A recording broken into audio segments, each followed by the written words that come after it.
Hello, guys and gals, and welcome.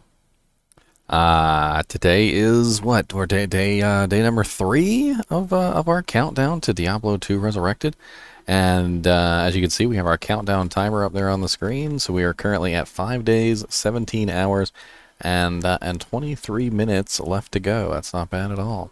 And we are, we're gonna work on this. It's just gonna be some time, right? We ain't got no choice but to wait. Well, or do we? Do we have other choices? I don't think we have any other choices besides waiting. I think that's it. It's pretty much just wait. Wait and then wait longer. And wait harder. We could wait harder. Wait harder. Waiting harder might be a thing. Waiting with more enthusiasm. Extra waiting, so we could wait longer than is necessary. That's a thing.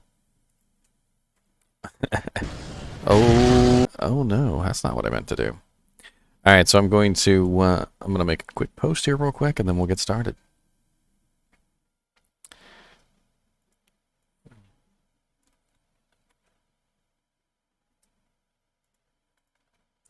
Oh, please don't eat me, antlions. I'll do my best to go.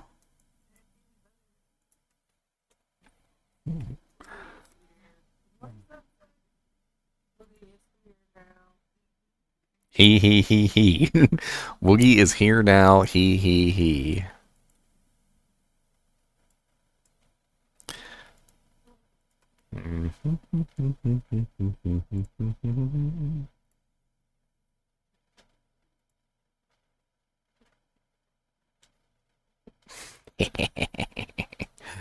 All right, we're ready to go here. So today we're going to be doing some interesting stuff. What we're going to do is we're going to play around with a non-expansion character. Many of you may have never actually played a non-expansion character before, and since this is a journey into Diablo's past, I want to go into a place that maybe some of you guys have never been. So when you make a character, if you make a new character, you'll notice that when you click on a character at the bottom of the screen, there'll be an option that's to uncheck expansion character.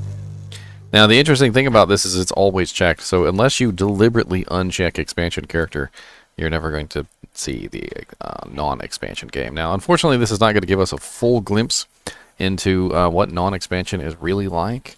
Non-expansion is a whole thing, and we'll go over that as we have some fun. I do have an interesting tidbit of information, though, that I'd like to share with everybody. So yesterday, or today, I can't remember, we got word on the assassin bug. So give me just a second, I'm going to pull that up on the screen. I did post it on my YouTube page, so if you guys are following me and you've already seen it, I really appreciate the support. But for those of you who have not seen this, let me pull this up on live stream for you. And I should have had this ready in advance. My apologies, please, my apologies. What's up, Anthica? Welcome. Oh, you get a little Chinchilla emotes out. I added a new emote today. As if to demonstrate almost immediately, Woogie immediately starts spamming it. It is the what emote. That is Heckenbo Becken Boy going what?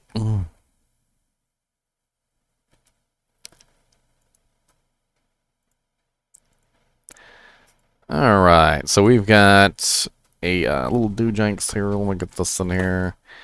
Properties. Browse.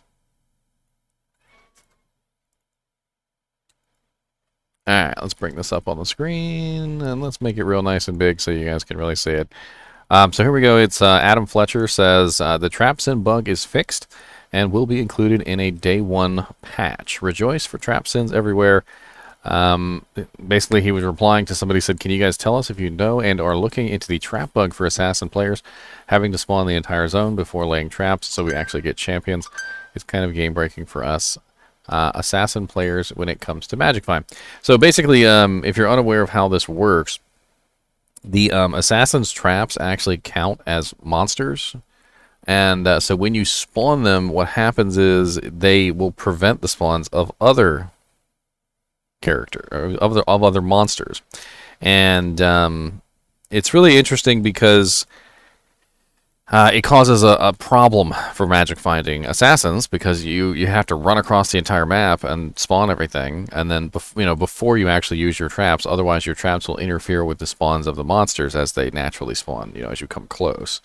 They said they fixed it. It's going to be included in a day one patch, so that's really cool. And I'm hoping that on more bugs like that one that were kind of game breaking bugs will get fixed, because it really sucks that the assassin couldn't do as well as some of the other characters. And yeah, I'm really hoping that they fix the Fend Amazons bug as well. That would definitely be something that would be good for them to fix. We also got a new news article, and I'd actually like to go over that on camera. It is a journey through the past news article created by Blizzard. So let's go over that together. And it's right here. I believe it was actually just posted, just a few minutes ago. I didn't even have time to prepare anything for this. It's pretty much just... It's going to be impromptu. It's basically a news article called Diablo II, The Story So Far. It was literally posted today. Yes, today. And it doesn't say how many minutes ago it was posted, but... Friday, September 17th at 1956 GMT. What is 1956 GMT to EST? 3:56. So it was only about an hour ago this was posted. So that's pretty good. So I'm gonna pull this up on screen. We're gonna read it. We're gonna have some fun with this. And if you guys are just joining in, prepare yourself, because I will read to you a story. That is exactly what you came here for, right? Twitch, the reading channel, where we read things to you and you fall asleep. You get your pillows ready and your nice little warm cup of milk, and I will read. I will read to you.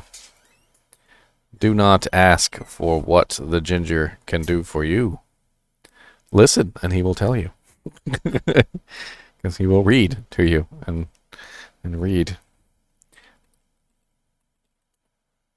All right, blink.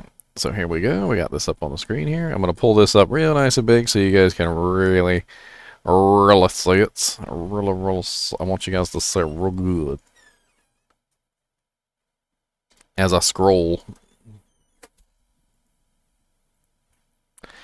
So the news article is Diablo II, The Story So Far. And it starts out with a picture here. We'll get, not really sure what that's supposed to be. Kind of reminds me of Lord of the Rings. I swear it looks like the Bridge of Khazad-dûm over here. And I don't even know. I'm not sure what that is an artist's rendering of exactly. The Lord of Terror returns in Diablo II Resurrected, bringing with him millennia of cosmic baggage spanning numerous realms, books, and games. To help you better understand the state of Sanctuary at the beginning of your new adventure, we put together a brief timeline of tug-of-war between the high heavens and the burning hells, and the chaotic events sparked by this strife. Read on to relive the history of Diablo before you embark upon your journey in Diablo II Resurrected. It seems like it's going to be a long one, so I'm going to take a nice little sip of some drink here. I got this thrashed apple Mountain Dew. It's absolutely delicious, and it's only at Kroger. Oh man, it's delicious. Tastes like green apple. Delicious green apple. Since the beginning, light and darkness engaged in an eternal war called the Eternal Conflict, each vying for the power to hold sway over all creation. On one side of this conflict were the angels of the high heavens, warriors led by the Angrous Council of Archangels, who believed that only absolute order could govern the realms.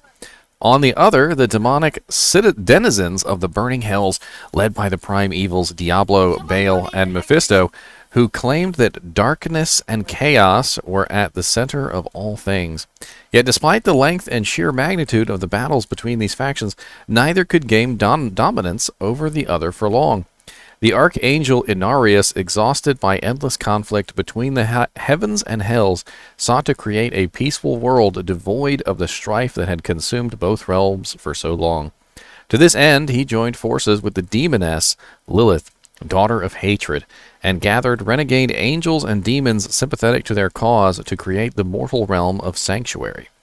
Inarius utilized the World Stone, a powerful artifact that had long been fought over by both factions, to conceal Sanctuary from the prying eyes of heaven and hell. The dissident angels and demons of Sanctuary gave birth to the forebears of humanity, the Nephilim. When it was found that the power of these entities could eclipse that of their progenitors, some were concerned that their strength might draw the attention of the high heavens and the burning hells. When Inarius left to contemplate this revelation in solitude, Lilith, fearing for the safety of her children, rampaged through Sanctuary and butchered every single angel and demon residing in the realm. Inarius was forced to banish her to the void and tampered with the World Stone to curtail the power of the Nephilim. Each generation grew weaker, their lifespans diminishing over time until they fully transformed into a race of mortals who possessed little knowledge of their forebears. The Sin War. For a time, mankind led a peaceful existence in Sanctuary, but as with all good things, such was not to last. The lords of the burning hells unearthed the mortal realm that had been hidden from them, enkindling the great Sin War. This struggle saw Inarius pitted against the forces of hell, each attempting to subtly coerce and manipulate the humans to their respective sides. Both vied for control over mankind, the demons seeking to brandish the mortal denizens of Sanctuary as weapons in the eternal conflict, while Inarius sought to keep control of the perfect world he had created. To influence humanity, the prime evils of the burning hells founded the Temple of the Triune. This cult was comprised of 3 branches devoted, unbeknownst to the mortals, to alter egos of the prime evils, Mephis, Dialon, and Bala. The Triune slowly and subtly seduced humanity to the side of sin, growing in numbers as the decades passed and the influence of the prime evils went unchecked. In an attempt to offset the Triune's growing power, Inarius adopted the guise of the prophet and created the Cathedral of Light to preach the tenets of the high heavens. The stalemate between light and dark continued in the Sanctuary as it had in heaven and hell. Both the Triune and the Cathedral of Light spread their respective gospels throughout the lands and amassed swaths of believers until their game of chess was upset by the return of humanity's first mother, Lilith. Lilith weakened the inhibitions put upon the World Stone by Inarius, allowing the Nephilim to regain their former powers. She then manipulated a farmer, Old Diomed, into weaponizing his reawakened Nephilim abilities. Aldcian led his fellow Nephilim in a revolt against the Triune and the Cathedral of Light, further manipulating the World Stone to amplify the Nephilim's otherworldly powers, and drawing the attention of the high heavens to Sanctuary in doing so. A triplicate war broke out, ending only when Inarius banished Lilith to the void once more, and Aldcian realized that the unchecked Nephilim could spell doom for all Sanctuary. He sacrificed himself to once more suppress the power of the World Stone, divesting his fellow Nephilim of their regained abilities in the process. Following Aldcian's sacrifice, the Angrist Council and Mephisto convened to decide the fate of Sanctuary. Both sides of the Sin War came to an eventual agreement. In exchange for Inarius' internal imprisonment in the burning hells by Mephisto, heaven and hell would refrain from interfering in the affairs of Sanctuary and would instead allow humanity's future generations to walk the path of light and dark of their own unbiased accord. Thus, mankind's memories of the Sin War and the demons and angels that had once walked amongst them were erased, and the entire affair faded quietly into history. The Dark Exile and the Herodrim. The agreement Mephisto had made with the Angrist Council drew the ire of the 4 lesser evils of the burning hells, who began to question the authority of the prime evils. They believed that the 3 to be unfit to continue the fight against the high heavens, and began an uprising that consumed all of hell. The lesser evils emerged victorious and exiled the prime evils to the mortal realm. Mephisto, Diablo, and Baal swept through Sanctuary, ravaging its eastern lands for decades and leaving immense suffering and chaos in their wake. Their presence was eventually noticed by Tyrael, the Archangel of Justice, to combat the prime evils. Tyrael formed the Herodrim, a faction of powerful mages who devoted themselves to the destruction of the demon lords. The Haradrim pursued the three throughout Sanctuary, armed with soul stones fashioned out of the World Stone shards by Tyrael that were capable of imprisoning the Prime Evils. The Haradrim succeeded in capturing two of the three demon lords within the soul stones and locked them away. After a lengthy pursuit, Jared Kane and his fellow Haradrim sealed the last of the three evils, Diablo, and hid his soul stone beneath Tristram Cathedral.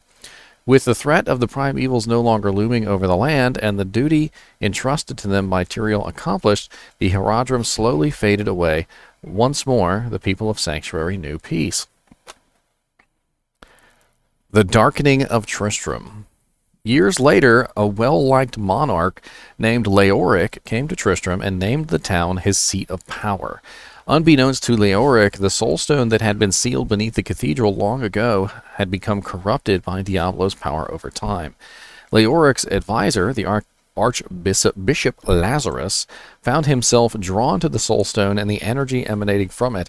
Diablo corrupted Lazarus and compelled him to free the demon's weakened spirit to manifest himself once more. Diablo sought a mortal body to house his ephemeral soul. He tried first to possess Leoric, but was unable to fully dominate him, leaving the king a maddened and senseless husk of his former self. Diablo turned then to Leoric's son, Prince Albrecht. The demon forced Lazarus to embed the soulstone in Albrecht's forehead, thereby allowing Diablo to seize control of the prince's body. Leoric, driven mad by Diablo's failed possession, accused the people of Tristram of masterminding his son's disappearance and began executing those he deemed guilty. Leoric's knights were forced to slay their king, leaving Tristram with neither ruler nor heir to guide them through the encroaching darkness. Lazarus took advantage of this uncertainty and united the people of Tristram to rescue Prince Albrecht, luring them into the catacombs beneath the cathedral. Townfolks rallied in mass, but the lies of Lazarus led them only to their gruesome deaths at the hands of the monstrous butcher. Diablo, fed by these sacrifices, grew in power and began summoning demons to terrorize the countryside as he continued to regain strength in preparation to free his brothers Baal and Mephisto from their own prisons. From the darkness emerged an unlikely hero, one of many drawn to Tristram seeking to put an end to the plague of demons. He delved deep into the labyrinth bowels of the cathedral, slaughtering fiends and uncovering Diablo's nefarious plot before coming face to face with the prime evil himself. The hero succeeded in besting Diablo, but was forced to embed the soulstone within his own forehead to contain the Lord of Terror once more. The evil returns. Though the hero had prevailed over Diablo, the power of the soulstone overwhelmed him, a broken man who had been hollowed into little more than a vessel for Diablo. The hero took up the mantle of the Dark Wanderer and began journeying eastward. Thus, in the wake of destruction, does the story of a humble new hero begin? Your story? Embark, if you dare, upon a journey into the suffocating darkness of Sanctuary, where you'll unravel the mysteries of the Dark Wanderer and unearth the fates of the Prime Evils. So that is basically the story right up until Diablo 2 starts. So, and that's very, very interesting because this is the point at which we pick up the story.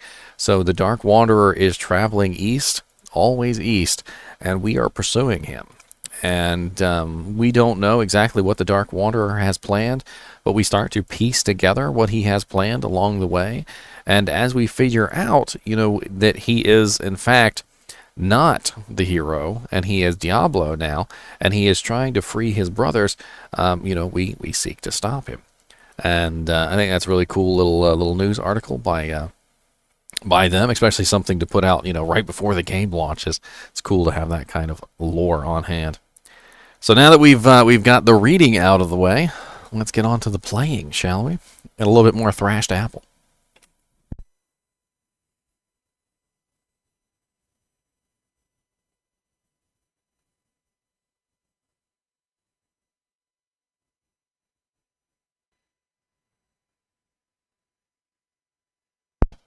All right, so we're gonna play a non-expansion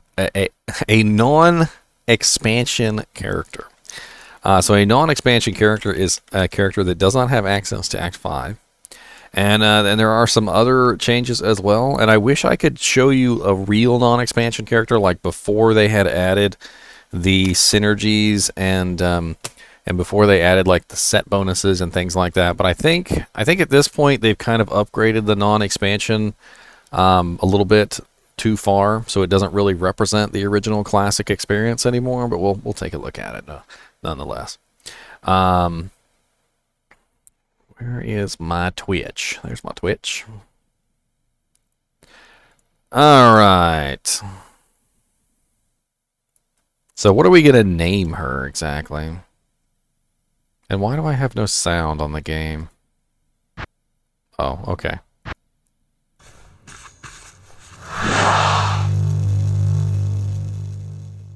So to make a I talked about this earlier, but to make a non-expansion character, you have to actually uncheck this box. So you have to actually go in here and uncheck this. It's always checked by default, and you have to actually take your character and actually make her a non-expansion character.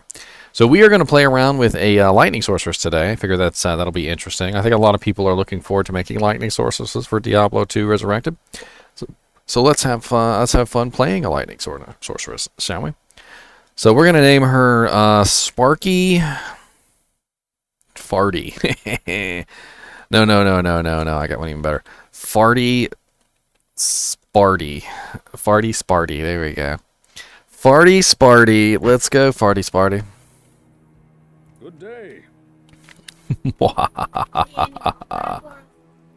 So one of the things that you'll notice right off the bat when you get into the expansion game is you go to click on your stash and you're like, oh, what the... The expansion stash, that is what we started with when this game started. I want you to look at that expansion stash. I want you to really soak it in, okay? I want you to really soak in the size of that, all right? That's a whole 4, 1, 2, 3, 4 by 1, 2, 3, 4, 5, 6. That's a whole 4 by 6.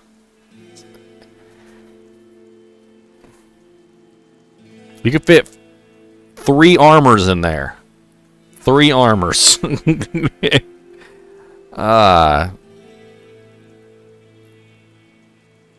It's tiny. It's absolutely tiny.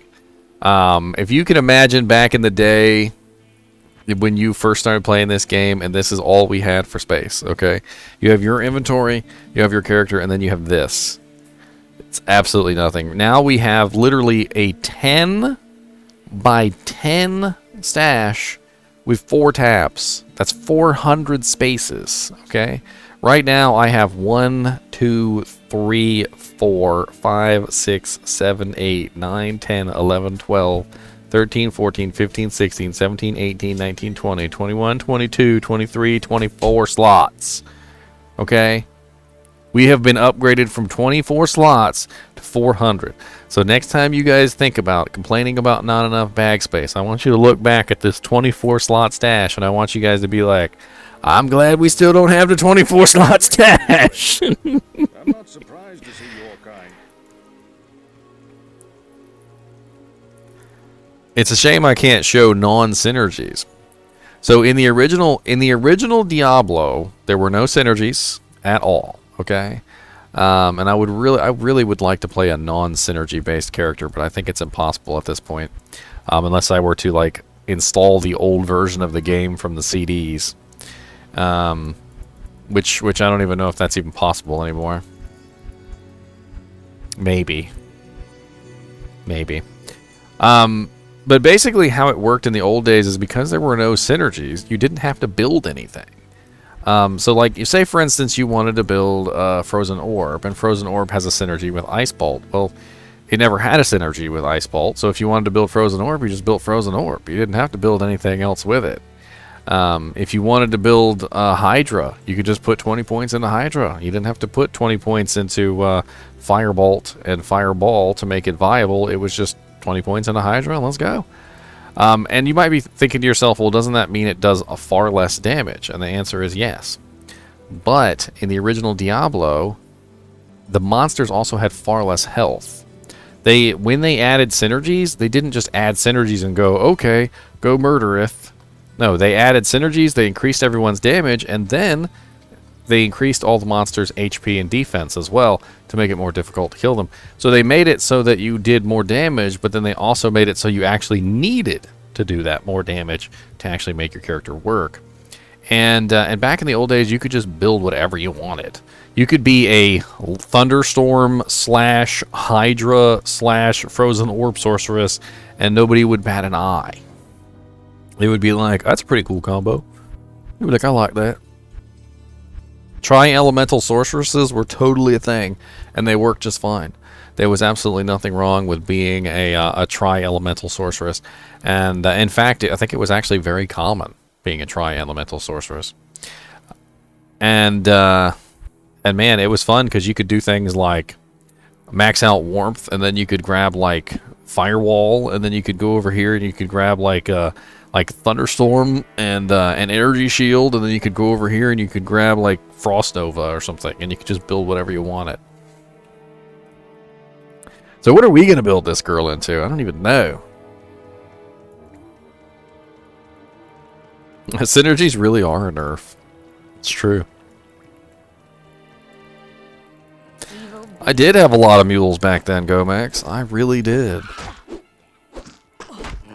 So I want to show you something else interesting. So when Diablo II expansion set came out, you could take your characters and you could convert them to expansion. So see, notice down here it says convert to expansion. So these characters are non-expansion characters, and I could click on them and then click convert to expansion, and it would change them to an expansion character. So a lot of people who had characters like from the old days, like from before, Diablo was ever, an expansion game, would bring their characters in and they would just convert them over. So a lot of the old characters, they don't exist anymore either, because people converted all their non-expansion characters over to the expansion when it came out. Everybody was super excited. Everybody was super excited. They just wanted to play. Where's that one character at? I think I have like one. This is a non-expansion character right here. It's a level 99 paladin. He has this. God, his stash is so small. I could fit a couple gems in there, guys, and an amulet or two. You guys don't even know. I can fit like. I'm almost full. Look at this. Look, I can. That's a lot of stuff I can put in there. Put a juvie in there. No. Don't shift around. I still need to close the lid.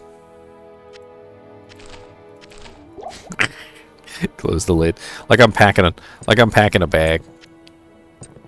Put that in there. I could put you in there. Put my keys in there. Done.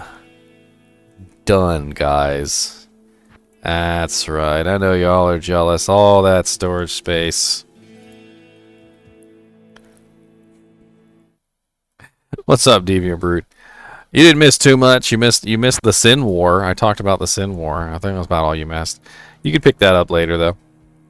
It was pretty cool. I liked it. Nice little news. I'll probably snip it out and upload it tomorrow. There's nothing super special about it or anything. So, lightning spell. We're gonna do a lightning sorceress, shall we? I know what. Let's do a charged bolt sorceress. What's up, buddy?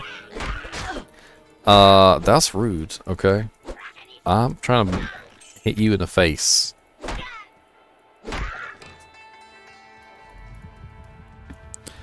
Nice, Deviant Brutes. You do it online, or did you do it single player? Oh Lord, there's the heckin' Bo Beckin cat spammer. Spamming cats. Hello. Oh, so I can still be in your Twitch stream, Daniel.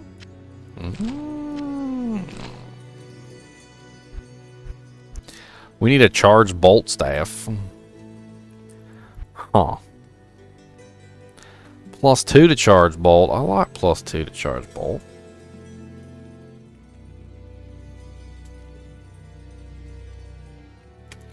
Alright, for reasons of expediency, let's give her a little bit of gold so she can actually do some stuff. I don't want to let you guys suffer through being a complete and utter noob the entire time while I'm playing. I'll still be level 1. You guys are going to have to suffer through that. But I'll give her some money so she's not a complete waste of space. I mean, usually when you make a character, I would definitely recommend giving yourself some gold. Like, if you have another character who has gold, it's probably a good idea to give yourself some gold. I mean, you don't have to give them that much. Something is wrong. Oh yeah, she's a non-expansion character and Hero Editor does not like it. Let's just give her 50,000 gold. That seems good enough. 50,000 gold is fine. There we go. Oh, you can't dupe in Diablo now. Come on. Hi there. Good day. What are you talking about, Gomax? We're in Diablo 2 now. In Diablo 2, they solved all the duping problems. I can't keep a straight face. They just I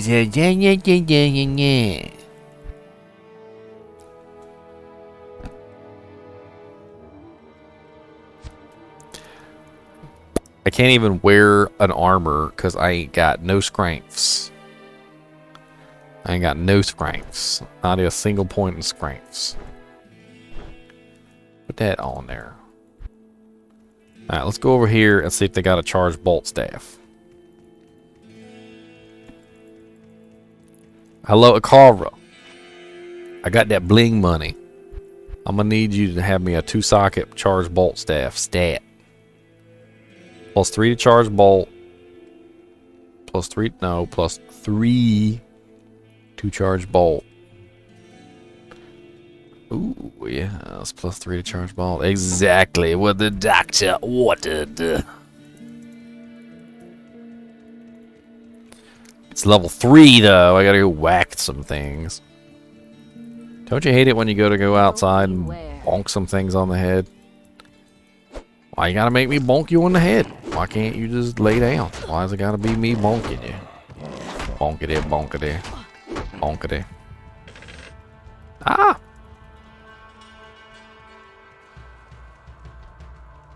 Bonkity. Bonkity, bonkity, bonkity. I need EXP.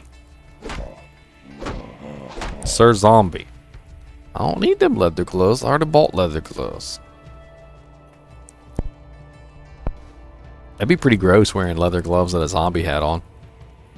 The zombie had is all dead meat sausages in there. Just the dead meat sausage.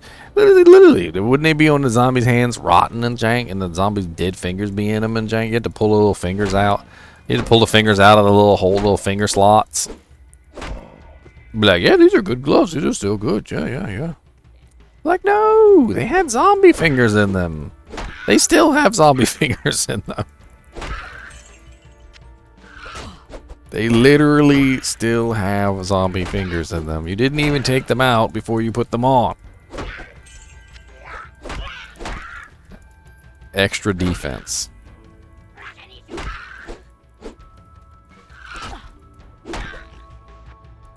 One point in charge bolt. Bink. All suckers, you done messed up now. I got lightning bolts.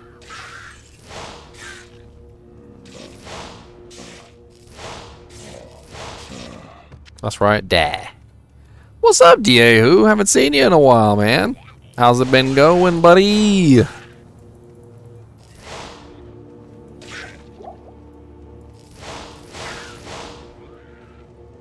No, I'm out of lightning bolts. Come here and let me whack you with my staff. Don't run from me.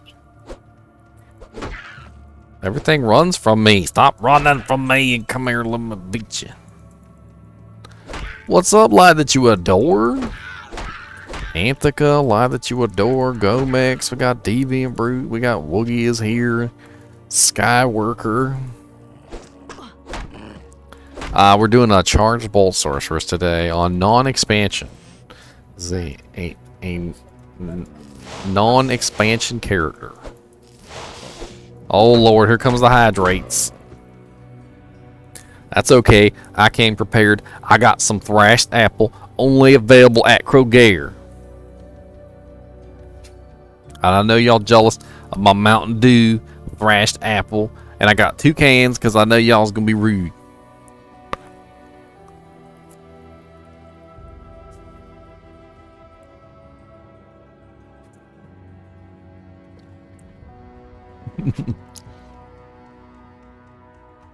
Oh Lord, here comes the lie that you adore.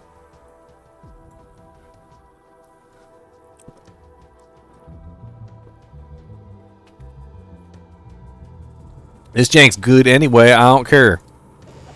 That's why I picked it.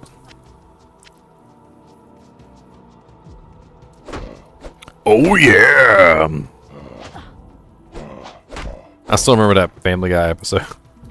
Freaking, he busts through the wall in the middle of the court proceedings, and he's like, "Oh yeah!" And then he like, "Oh no!" And he backs out the door. I need a key. Oh no! I did all the drinkings. I drank many times. I'll even give you 1 extra because you did like 5.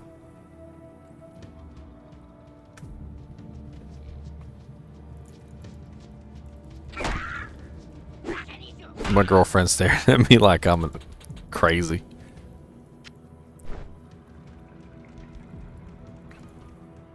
Turn back.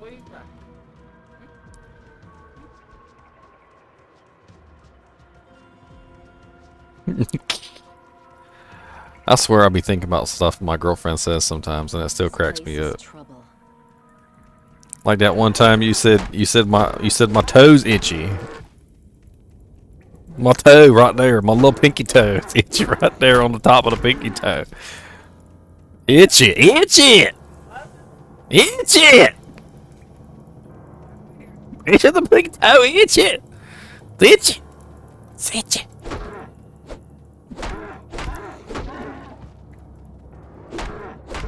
Not sure if you would count it, but at the end of last night's stream, I smacked down a hydrate and you didn't see it.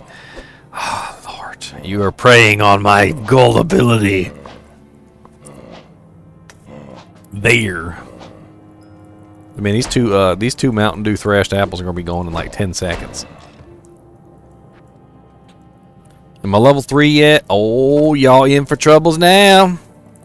Double bubble, toil and trouble, many charged bolts in the air.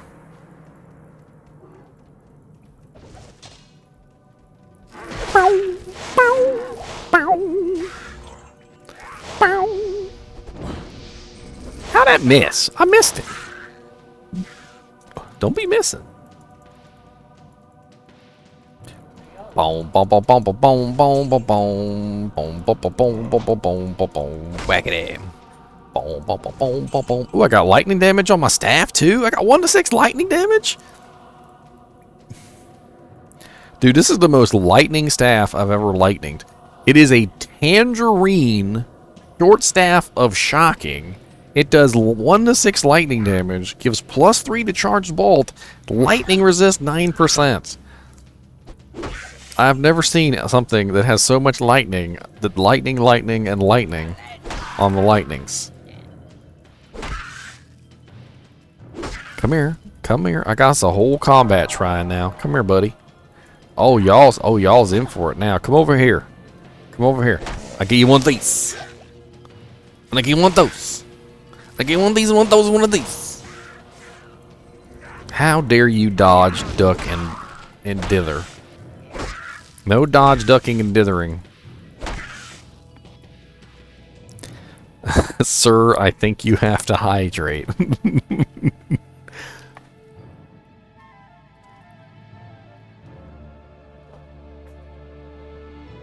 There you go. 2 hydrates. No waiting.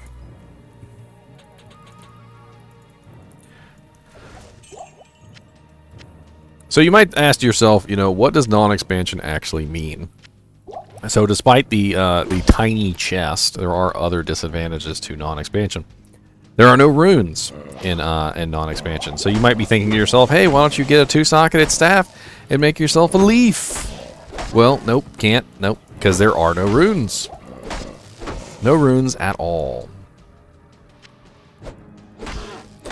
No, unfortunately, no jelly beans yet. No bean boozles yet for you to torment me with.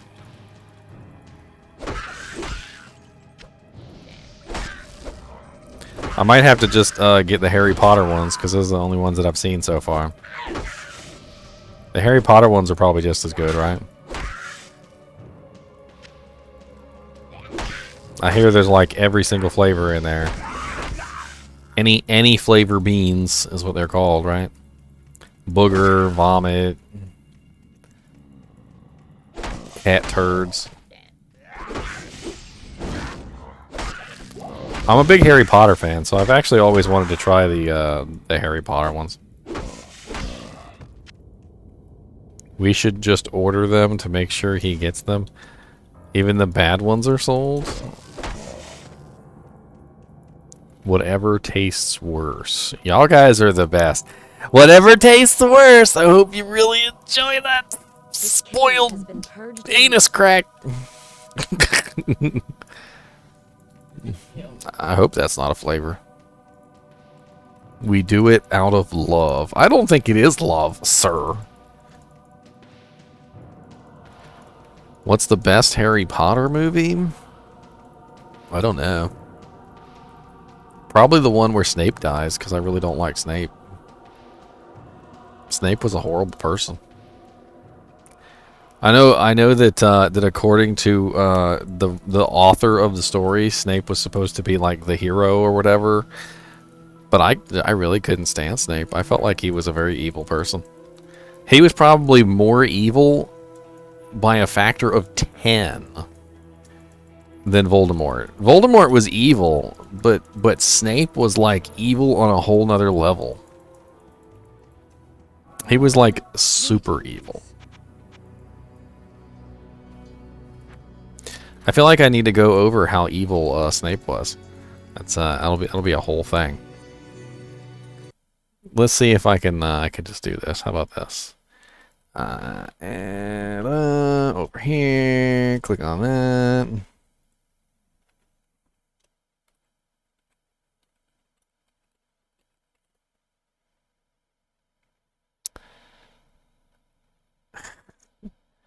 Birdie Bots any flavor beans. That's the one I want to try.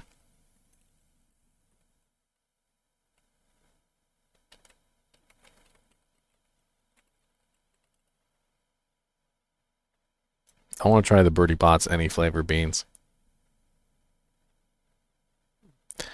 Dang, they got like a whole pack.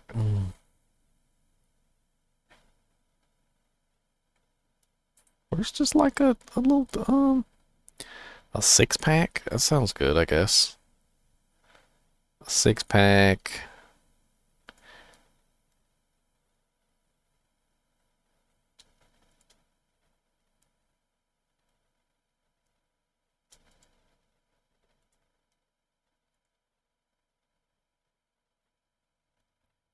How do I do this?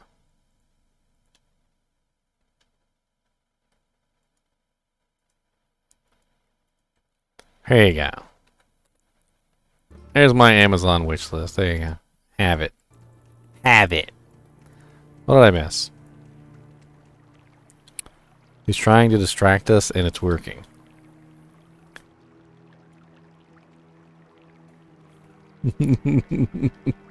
Not saying he's not evil. Kept saving Harry Potter through the movies. So, so here, I'll discuss the whole,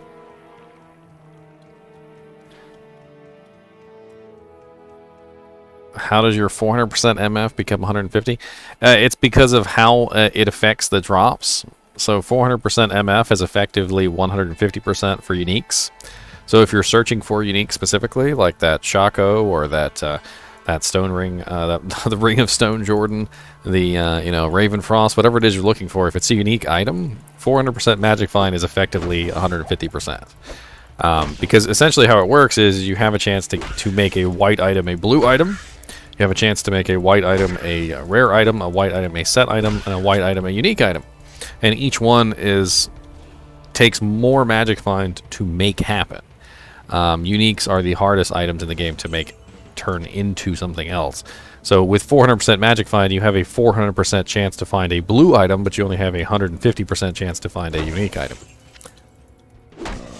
It's the way the diminishing returns works, and each one of the items has a different set of diminishing returns.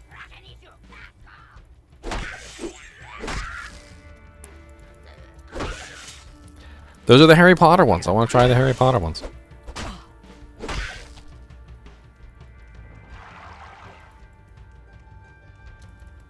Okay, so back to what I was talking about. So Snape being evil. All right, so you guys are gonna like this. So I'm gonna talk about Snape being evil for a minute here. So Snape only betrayed Voldemort because Voldemort killed Lily.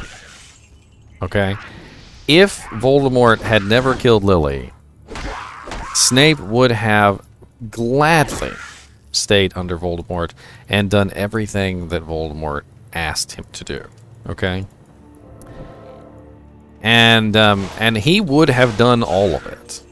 The only reason he betrayed Voldemort in the first place was because Voldemort went against his word and killed Lily. And the only reason he didn't want Lily killed was because he loved Lily. Alright? So here's what really bugs me about this. So Harry Potter had absolutely nothing to do with Snape being tortured when he was a kid. Like, if you want to say that Harry Potter's father bullied Snape, then so be it. But Harry Potter had absolutely nothing to do with that. Okay, Harry Potter was a little baby. Not only was Harry Potter a little baby, but Harry Potter was the only thing left of the woman that he once loved. The woman he loved is dead. And the only thing left of the woman he once loved was literally Harry Potter. And he treated Harry Potter absolutely awful. And the only reason he saved Harry Potter in the first place was to get back at Voldemort for killing Lily. He would have killed Harry Potter at any point in the story if he felt like he could still get back at Voldemort without him. But he knew he couldn't because they had to hatch an entire plan to kill Voldemort, and the plan involved using Harry Potter as essentially bait. And that makes, unfortunately, that makes, God, I can't remember his name all of a sudden. Dumbledore. That makes Dumbledore kind of evil as well, because Dumbledore knew he had to use Harry Potter to get at Voldemort as well. So they were literally using a little baby to get at an evil person. But Dumbledore was doing it for good reasons, and Snape was doing it for evil ones. For revenge and for everything else in the world that was wrong with a person. And in the end, honestly, I think that if Snape could have still killed Harry Potter, he would have. In fact, he knew that Harry Potter had to die. So I guess he always knew he was going to get his revenge anyway. And I don't know, it just really bugged me, because I felt like despite the fact that Snape was trying his best to keep Harry Potter alive, he was also like deliberately torturing him. The entire series long. Like, everything that Snape did was to make Harry Potter's life worse and more miserable, with the exception of keeping him alive. That was about it. Oh, you're alive? Good. Okay, well, you don't need that leg anyway.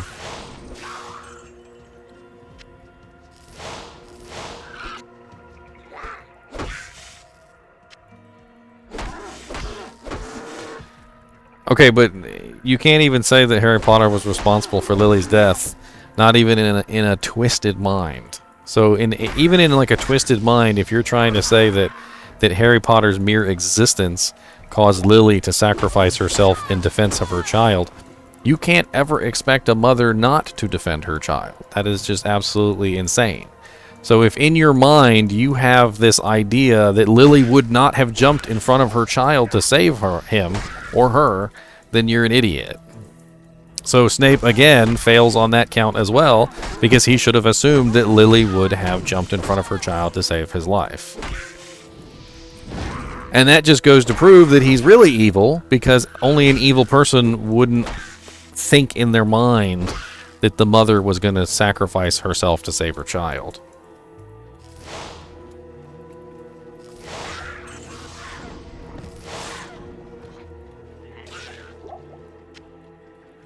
If Rowling really wanted Snape to be the hero, she should have written him differently, because the way that she wrote him, he is an evil. He is the darkest evil that I think exists on the planet Earth.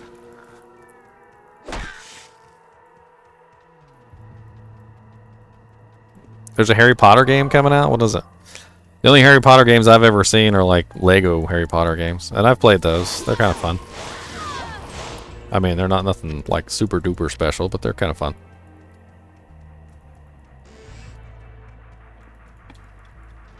I read all the books, by the way. Like, I read all the Harry Potter books. I watched all the movies. In fact, I even did this thing after I finished reading all the books and watching all the movies. I read each book in sequence, and after I finished the book, I watched the movie. And a lot of the movies actually held up pretty well to the books. I was actually very surprised. But some of them did not hold up well at all. There was so much missing from them.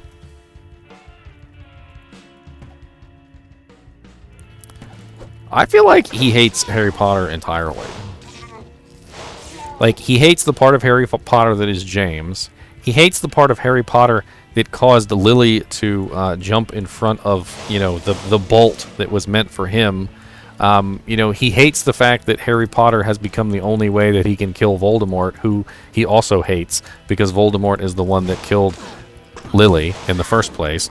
So he's literally just a bundle of hate. Like, that's all Snape was. A giant, massive, like, twisted, gnarled yarn bundle of hate. And he couldn't pull any single strand of his hate, because if he pulled one strand of his hate, everything would collapse, and he wouldn't be able to hate the other things. Because if he killed Harry Potter, he wouldn't be able to kill Voldemort. And if he killed James, James doesn't exist, so he just hates James. And he can't bring Lily back to life. And it's just a whole bunch of hate. Just bundles and bundles of hate.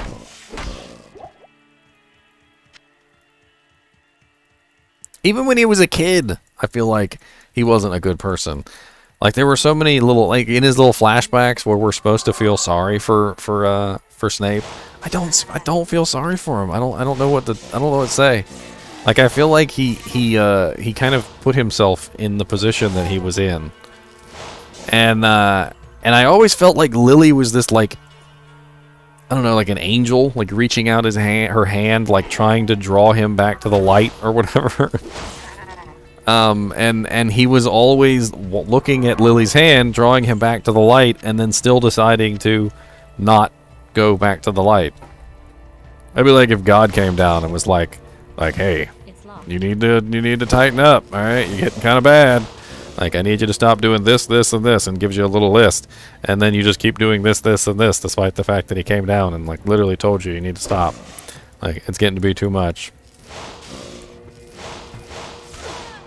And then I know that his dad didn't make things easier. You know, Harry Potter's dad was kind of an idiot. But I mean, I don't know exactly what you expect of a high school kid who's in love with a girl. It's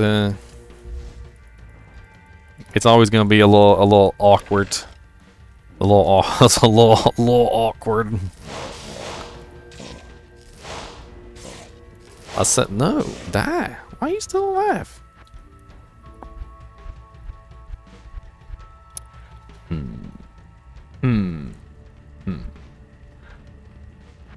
So, this character's not gonna, it's probably not gonna make it all the way, so I'm gonna go ahead and put some points in energy. It's gonna help me out a ton.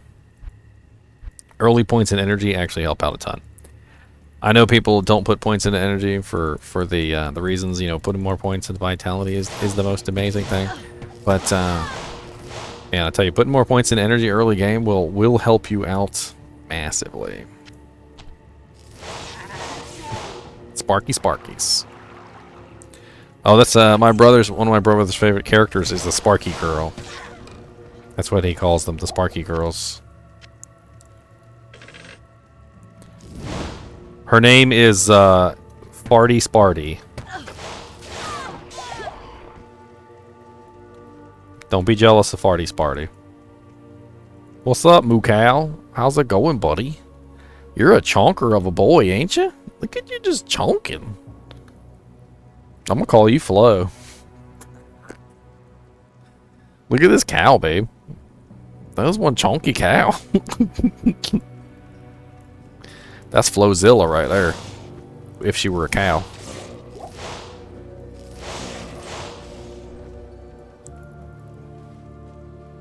To be fair, I'm not really a huge fan of the books, but just because I think the most interesting lore is out of Hogwarts, it would be awesome to see some history in the magic world or more information about the other schools of Durmstrang.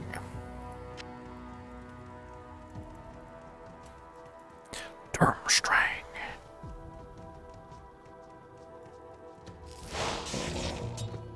I don't know. I get the feeling that Rowling is probably not going to ever put out any more books, really.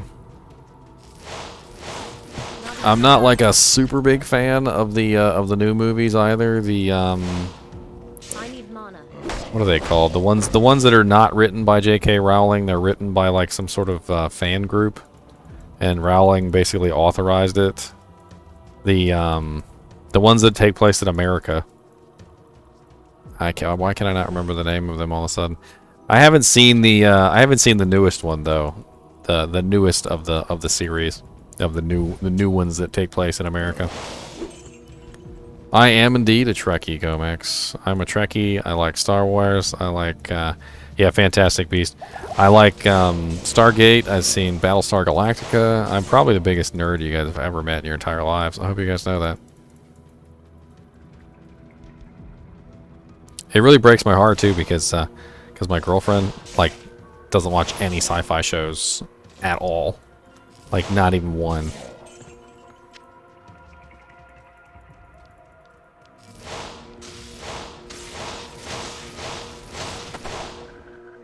Not enough. Ah, good early find. Nice.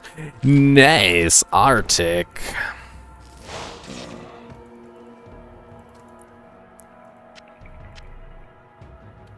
I can't say I love all sci-fi, but I do have a grand love of sci-fi, which seems to almost transcend most boundaries.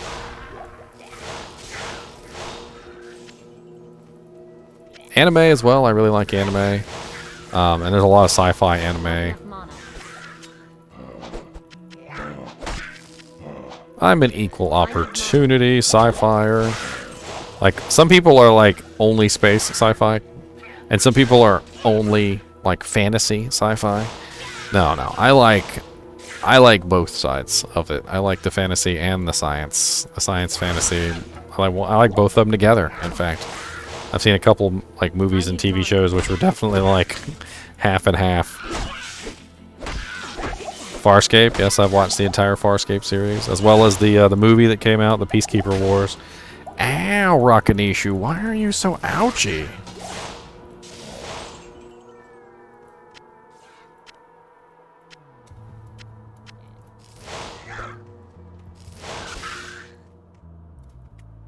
Non-expansion. Oh, my brother just reminded me of one particular series I didn't like. God, what was that one called? It was that weird one with the janitor that that took control of that living ship. And the living ship was like the most powerful ship in the universe or something. I could not stand that one. It was awful. I think my brother even liked it too. It was like Alex or Lexa or something like that, or Lex, or I can't remember the name of it. I try to black it out from my memory. Powerful magic. Buck Rogers, yes, I like Buck Rogers. That was pretty good actually. Beady beady beady beady beat.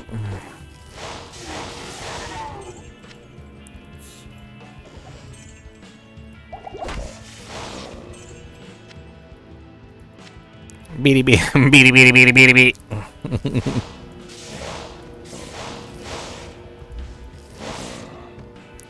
Oh Lord, here they come back again.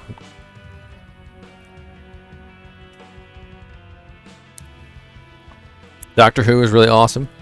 I actually didn't get into Doctor Who until later on in my life. I don't know why. I guess it was just never on American television. But when it finally was on American television, or when I finally got streaming services, one or the other. I can't remember which. I actually watched a lot of it. I even watched the old ones. My girlfriend was telling me just the other day. She's like, oh, God, who were you talking about that had the scarf? And she was like my uncle or something. Wears a really long scarf all over the place. And I'm like really long, and she's like, yeah, really long. And I showed her a picture. I said, is it this scarf? And let me show you a picture.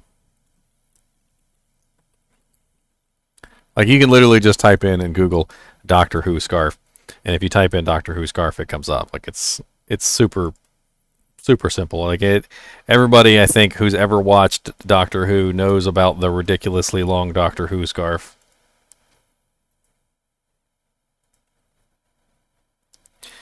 Anyway, I showed her the picture of the scarf, and she's like, yeah, that's it. She was like, how'd you know? And I'm like, 'cause Doctor Who wears that scarf. I was like, he must be a really big Doctor Who fan.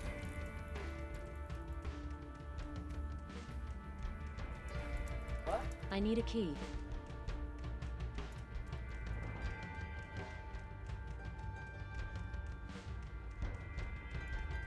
Yeah, I tried to watch some of the original ones, but apparently, like you said, a lot of them have been destroyed. Did you see that, like, anniversary episode, though, where, like, every single Doctor came together and prevented the disaster? Like, they all had to come and, like, cross each other's timeline. I thought that was really cool. Oh, Lord, here comes the Byakugan. Byakugan, be gone!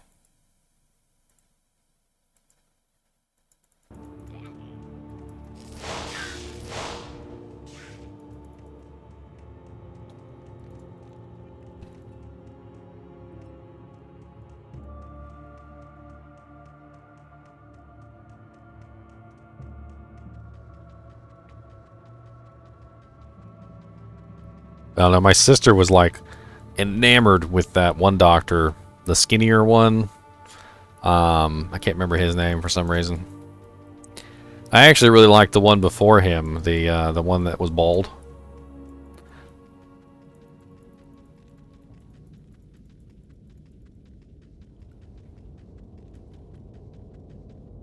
I haven't seen the latest one. Apparently, the Doctor is a girl now, or something.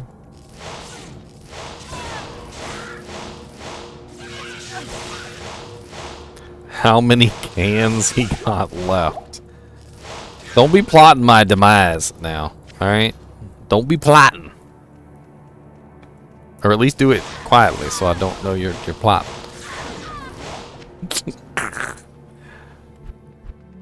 Plot. Freaking plotting plotters. How dare you plot? You know what? Let's make her an energy shield sorceress. How about that? We'll make her energy shield sorc. She can just have tons and tons of mana. She'll be energy sealed chargy bolts. I mean, you're subscribed. You get pretty good points for being a subscriber. You know, if you subscribe at a higher tier, you get more points.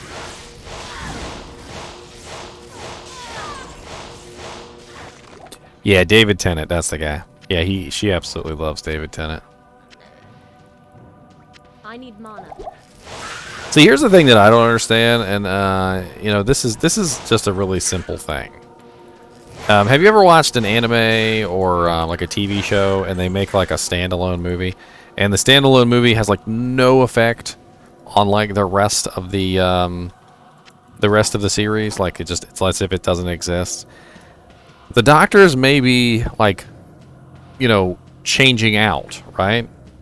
But why couldn't the Doctors still have their own standalone movies? I think that would be cool. Like if you had any of the Doctors, doesn't matter who, just come back for a standalone movie, has no absolutely no effect on the storyline. Just make a standalone movie with whatever Doctor you want.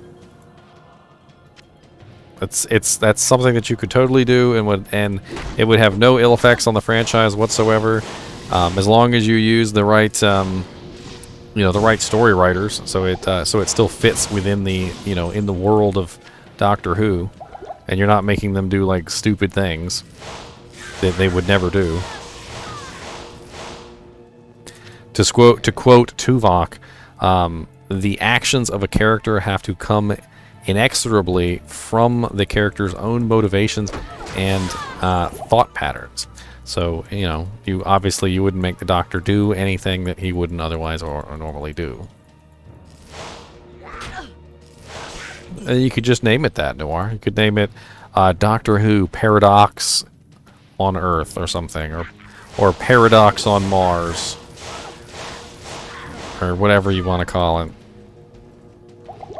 And then at the end, you could literally have like the entire thing undo itself as if it never happened. And then bam, you're done. There was like an episode of Star Trek or Star, I think it was Voyager. It was like that. Literally, the entire episode, and then it was like a 3-part series, and then you finally get to the end, and they blow up the time ship, and then once the time ship blows up, it literally just fixes everything, and they're right back where they left off. And nobody even knows that the events even transpired, because once they blew up the ship, everything went back to how it was before the ship came into existence. And bam. It was just, everybody was like just having their normal day, as if nothing had ever happened. I mean, that episode series, that 3-part episode in Voyager happened. It definitely happened. We just, they just don't know it happened.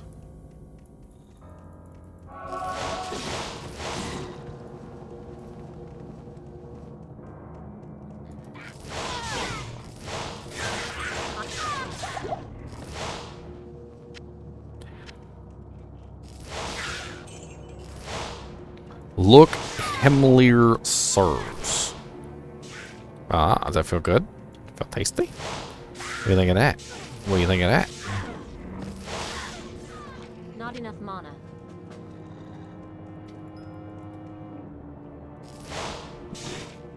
I need mana. But what if they undid the paradox, and then by undoing the paradox, completely reversed everything back in on itself, so it started right back where it began?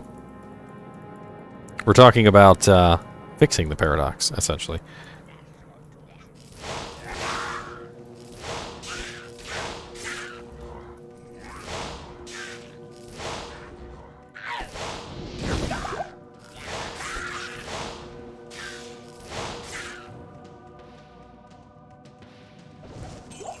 I take it the air is clear tonight. The air? What do you mean, Gomax?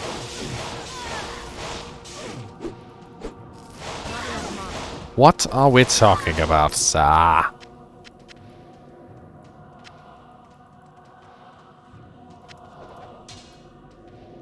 Can't you see? No, they were farting up a storm earlier, Gomax. Smelled like doo-doo right on the carpet. I don't even think Bear can take the smell of his own farts. He's got his paw like over top of his nose like this. He's probably trying to shield himself from the farts.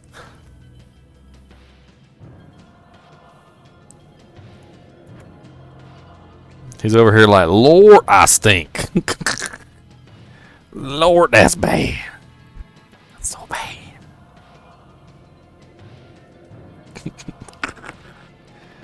Who am I kidding? Flo farted in his mouth the other day, and he didn't even flinch.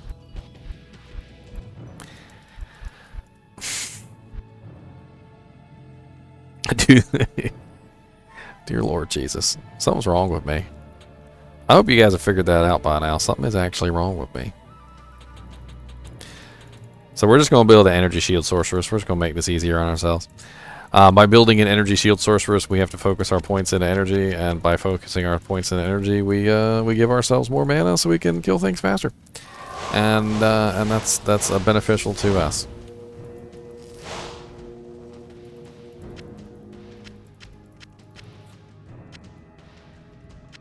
It's locked. What was that for, babe?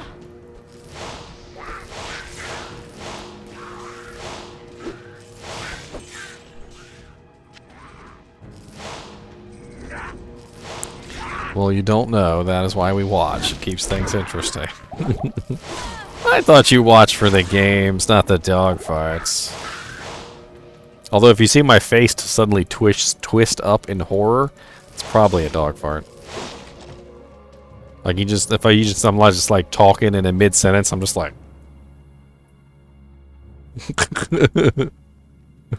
it's literally one creeping up my nostril hairs.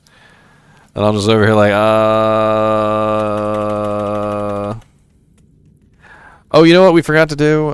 So we're getting pretty close to launch. Let me do some quick searches here, and let's see if anybody has written anything. Maybe we got some new information. There could be some new information floating out. So first thing we're going to do is we're going to take a look at Pez Radar's official Reddit account.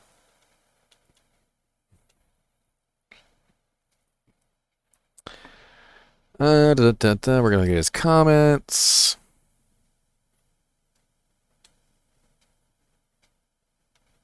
What the hell is he talking about?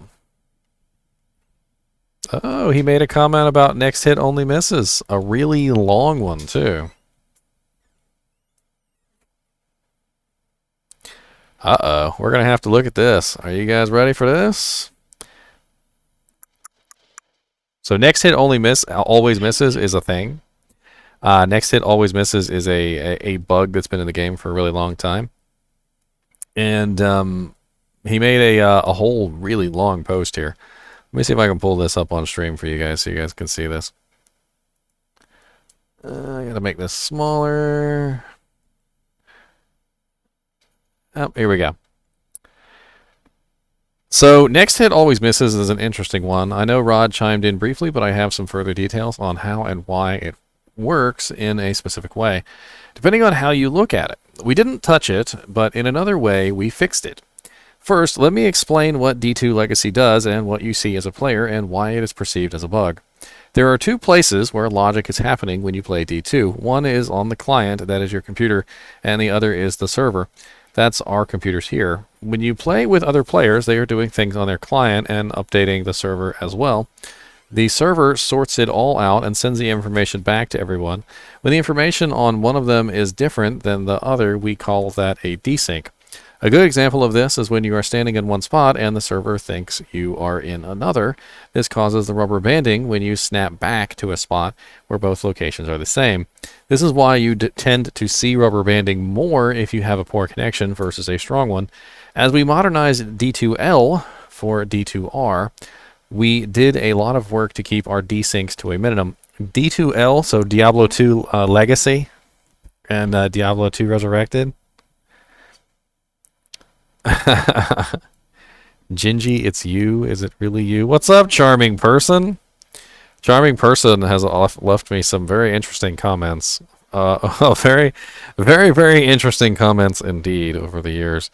Well, year. I've only been streaming for a year, so just year. The last comment he left me was quite an interesting one. I'm gonna read it on stream and embarrass the crap out of charming person.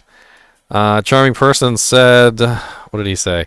There is a song that makes me think of you every time I hear it. The song goes, "You are my Gigi, my Romeo, my Don Juan, my own Gigi who can captivate any woman." The whole town starts singing when Gigi dances for us. P.S. In your case, dances and streams can be used interchangeably. PPSA, a couple of weeks ago, I finally bought the best slot bow from Griswold. I play multiplayer, good old games. And all of his comments are like that, or his or her comments are like that. I have no clue. They're very interesting comments, to say the least. Every time I read them, I'm like,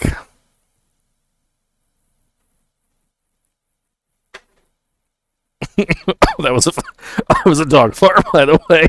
Oh God, I took a deep breath in too.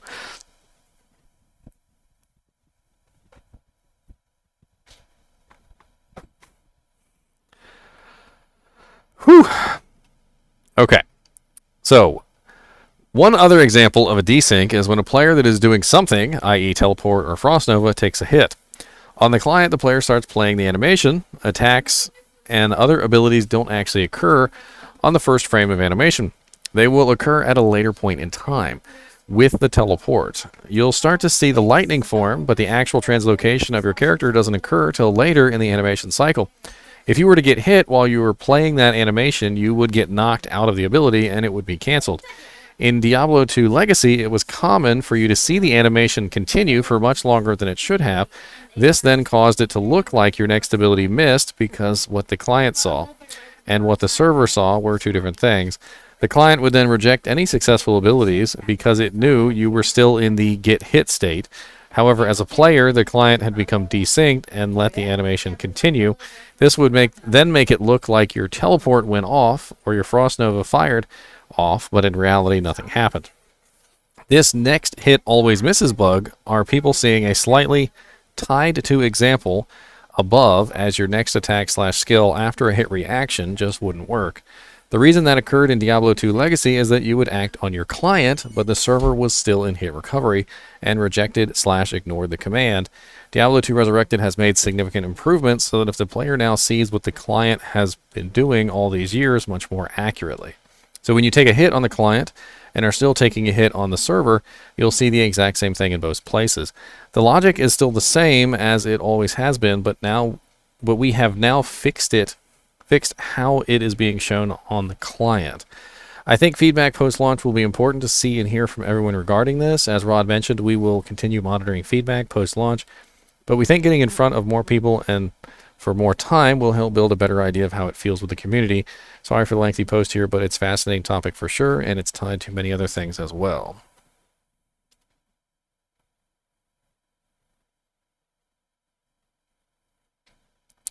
What did I miss? I am not Gingy. I am GGM. Call me GGM.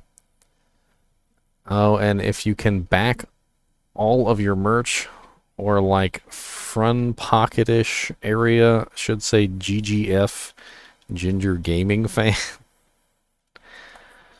I just don't stop calling him Gingy. No, don't call me Gingy.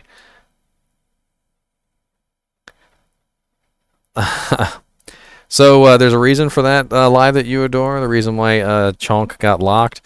So Heckin' Bobeckin Boy is missing, and we're really hoping he comes home. And so for the time period of right now, we are definitely in Heckin' Bobeckin mode.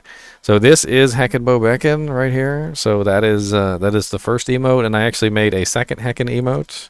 He's brand new. This is the what emote.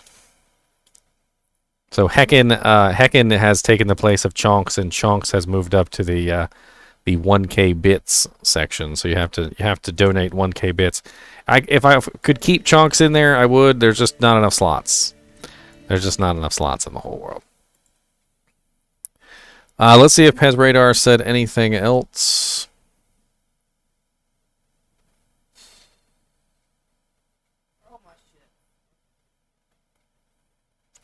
So nothing really there. Let's go over to the Diablo II Resurrected forums. And let me take this off the screen for just a minute. The Diablo 2 Resurrected forums is a dumpster fire. I don't want you guys... don't get blinded. Don't get blinded by the dumpster fire that is the Resurrected forums. Everybody on there is just... yeah. Yeah.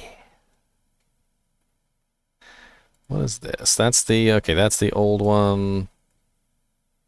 Oh, Pez Radar edited his comment about the number of Sojas required for spawning D-clone. So let's take a look at that. So it's right here. It's the same comment as the last time. So SP single player is 1 Soj. BattleNet is the same as range as prior, which was 75 to 120 Sojas. And then you see here it says edit, so he edited it later. I should note that these values are not approximate and can change in the future. So sounds like they're open to reducing the number of Sojas to keep that number down. Anthika just did a hydrate too, you bastard.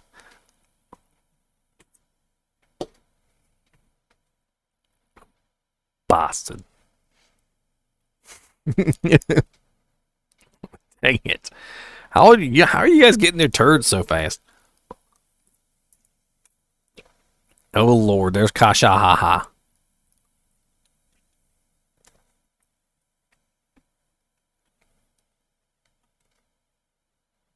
I saw you, little hydrate. Don't think I ain't see you, boy. All right, so next we're gonna go take a look at Twitter. I think there's 2 accounts we could look at on Twitter.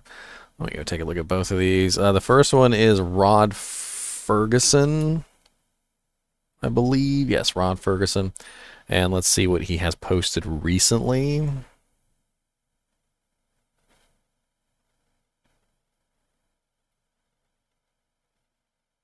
Still can't believe we're shipping a game next week. Making games, and especially shipping them during a pandemic, is just difficult and strange. Extremely proud of what the team has accomplished under very challenging circumstances. Somebody replied, personal loot with a 2-second allocation time. And then he replied, let's talk about it after we ship. Dear Lord Jesus, it always goes back to that. Let's talk about it after. Let's not talk about it. How about that? Let's not. You are now able to pre-order on the Nintendo Switch, and you didn't hear it from me, but you can also pre-download on the Xbox and PlayStation right now, and Switch in about 12 hours. Again, did not hear from me. You happened upon it while checking the console store. Shh.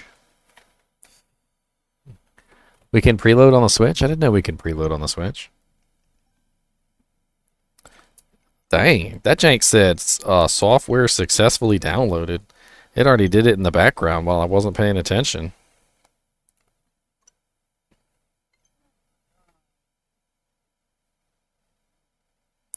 Content is loaded and awaiting its release date. So if you guys want to preload on the Nintendo Switch, it is up for preload on the Nintendo Switch. I know you can't see anything on the screen because it said I needed to update the firmware on my device when I downloaded the game, so I don't know what that's about. Maybe the game requires a firmware update. There were some screenshots on the Nintendo Switch eShop for the game.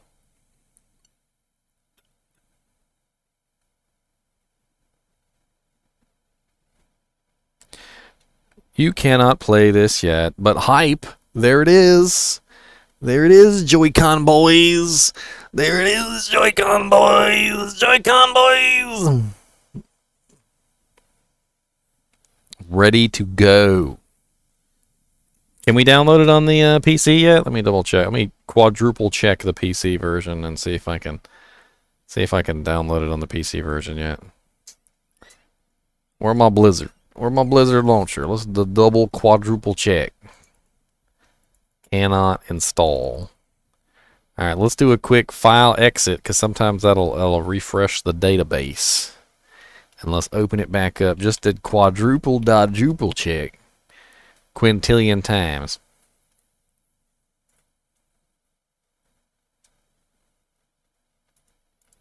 No, why can it not be installed? Let me install my game. I bought it. I paid for it. Let me install it. That's what we've been told, Drumlee. 4 players. I'm not really opposed to it. Like I definitely don't like it. But if they're having technical limitations and they really need to put it at 4 players on Nintendo Switch, then I'm okay with it. But I want to know why. First off, I want to know why they chose 4 players. I want to know what was going on. Because if it's a dumb BS reason, I want to know it's a dumb BS reason, and I want to call them on it. I also want to know how they're handling the loot situation. So if they're just keeping it at 4 players, that's a disadvantage to all Nintendo Switch players because you're losing a huge percentage of your magic find that you would normally get in an 8-player game. So I want to know how they're dealing with that. Are they making 4 players equal 8 players? Or like what's going on there? I want to know. Uh-oh, Tigerously is back. Where's a gulp? I see no gulp, Tigerously. Where is it? Oh, there it is. Okay, Tigerously.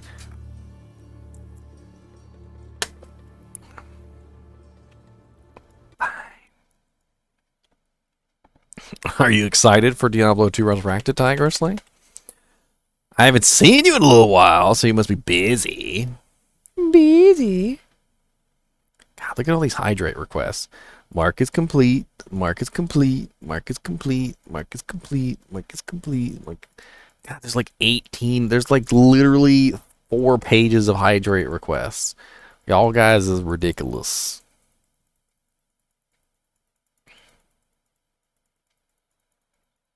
There you go. Look, there's some more. That y'all see, I'm gonna select all and I'm gonna hit complete all.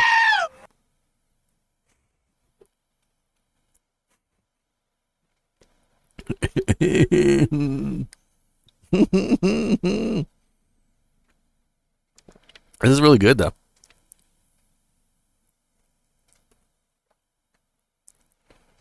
Sheeps does not count as no hydrates.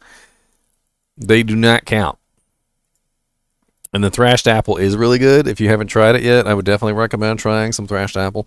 And I totally am not sponsored by Kroger or anything, but it is only available at Kroger. Oh, Kashaha found my new thing, which is Show Us Power Master Optimus Prime. What's up, buddies? Power Master Optimus Prime. Kashaha has requested your presence. He has requested your presence. No, his weapon. Don't fall, weapon. Don't.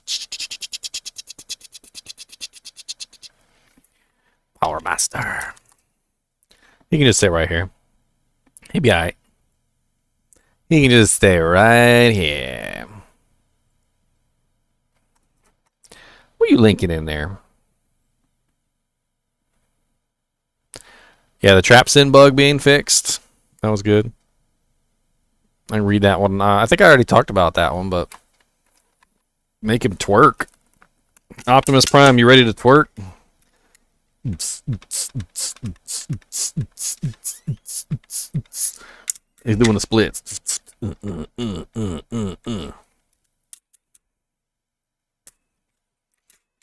He's a little old. All right, his joints are a little rickety. Oh Lord, deviant brute. How does he do that? How does he even get all the chinchilla turds? I don't even know. I don't even know how he gets all the chinchilla turds. I really don't. How many is that? God bless it. 1, 2, 3, 4, 5, 6, 7. Y'all gonna make me die. I'm gonna die. Okay, these are Mountain Dews I'm chugging here. 8.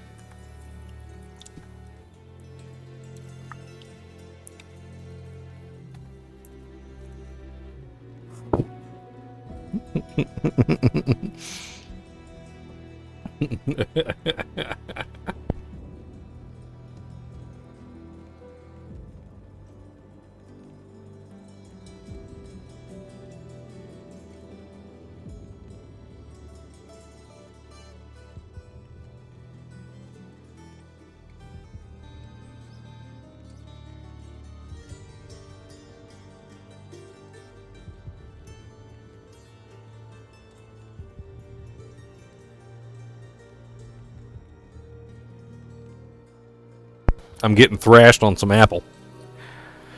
Optimus. This little guy right here is the key to Power Master Optimus, by the way. You have to have this to activate his transformation sequence, and without it, it doesn't work.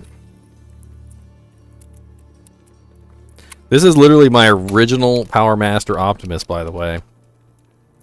This is the one that I got when I was a kid.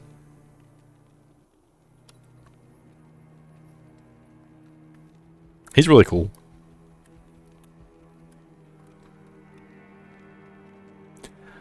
Y'all better not joke on my Power Master Optimus Prime. There's also another new hidden jank in there. A command in there that I added earlier. If you guys want to click on that. But I'm not telling you what it is. Alright, so we definitely got Adam Fletcher talking about the trap sin bug. Let's see if he's talked about anything else.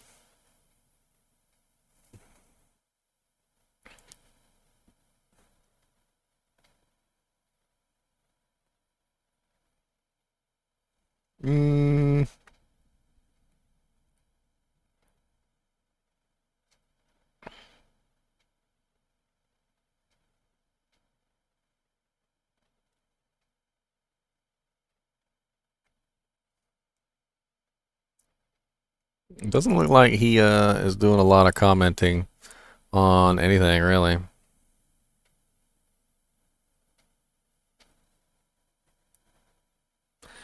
Poop. Alright, well, that's pretty much it. Let's go back. Let's play. Let's play some more Diablos. Diablos.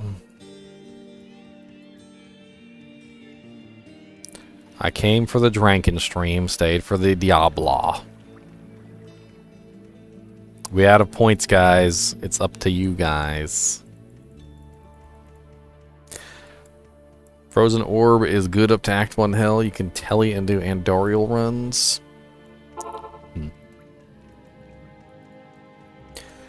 Well, that's a good thing. Earlier, you know, we got Pez Radar talking about the desync issues. Diablo 2 always had some pretty ridiculous desync issues. I always hated it. Always hated the desync issues in Diablo 2. Couldn't stand it.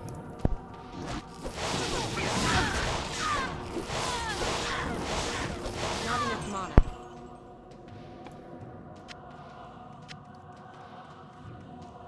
Y'all gonna give me heartburn with all this drinking. Y'all let me drink at my own pace.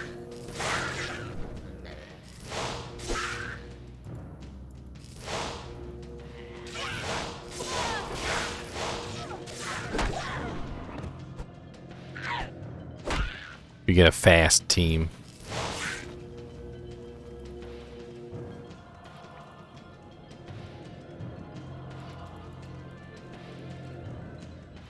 I'm sure there are going to be some people in hell on the first day.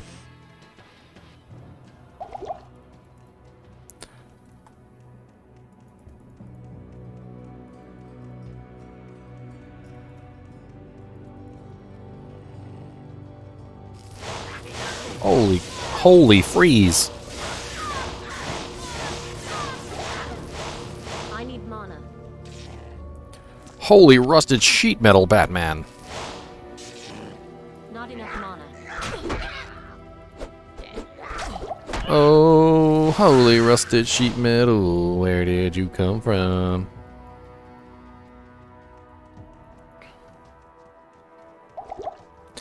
I just want to have fun. I hate to say it, I just want to have fun. I mean, it's going to be my first time leveling up in Diablo II Resurrected. I don't want it to be a blur that I can't remember. Like, did we even kill Duriel? I don't even remember. Yeah, we killed him. We're already in Act 4. How did we kill Mephisto so quickly? I don't even know what happened. He's already dead. I want to see Mephisto die. I want to see Diablo die. I want to see Bale die. Heck, I want to see Iswal die. I want to see their painful faces as they fall to the ground. Nah, I'm going to be online. I'll probably be online with everybody else, whoever wants to play. I'm not sure if we're going to do groups or not. How much are the beans going to cost us? I have no clue, Gomex. I really don't. What is 1 bit basically 1 penny? Is that what it is? And they're really disgusting. And my girlfriend keeps reminding me. She's like, "Are you sure you want to do this? They're really, really disgusting." She's like, "You guys don't even understand. They're really, really disgusting." She's like, "One of them is spoilt milk."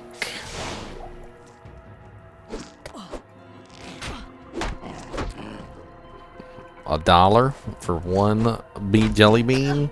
I feel like my suffering might be worth more than $1.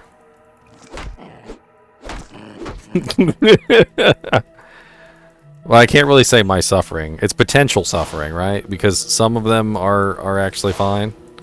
So you never know exactly what you're going to get. Alright, potential suffering.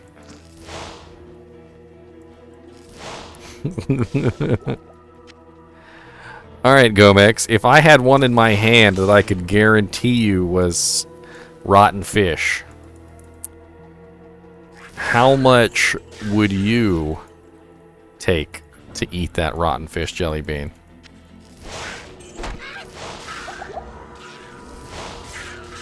I've got it in my hand, and I've got money in my other. How much money has to come out of my hand to make you eat that rotten fish jelly bean, sir?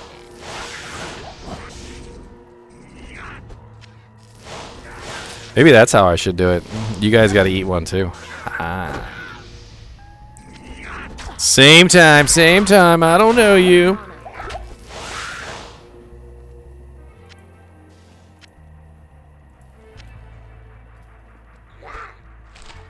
I want to see you pull it out the pack.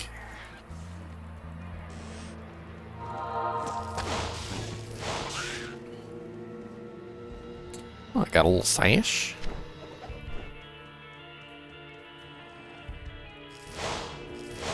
Mystery lover. My girlfriend says it's probably a girl. I don't know. I really don't know.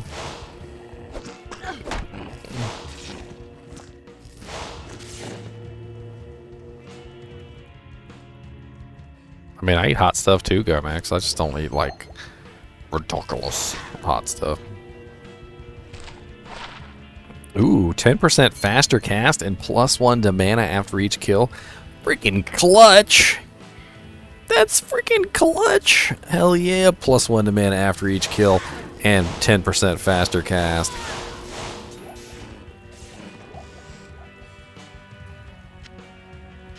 Y'all think I wasn't going to use that?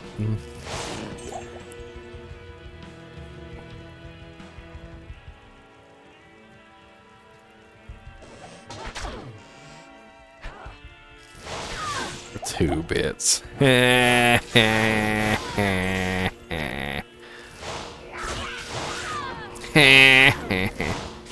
enough mana. I'm gonna let my girlfriend decide. How about that? That way it's fair and balanced.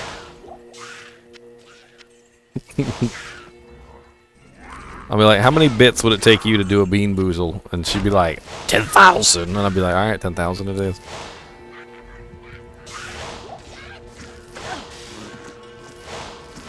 I'll just put them all in my mouth at one time then. Just let them all blend together into one disgustingness. Into one massive, disgusting, chewing pile.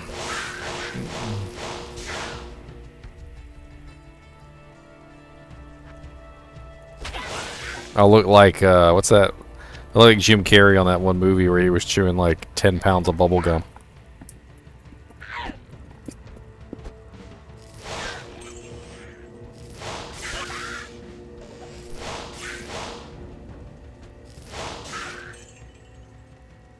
I need mana.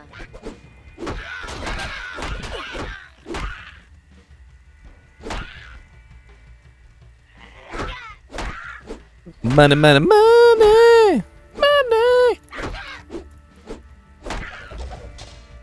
Waypoints.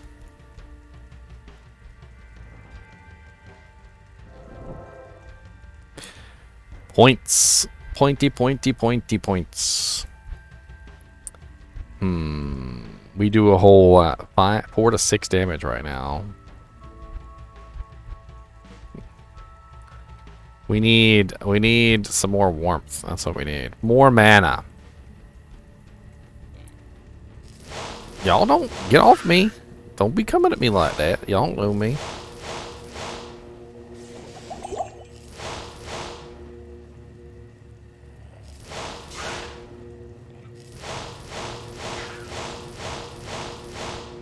Those are called microtransactions, GoMix.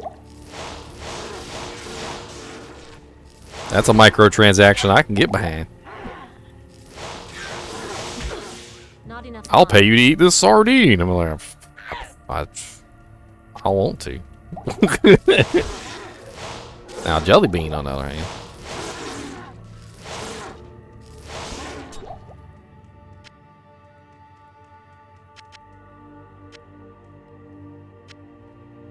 I can't carry anymore. You better give me this dagger. It's probably good.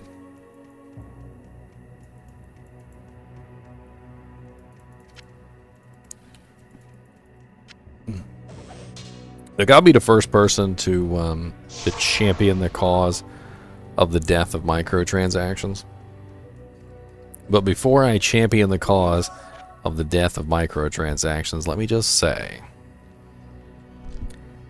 that they're not all that bad.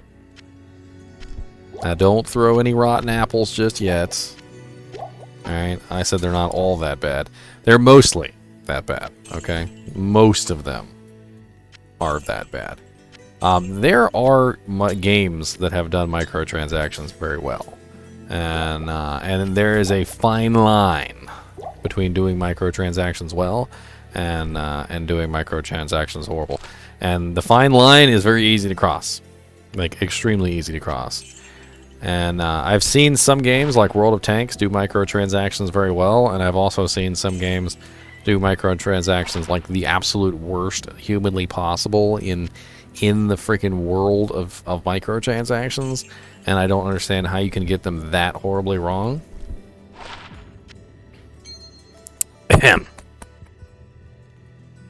But it's like the line is basically this.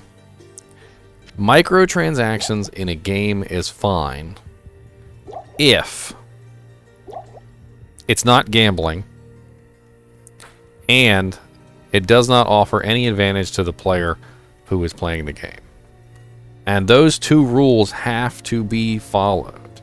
If you break either of those two rules, you are no longer in the good microtransaction zone. You have to make sure that, number one, you are not offering any advantage to the player who is getting the microtransaction. And number two, you also have to make sure that there is no gambling involved with the microtransaction. Counter-Strike is a clear example of this. There is absolutely no advantage to the microtransaction, like cosmetics that you can get in Counter-Strike, but the cosmetics are gated behind gambling, and honestly, I think that's just a terrible idea. And they got land blasted for it because that's exactly what it was gambling. And then they ended up with these gambling websites where people would take their items and go on there and gamble away all their stuff to try and get money. And then they made it so you could sell the items on the market board, and so this whole like internet gambling system appeared with Counter-Strike. You could literally, like, I'm not even joking, legit gamble for real money with Counter-Strike items. And then that was a whole thing. And then offering an advantage. So if you have a microtransaction that offers an advantage to a player, it has to be something that is absolutely tiny. And even then, you're going to get people that are going to complain. And I've played games that have microtransactions that offer enormous advantages to players. And there's really no way for me to explain them all, but I can explain a couple of them. So, like, for instance, I was playing this one game. It's called Black Desert Online. And in Black Desert Online, you have the ability to buy this special cloak. And the cloak hides the name from over top of your character. That's all it does. It hides the name from over top of your character. So that when people are running around, they don't see your name as they're running. So they would have to actually look for your character specifically, as opposed to the normally the information which appears above your head. And why is this an extreme advantage? Well, in PvP, you're always looking for the names. So as you run around in Black Desert Online, you're looking for this name above the characters, and anyone who has purchased this cloak can basically just crouch down in a bush.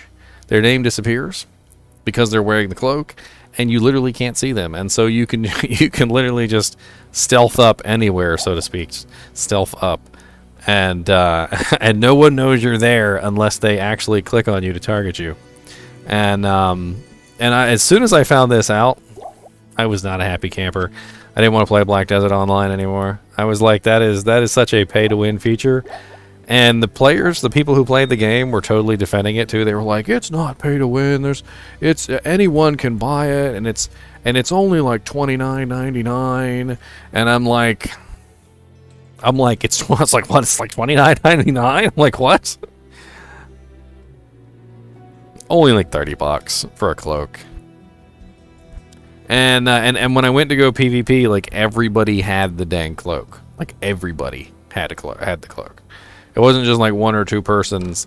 Like anybody who was actually PvPing and expected to get any kind of like legitimate combat. Oh yeah, I forgot. You can't equip items to your mercenary either in non-expansion. I'm an idiot. I forgot about that. Yep, you cannot equip gear to your mercenaries in non-expansion either. Ooh, another non-expansion feature that I had forgotten about. Feature.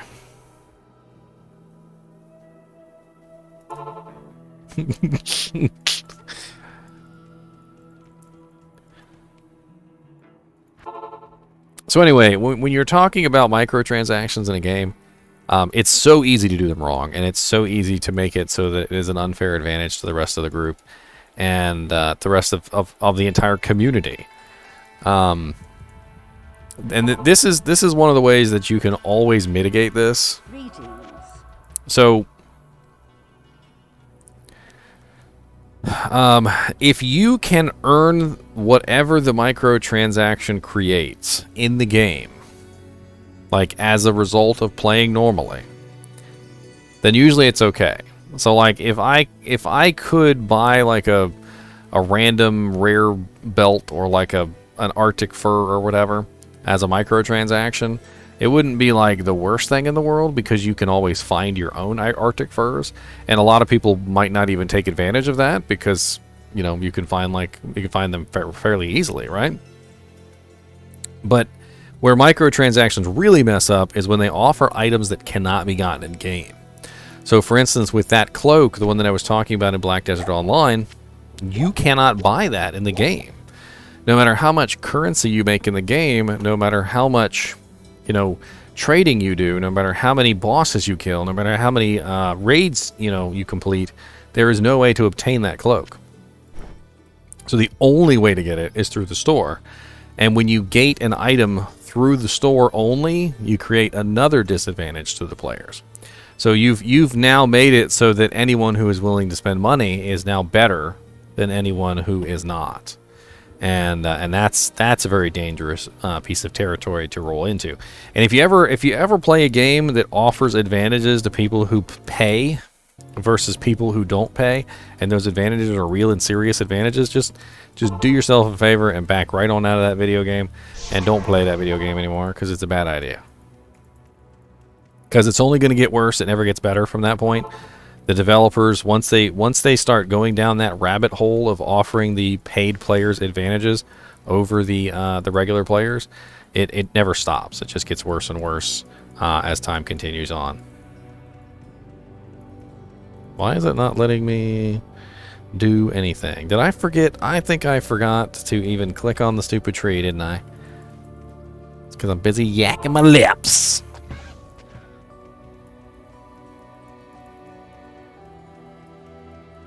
Forgot to click on the stupid tree. This ancient tree has an aura of magic about it. So if you were to ask me, like, if you just asked me and you said, hey, do you like microtransactions? The answer is going to be no.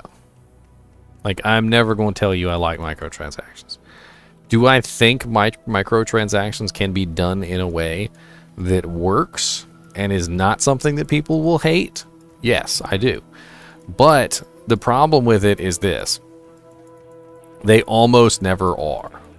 The developers always get greedy, and once they get greedy, they inevitably do something to offer a player an advantage that they shouldn't have. And there's a reason why they do this, okay?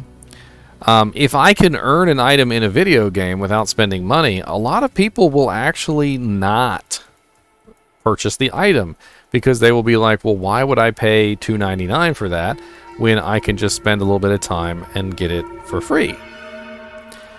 So the developers almost always inevitably, I love to say that, almost always inevitably create an unfair advantage, which then the people who have money can take advantage of. For Diablo's fury.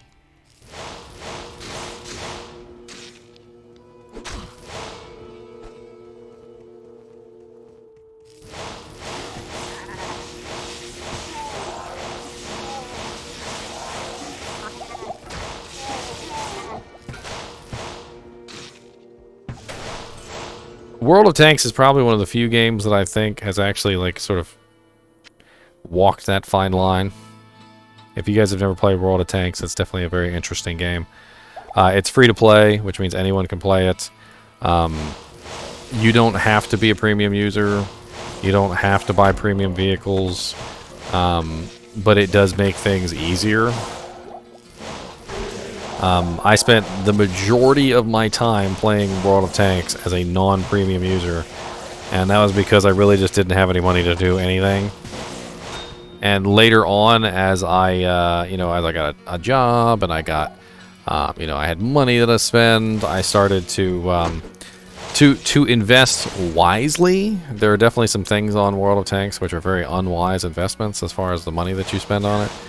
But as I started to invest wisely, I really felt like, my money was getting me something of value that wasn't an advantage over anyone else.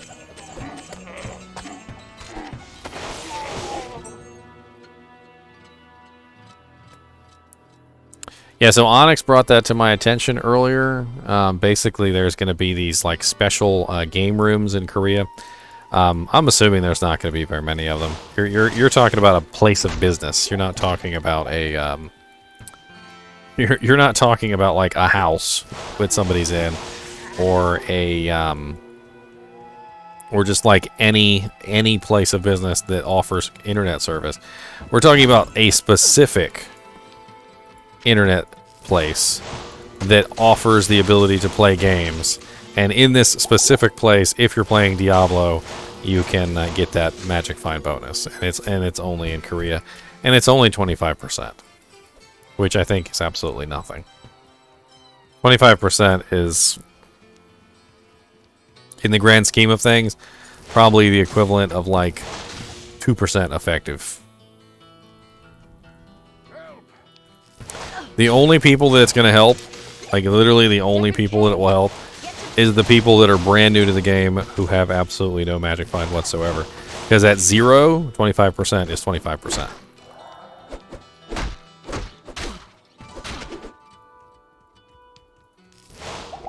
I need mana. And this is kind of what we're talking about in the whole microtransaction field. It's an advantage that offers no advantage. An advantage that offers no advantage is not something that anyone cares about. If I offered you a charm that you could purchase for $5.99, it gave you plus 10 strength, and you could only have one of them, and it was 3 slots big, you probably wouldn't even think two bits about it. You'd be like, who wants that? Nobody wants that. Nobody wants that.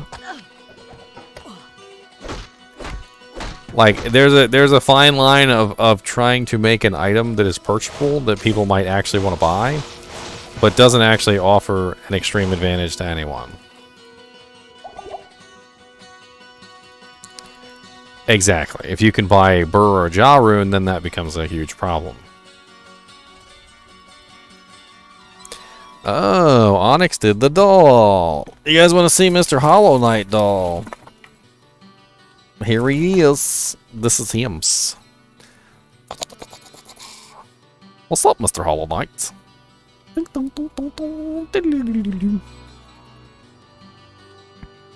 Come on, Mr. Hollow Knight. Stay right here with me.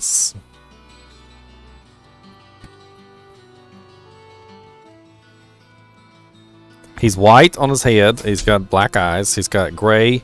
He's got a gray moth coat, and he's got he's kind of black underneath. I say he, but it's an it. If you've ever played the Hollow Knight series, you would know that the Hollow Knight is exactly as his name suggests. He is a Hollow Knight. He is a doll, a creation. He doesn't actually exist.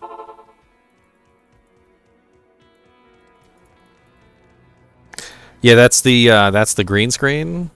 So when the green screen is on, it kind of messes with the white objects. White objects are not really the greatest. What's up, beautiful lady?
Not enough money.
Sorry, we're talking about doing flyers and stuff.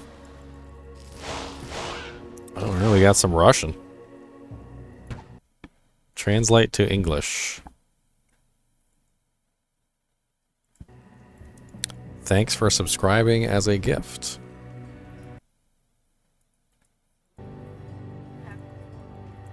Charming person is Russian. Ah. At least I think that was Russian. Salute, charming person.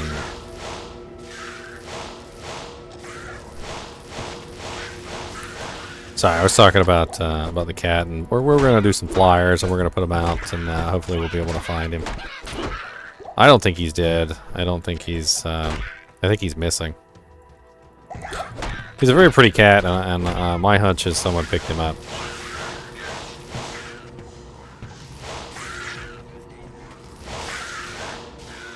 I need mana. He's an outdoor cat. He's neutered.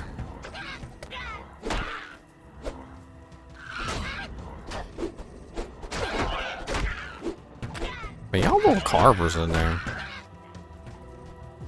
Privet? What's privet? I am just a dumb yokel.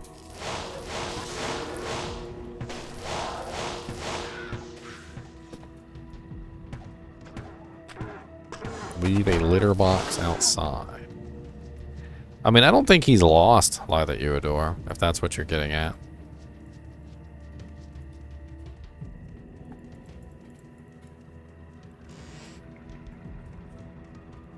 He is chipped, although it was a long time ago, and some people said that the chip might be malfunctioning. Apparently chips only last like 3 to 4 years, and he's like 5 years old. Yeah, he probably could have told us that.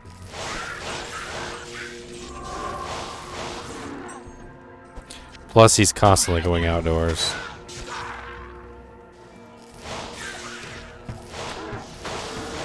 He's an outdoor hunter cat. He's lived his entire life outside. He knows what he's doing. He knows his way back.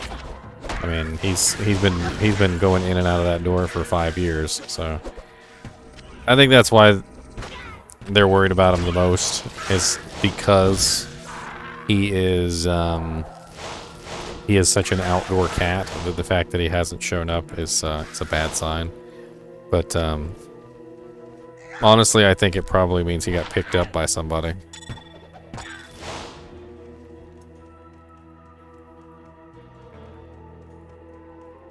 Speaking of foreign languages, do you think they will keep the male voice of Act 1 Merc? Yeah, I don't know, charming person. I'm not sure about that. Yeah, we went to animal control already. I took a look at all the animals that they currently had, and there was none there that matched his description. Oh Lord, that door is booby trapped. That is one booby trap door.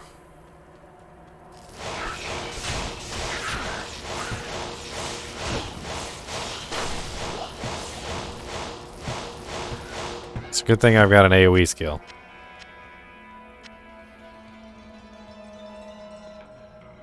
Where did I get this Hollow Knight plush? It was hand knitted. I paid quite a bundle for it too. It was expensive. There's actually a guy on here on Twitch. I can't remember his name right off the top of my head, but he actually knits these things on stream, and then once he's finished knitting them, he usually gives them away. Apparently, he knitted 2 of these, and I saw that he had knitted this one, and I asked him if I could purchase one, and he actually mentioned that he had actually made 2. And that he did give one away, but the other one was for sale, and I purchased it from him.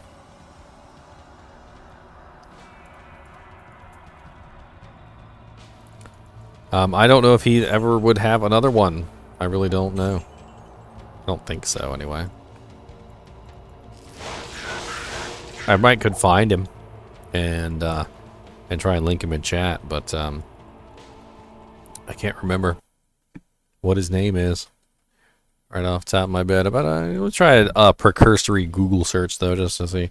Hollow Knight knitted Amiguri. I believe it's an Amigurumi doll. And then One Up. Is that it? No, I don't think that's it. Let me type in Twitch. Twitch. Crochet Hollow Knight Amiguri 2019. That is not it, looks like. Have a if you're doing a project. Nope, that is not it. That is totally not it. There he is. There hims is right there. All brand new and fresh, not looking like mine. Mine looks not brand new and fresh. Yes. Aha. Here's the Reddit post. So this was 3 years ago. And I remember I contacted him directly. And where is his brochette? What the hell?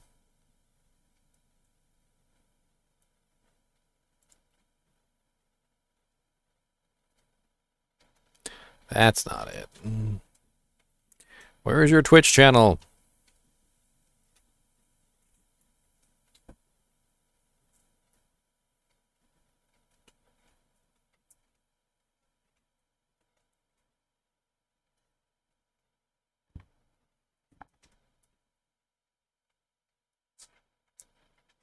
It's been so long since I've looked this up. My apologies for taking so long. I know you guys don't come here to watch me stare at another screen on the other side of the thing and not stare at the screen that I'm supposed to be staring at and clicking the buttons that I'm supposed to be clicking. Click the buttons you're supposed to be clicking, not the buttons you're not supposed to be clicking. Details in comments. Awkward orangutan. Awkward orangutan.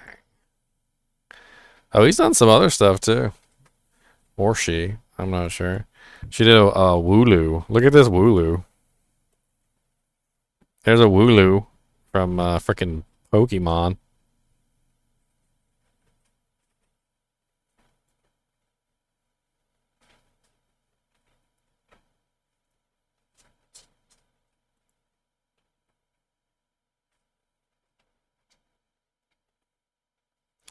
A Wooloo.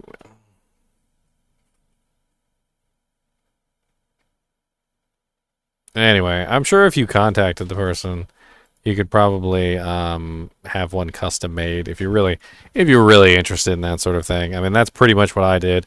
Was I contacted them directly? Oh, there we go. I found them. Yay! It was a dude after all. I remember it being a dude. Here he is, right here. Twitch.tv/Rettoto. He has 901 followers. He's done a lot of interesting stuff. He plays some video games on there. He also knits on there as well. So,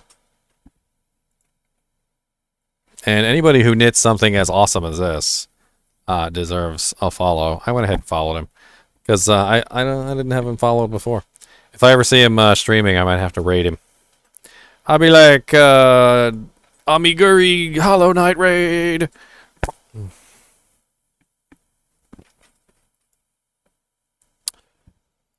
Alright, back to what I was doing. Comex said if it's not duping, it's this. Hey, I only duped in Diablo 1, thank you.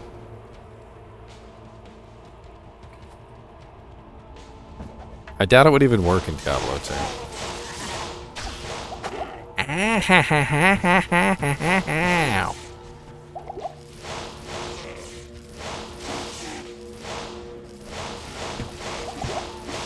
I saw my HP just melt away.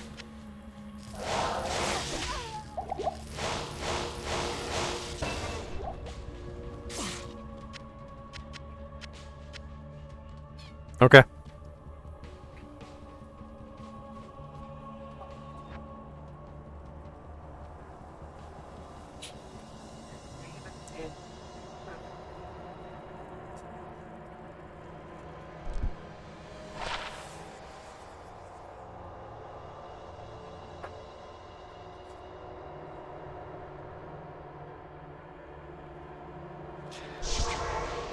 Two Arctic furs in a row.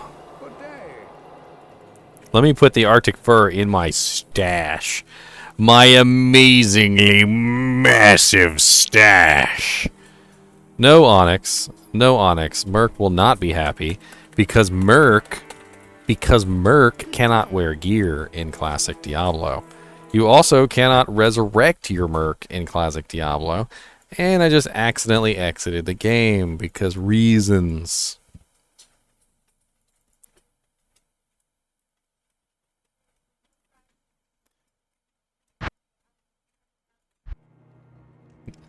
Good day. Once your mercenary is dead, it's dead.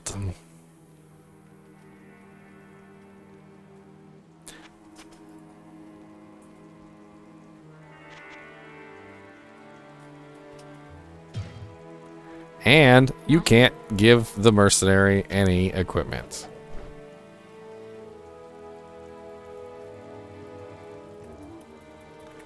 I am smashing the letter O.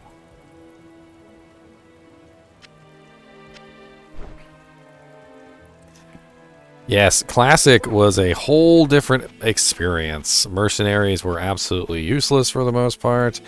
Your set items did not have any set effects on them. I mean, there was a whole lot going on in Classic that was very, very sad.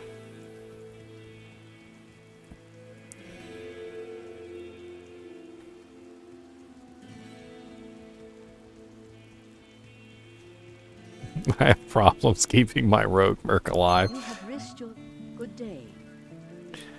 You have risked your life. Here, take this ring of craftsmanship. Take it back, Akara. Take it back. I don't want it.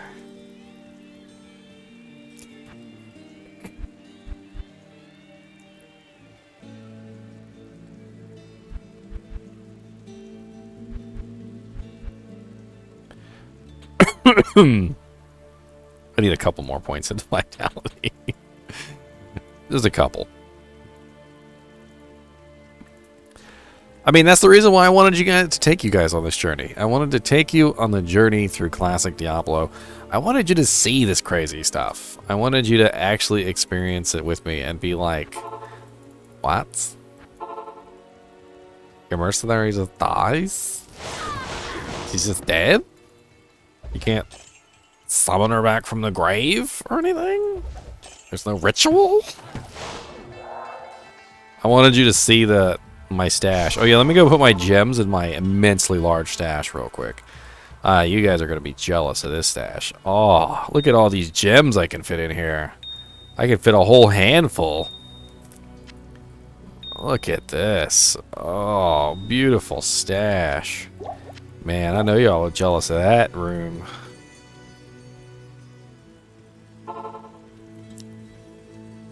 Anthika said, I'm always curious when it's a good time to redeem the Charcy enchant.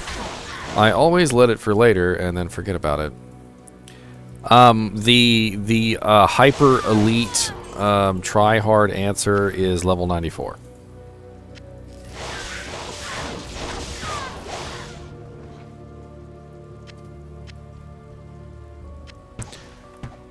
That is the hyper elite hyper elite mega ultra Zord answer. The Megazord answer. That's right, the Megazord answer. The hyper elite Megazord answer is level 94. However, if you are a human being who enjoys a game and is not a hyper elite Megazord, you probably are going to use it sometime before that. What do you use it on? That's a whole other topic. It really depends on what you're building.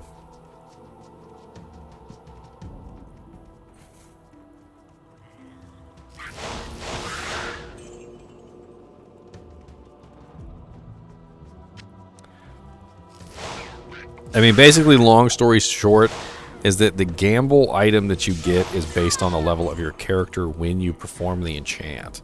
So if you perform the enchant when you are level 94, you get the best possible outcome for the highest strength item.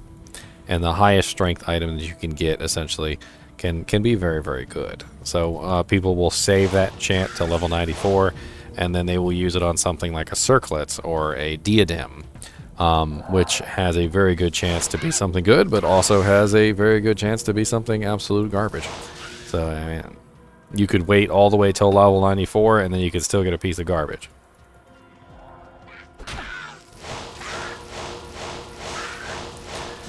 All the way to level 94 and still be garbage. Oh, dang, revision.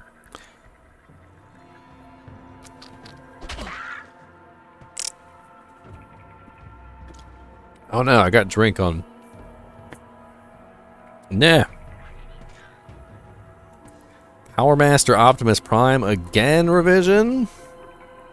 Power Master Optimus. That's right. I know you guys like Power Master Optimus Prime. Y'all's jealous. Y'all's just jealous. That's all. Y'all wish you had Power Master Optimus Prime. Ah, there you go. Stand. No, that's a little too far apart. Hey, at ease. At ease, soldier. I was a little worried there. His split was kind of wide. I'm like Optimus. There you go.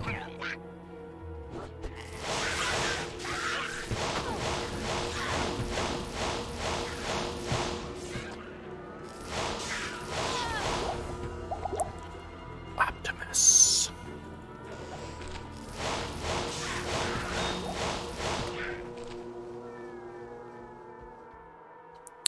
Any good guides on what to do at launch? Are you looking for like a play-by-play guide, or are you looking for a like go here, do X, like leveling guide? Because like I can tell you that every single experience that you have is going to be different. One playthrough, you're going to find the most perfect leaf staff for your sorceress that you've ever seen in your life, and faster cast rings, and all that beautiful stuff. And another playthrough, you're not going to find a single faster cast ring, and all the staffs you find are going to be absolute garbage, and you're not going to get the runes for a leaf staff, and it's complicated. It's really all about reacting to the situation that the game gives you. So, like, if the game gives you a freaking Arctic furs, you use a damn Arctic furs. If the game gives you a leaf staff, perfect leaf staff, you use the perfect leaf staff. You know, if the game gives you the perfect enchant weapon and you walk around beating stuff with your staff, then walk around beating stuff with your staff. I mean, sometimes that's just how it rolls. I mean, I do have a lot of videos on my YouTube channel if you're interested. There are definitely a lot of good guides on there. God, will you hold the shift key? That's my YouTube channel. And I also have an entire playlist dedicated to refreshers for those people who are interested in learning. Inside that refresher playlist is most of my tutorial videos, everything you might need to know to get started. I mean, there's not like a specific guide in there on like this is how you level from 1 to 99, like with a play-by-play on every single piece of equipment to use and skill point to put in. But if you watch those videos, I think you'll have a solid understanding of what to do yourself, and you won't necessarily need anyone to hold your hand.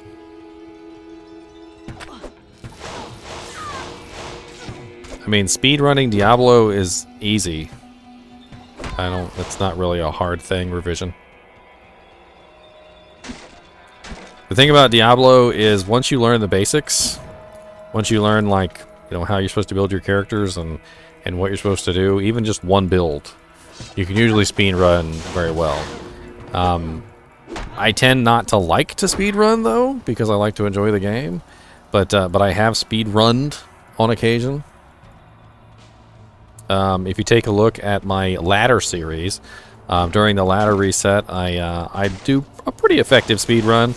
I believe I was level 93 within about a week. Completely cleared hell. Had very nice equipment. I was fairly competently geared. I wouldn't say like end game like max equipment, but like within like the first week I had done pretty well for myself.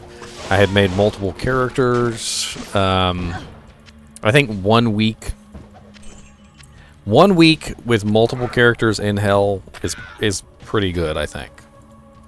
And then 2 weeks, I think at 2 weeks I had pretty much everything I needed. I was pretty much just refining characters at that point.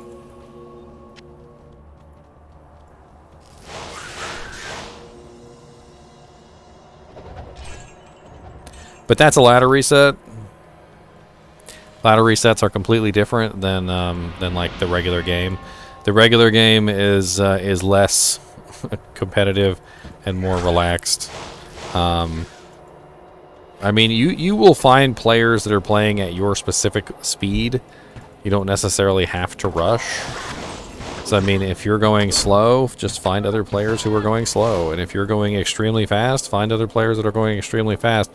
But my advice to all of you is don't force players to go faster than they're willing to go, because they're going to resent you for it later.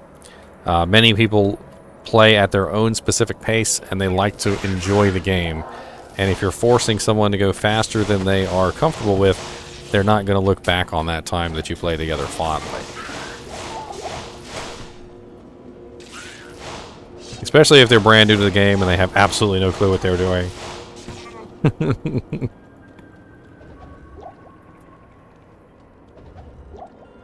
If it's your first time playing, I would definitely not recommend rushing your character through. Just take your time, just have some fun, play with some friends or play with some other newbies. Just explore, talk to maybe some more professional players, watch some tutorial videos like I have up on my YouTube channel. Try and learn everything you can about the game, because it's not going to be easy. There's a lot to learn.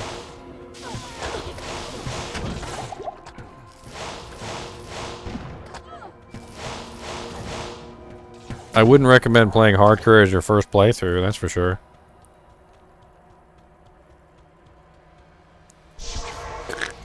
Dude, if you G-rush someone and leave them in hell, they will have no clue what they are doing. They will absolutely have no clue where they're even supposed to be or what they're supposed to do at any given time. You will have completely screwed them over in every regard. Speaking of which, so let's say, for instance, we have a hypothetical situation. Alright, let's say you are a brand new character. You have just started the game. You have absolutely no clue how to play. And your best buddy, who's been playing for like 30 years, decides he's going to G-rush you to hell. Okay? So he has now G-rushed you all the way to hell difficulty. So that means he has helped you kill Bale in normal difficulty, Bale in nightmare difficulty, and Bale in hell difficulty. Okay? So you have been G-rushed all the way to hell. Alright? Where do you go back to? Like, if you wanted to go back and you just wanted to level up normally, if you wanted to go back and just experience the game as you would normally, where do you go back to actually accomplish this? Well, I have an answer for you. So, there actually is a system in the game. It's called the Exp Penalty System, and the Exp Penalty System will penalize you for being in the wrong areas at the wrong time. Now, granted, if you're level 1 in Act 5 Hell and you kill and you're you know in you're in there getting EXP, Act 5 Hell gives a lot of EXP. So you know you can actually level up a level 1 character extremely fast in Act 5 Hell, but it's because the amount of EXP that you're getting is so drastic that the 95% penalty doesn't really affect you very much. And you require so little EXP that even the tiniest bits can be massive to you. So what I want to show you right now is a graphic that I've shown many times on my stream, so I do apologize for those of you who've already seen this like 1,000 million trillion times. But this is for some of the newer players who may be just joining. So what this is it's a graphic of the leveling areas. And where is my graphic? No.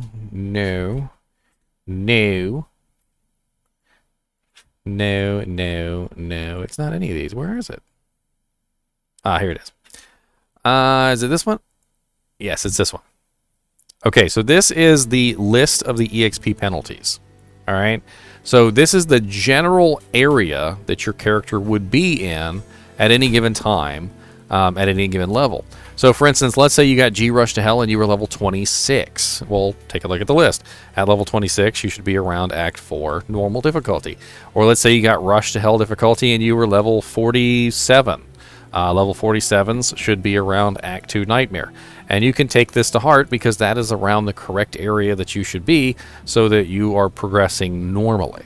So if you got rushed and you wanted to go back, so you made the decision in your mind, I would like to go back and level up normally, that is the list that you can follow that will tell you where to go to level up normally. And unfortunately, if somebody G-rushes you, you're going to have absolutely no clue where you need to be at any given moment. I also have another list here, which I've shown before also. This is the Exp Leveling List. So this is a very simple list. It's just kind of like generally where you go to level up to get the best EXP at any given point. So as you can see there, you got level 15 to 24 is clear Talrash's Tomb. You got level 25 to 40 is clear Chaos Sanctuary of Bale, so forth and so on. And it just keeps on going down the list. And you can see each individual area is kind of cordoned off. So you can look at that list. I have a whole video on my YouTube channel which is about leveling up your character. It literally is a leveling guide. So if you want to take a look at that has all that information in there.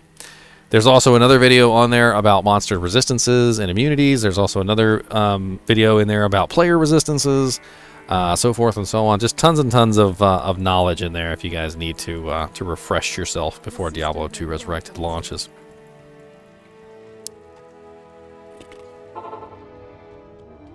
Y'all give me heartburn with all this drinking. I got heartburn now. I hope y'all's happy. Got them fat heartburns.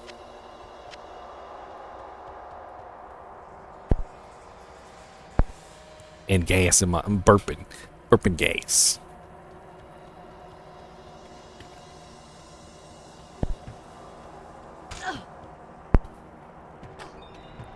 Alright, let's grab a couple more points in the fight. Get some Pepsi.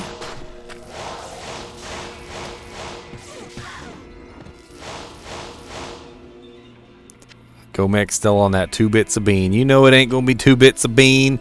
You know it ain't gonna be 2 bits of bean.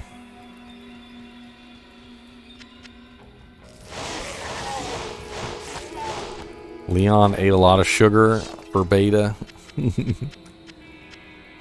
Oh man, I gotta pick up every stack of gold. Why you do this to me, Diablo?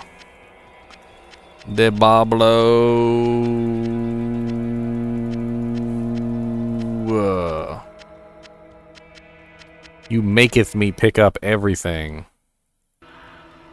It's kind of like that Bible verse, like they maketh you lay down beside still waters or in green grass. No, Diablo maketh you pick up every gold stack individually. Pick it up, sucker.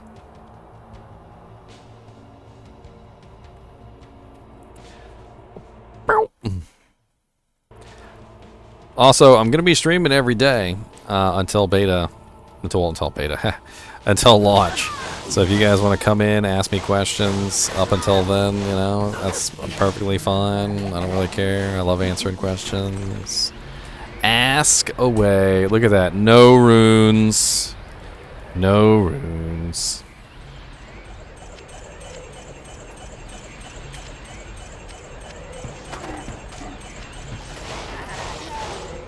Do I believe that retail is really beta? No. No.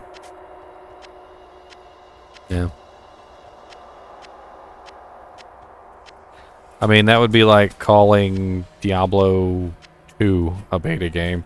Diablo 2's been out for 20 years. There's no beta anymore.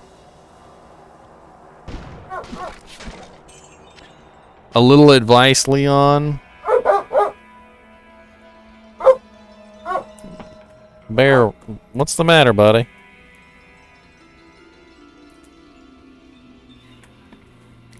A little advice, Leon. Don't eat too much crackers, cheese, and pepperoni, alright?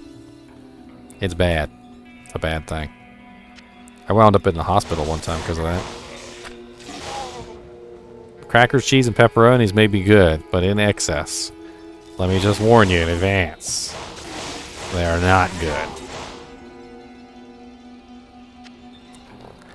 Let's just say that every single one of those ingredients, crackers, pepperonis, and cheese, all create acid in your stomach, and that massive amount of acid in your stomach has to go somewhere. And it doesn't just get reabsorbed. It does not.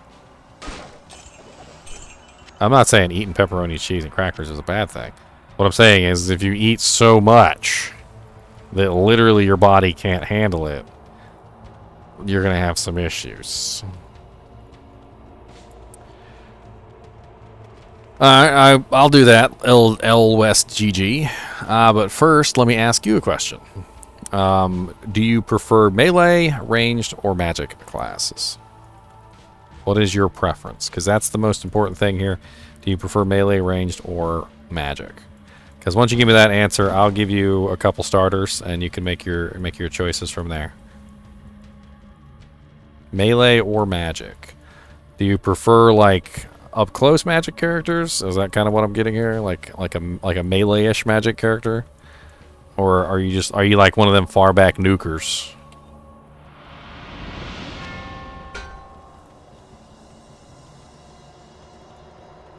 Because there are some melee-ish magic characters.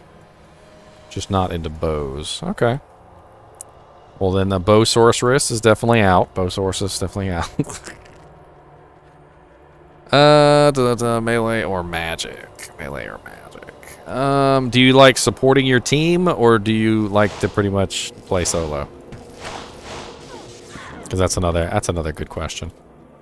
Support your team or play solo? team content and PvP. Ooh. If you like team content and PvP, then I would definitely recommend a Smite Paladin. That would be a very solid start for a character. Smite Paladins are very PvP orientated and very strong in PvE as well. Smite Paladins can be built successfully from scratch. You just have to know what you're doing. So with a Smite Paladin, the damage on the smite actually comes from the shield that you are wielding. So the higher tier of the shield, the more damage your smite does. Smite is very interesting because, number one, it cannot be dodged, evaded, or blocked. Actually, can it be blocked? I think it might be able to be blocked. I can't remember. But it will not miss. Like, it has a 100% attack rating always. Why can't I remember whether smite can be blocked or not? I'm an idiot. It also knocks back and stuns the target. So both knockback and stun are very amazing things. So you have knockback, you have stun, and you have a attack that can't miss. And it's just a really nice amount of damage, and you can combine it with other abilities. Basically what you do for a Smite Paladin is you max out Holy Shield, which will increase your smite damage. You max out Smite, which will increase your smite damage. It also increases the stun length duration of the smite. And then you work on a skill to beef up that damage. So Fanaticism is usually the skill you'll go with. But as a starter character, you're going to have to start out with Might. And then what you're going to do is you're going to work your way up to Fanaticism, which is a level 30 skill. And I built a Smiter just for fun. He was the first character I built on Diablo II Resurrected Beta. I just wanted to test him out, and he did absolutely fine on his own.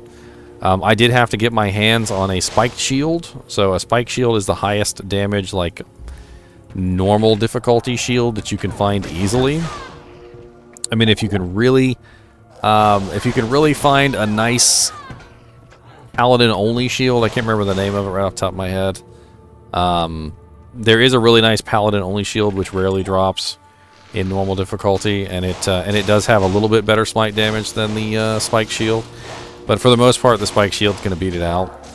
And then eventually you're going to move on to the Nightmare and Hell versions of the shields. And you're going to have to upgrade your shield every single time you find a better one.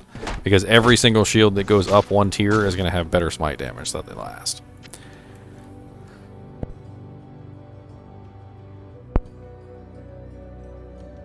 Smiters can also be very nice PvPers. And they generally don't have much problem with most content except for large groups of monsters.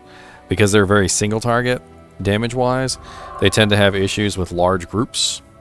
So if you're interested in something that is good against large groups, I can give you another example. Diablo tends to be very poignant in the way that it deals with things.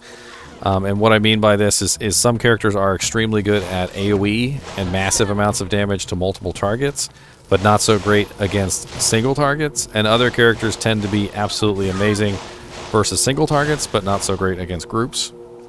For instance, a Javazon is absolutely amazing against groups and not the greatest against single targets. Whereas a Vengeance Paladin is absolutely amazing against single targets, but rather sucky against groups.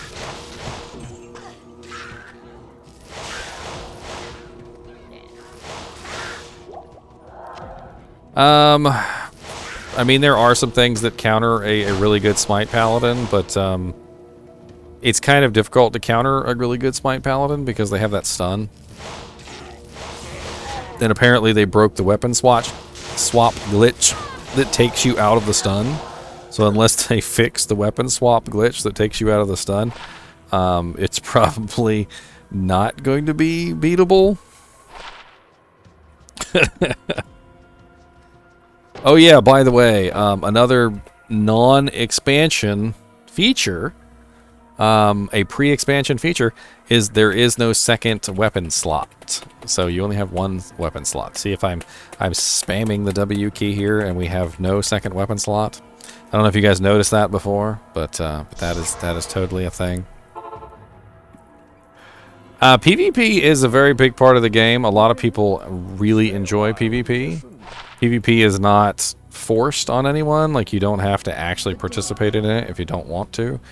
There are many ways around PvP so that you don't have to participate. So, for instance, if I were to walk into a game and I were to, PvP flag up on you, you would get a loud notification. A symbol would appear in the top right-hand corner, and you would have the opportunity to come back to town and basically say, "Hey, I don't want to fight," But a lot of people will make PvP games and they will go out and duel. Some people will try and PK, which is where basically they try and sneak up on you and kill you while you're not paying attention. And there is an entire community based around the PvP on Diablo. It's a pretty hefty arena with a lot of meta builds, and PvP, unfortunately, in Diablo is so meta that if you're not using one of the meta builds, usually you don't do very well. Unless you're playing against people that don't know what they're doing. And if you're playing against people that don't know what they're doing, that's kind of just par for the course. I've always been kind of wishy-washy on the PvP in Diablo, because on one hand, the PvP in Diablo is very fun. But on the other hand, it's also very one-sided. So, like, there are a lot of builds in Diablo which are just absolutely horrible for PvP. Like, for instance, if I were to make a Meteor Sorceress, a Meteor Sorceress might not do so well in PvP, especially since it has a long delay and it's easy to run away from. There's literally an indicator that appears on the ground. You can literally see it. You can run away from it. Like, it's not that big of a deal to be able to dodge a Meteor. So Meteor itself might not be the best skill to use in PvP. But there are skills that are good for PvP. And so, like, for instance, my Vengeance Paladin. He's great in PvE, but he's awful in PvP. I'm trying to think of like a really easy example.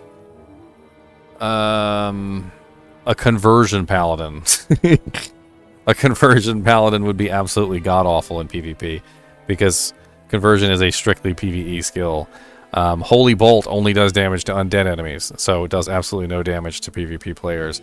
And so forth and so on. There's all these little abilities which absolutely have no place in PvP, and then there's tons of them that do have a place in PvP. And so it's very much so a like if I had built a PvP character and I just joined random games and I dueled people that didn't necessarily have their characters built for PvP, I might absolutely demolish them.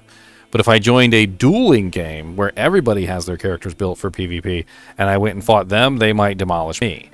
Because the fact of the matter is when you go fight people that aren't built for PvP, there's sometimes there is absolutely no way for them to fight back against you.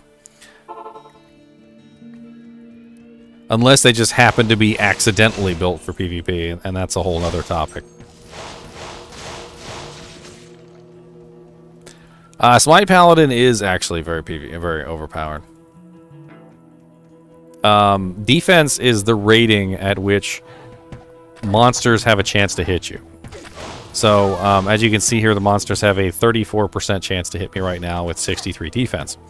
If I were to have 10 million defense, million defense, I'm doing the Austin Powers thing, 10 million defense, and my chance to be hit by any monster in the game and any player in the game was 5%, okay? 5% chance. That's how much you have to hit me, a 5% chance. A smiter would walk up to you with your 10 million defense and would just hit you right in the eyeball and laugh. Because Smite does not take defense into account when it is used. And that alone on Smite is broken as all get out. Combined with some other effects for Smite, Smite also has several other broken effects as well. Namely, the knockback, the stun, and the way that it applies its damage. So it's a very kind of a broken ability in my opinion, and because of that, it works extremely well in PvP and in PvE. Like I said, the main downside of Smite though is that it is not a AoE skill. So when you're like in the cow level and you're fighting like 300 enemies at one time, you can still only hit one enemy at a time, and that is an issue. A pretty big issue.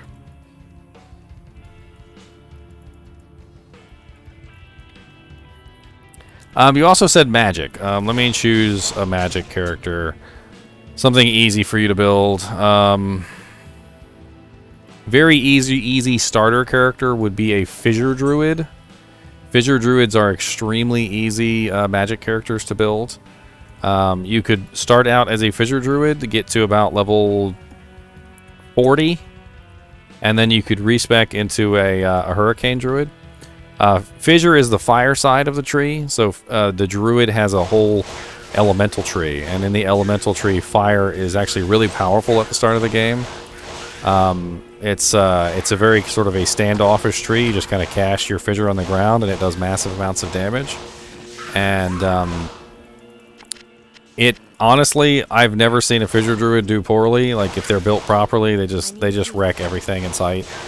And then once they get to around level 40, what you do is you go to Kara and you respec, and you start to work into the Hurricane tree. And the Hurricane is also really nice. The Hurricane tree is a little bit more up close and personal because you actually have to be within range of the monsters to hit them with the Hurricane. The Hurricane is like this circle that's around you, and as hurricanes tend to be, and you're at the eye of the Hurricane. So you're dead center, and you kind of have to like get within range. So if this Stamina Shrine is the monster, I would have to be about right here to hit the monster, because the Hurricane only goes about that far. So you tend to be more in melee range as a Hurricane Druid. I mean, I don't want to say exactly melee range, because you're not right there within melee range, but you're close enough that I would consider that melee range.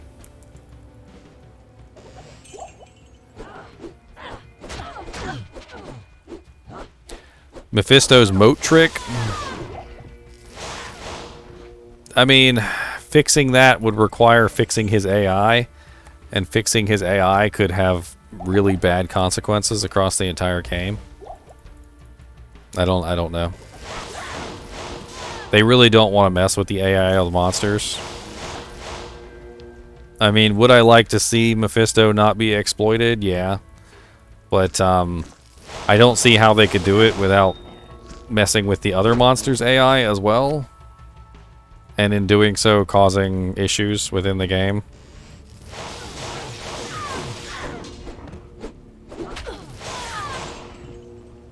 I mean, he's really not that hard to kill. I've never really understood the moat trick, to be honest. Like, even on like the weakest characters that I've ever played on, I've never really had too much issue beating Mephisto. Even if I had to go to town and buy a couple more potions or resurrect my Merc a few times, Mephisto was never the hardest boss to kill. And all you have to do is just kind of keep moving and dodge his little lightning balls. I mean, if you just stand there and try and face tank him, you're going to have a hard time.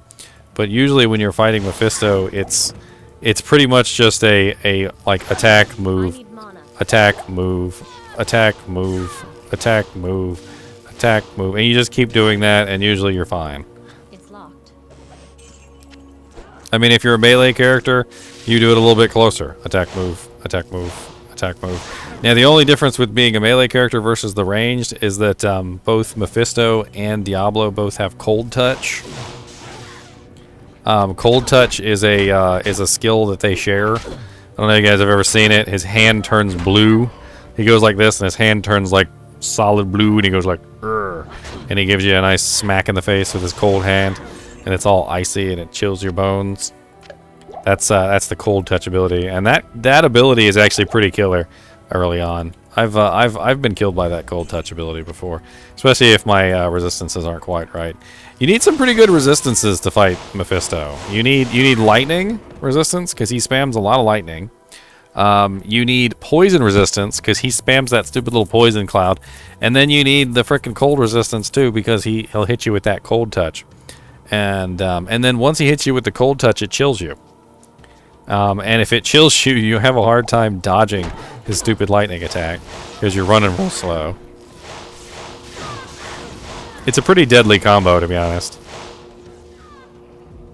Especially if he does it like just right, where he goes, and he hits you with the cold touch, and then immediately after he does the cold touch, he shoots the orb. The orb is the worst one.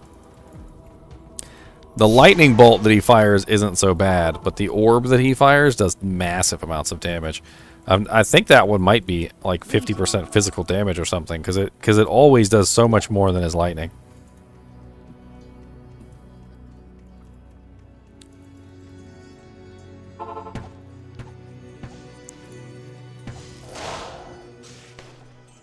We're finally in the Taomi Highlands. I'm level 12? Level 12? I can get lightning bolts. The lightning! Ah, the monastery. Ontariel's stronghold.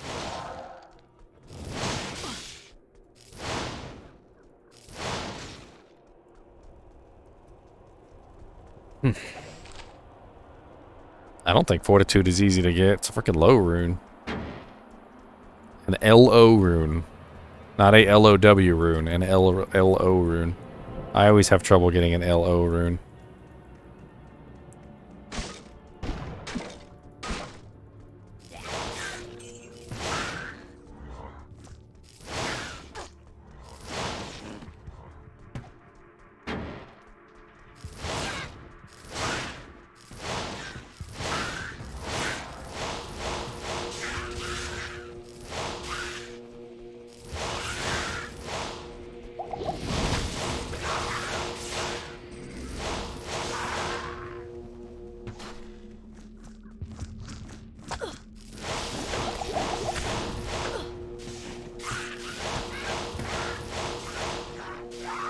Die to the lightning field. That's right. 10 bolts at 5 to 7 damage apiece. Fear me and know my name. It is Farty Sparty.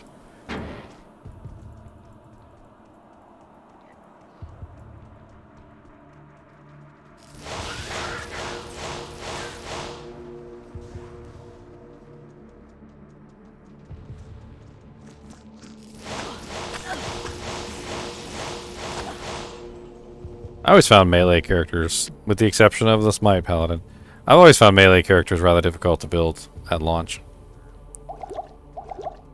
Melee characters, they are way too dependent on their weapon. Way too dependent on their weapon. And if you don't find a good weapon, it might not go well for you. And like with a sorceress or a elemental druid or a necromancer or any of those things, your spells and skills are scaling with you essentially. So the higher level you get, the more damage you do. But with a melee character, your damage does not scale with you. Your damage scales with your weapon. Your skills will enhance the damage from your weapon, but your damage is not scaling with you. And if you find a really good weapon, your melee character will do well, and if you don't find a really good weapon, your melee character will do poorly. And I mean, you can craft yourself weapons with rune words and things like that, but it's always been my experience that you will get stuck eventually in a zone because you're just not outputting enough damage. And once you get stuck at that point, you have no other choice but to find a better weapon or suffer in agony.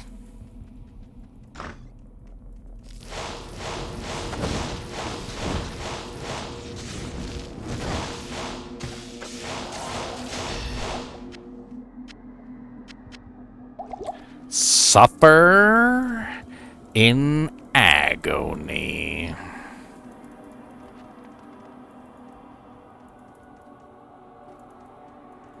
Smoke is a lot easier. It definitely is a lot easier to make than either of those. I remember I used to make a lot of smokes back in the day just because they were easy to make. The resistances on it is really nice.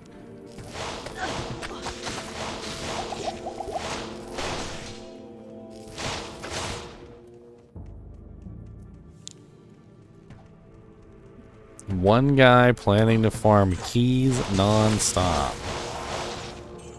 I hope it's a Sorceress. That's the one thing that I'll say that Sorceress can do better than any other class, and that's farm keys.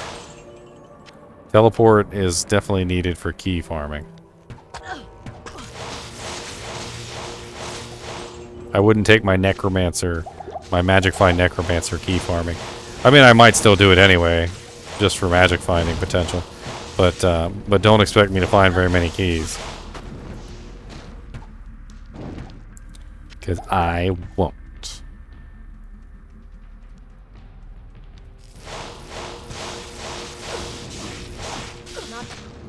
Ugh. These guys are freaking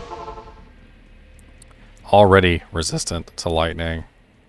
And they're lightning enchanted on top of that, which does not make things any easier for me. If I had to take a guess revision, I would say that they're holding back deliberately for the PC version.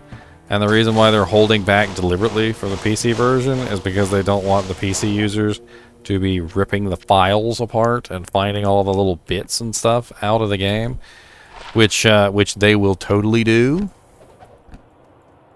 They will totally do. I can guarantee it. It's locked.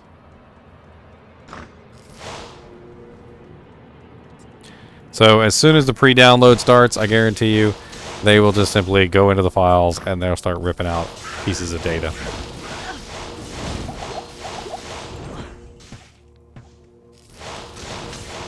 It's a calculated move. I can guarantee you it's a calculated move.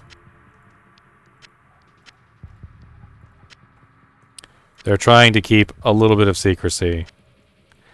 They will release it soon enough that the PC users will still get to preload before launch, but they're not going to do it so soon that literally the PC users have almost an entire week to mine the files for data.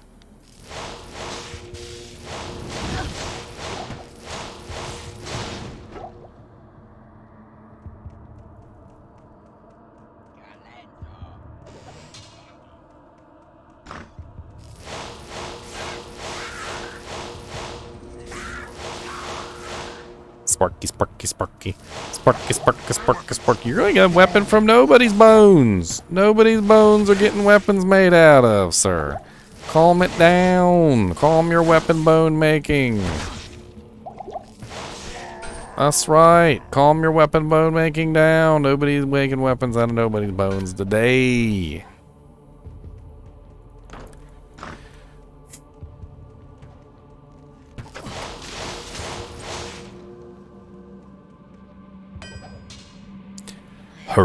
Appreciate this, I hope the sisters appreciate this. So we were just talking about the imbue, right? If you waste your imbue, is it really that big of a deal? The answer to that question is no, it's not. It really isn't. If you want to use it early game to try and get yourself something nice, use it early game to try and get yourself something nice. Who freaking cares? Take yourself a superior longstaff. Grab that superior longstaff. Go over to Charcy and have her imbue it up.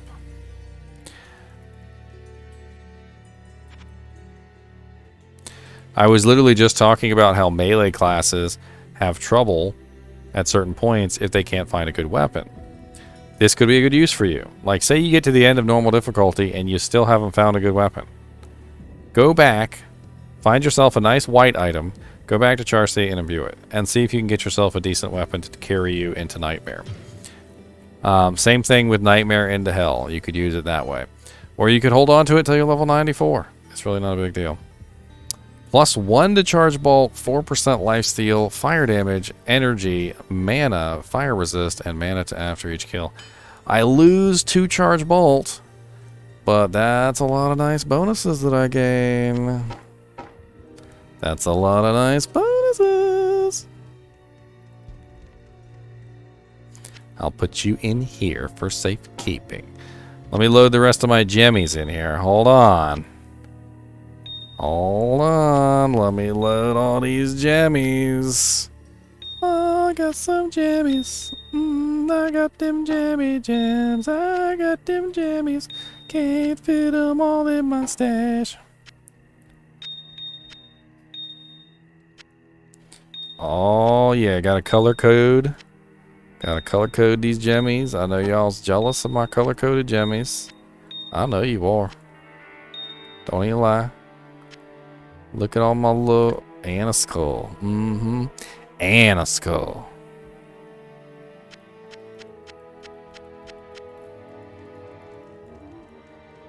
You did, Pirate Dan. I did Diablo 1 expansion yesterday. If you'd like to pick up that episode, though, it is up on YouTube.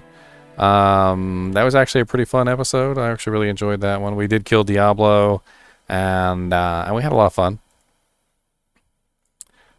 If you guys want to go back and check out any of the earlier countdown episodes, this is the Diablo 1 Hellfire expansion episode. And then this one is Diablo 1 regular, no expansion.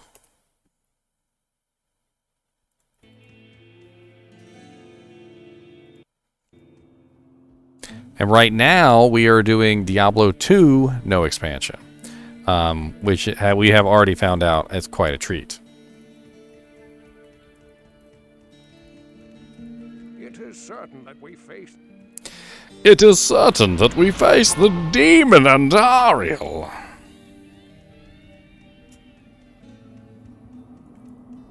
Beware of her nipple rings. They are quite large and dangerous. I too was once succumbed by the evil of her nipple rings. Her nipple rings. Nipple rings. Ow. Mana burn. Mana burn. The worst of burns. The worst of burns. The worst.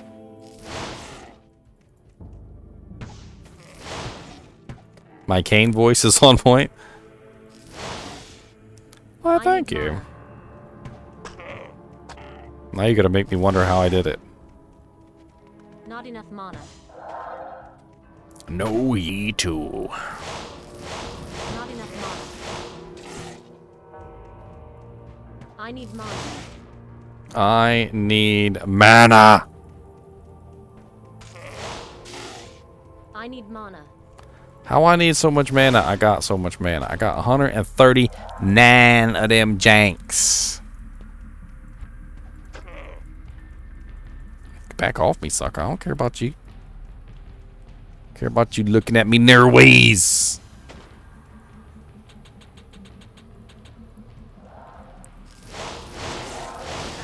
If he didn't freaking mana burn all my mana out of existence. Never forget that your ultimate purpose here in Kurost is to destroy Mephisto and not serve yourself, and never masturbate in public. Don't do a Pee Wee Herman.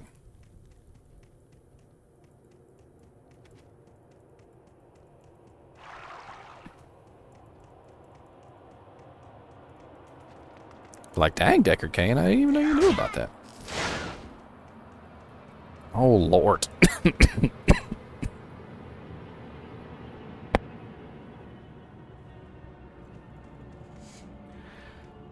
Freaking creeps up your nostril holes. Before you know it, it's like all up in your brain and... Ugh.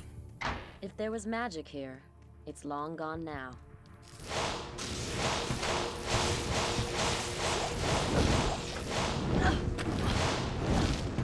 You know what's the worst thing anyone has ever told me? I'm going to share it with all of you so that everyone can experience the joy of knowledge. The joy of knowledge. Somebody explained to me that smelling an object and tasting an object were essentially the same thing and use the same receptors for the most part. And that kind of blew my mind, because the next thing they said was, so think about the fact that when you're smelling poop, you're tasting it. And I'm like, mm-mm.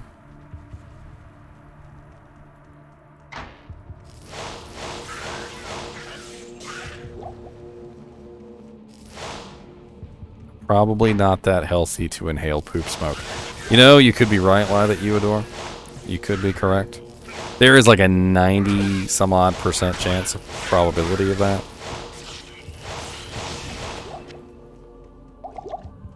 But the world may never know. How many licks it takes to get to the center of a Tootsie Pop. A 1, a 2, a 3. Crunch.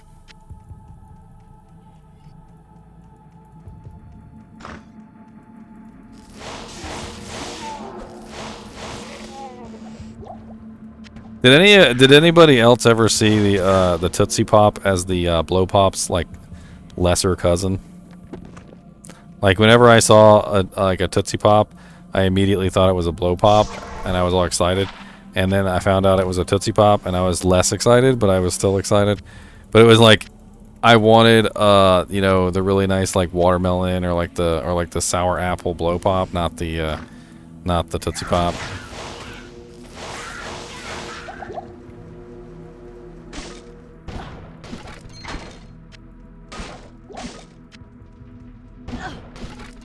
I am a snob. Plus 2 to strength and 4 to mana.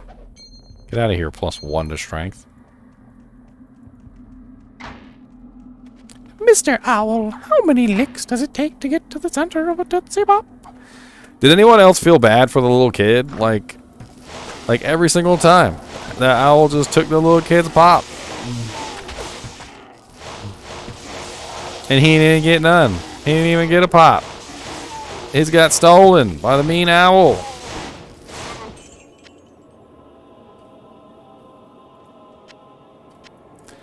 Dude, I used to do that all the time, Gomex. And you turn it in and you get, well, I can't remember what we got. It was like another free pop or something if we got the star.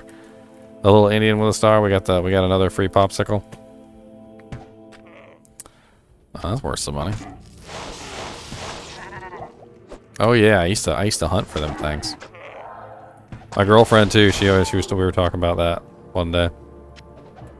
Be hunting for them little minions with a star.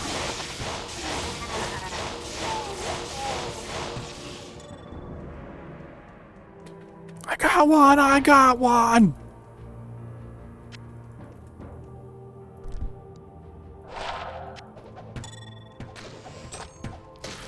What's up, skeletons? I heard you like Sparkies. Sparka, sparka, sparka, sparka, sparka, sparka, sparka, sparka, sparka, sparka, sparka, sparka, spark. Spark. Spark. Spark. Stop dodging my sparks. Skeleton's like, I'm literally standing still. Like, stop dodging my sparks. It's like, I literally have not moved.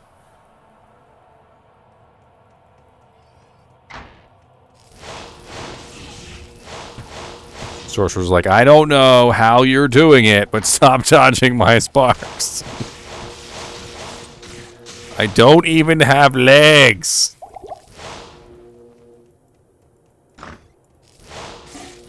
I used to make it, Comex.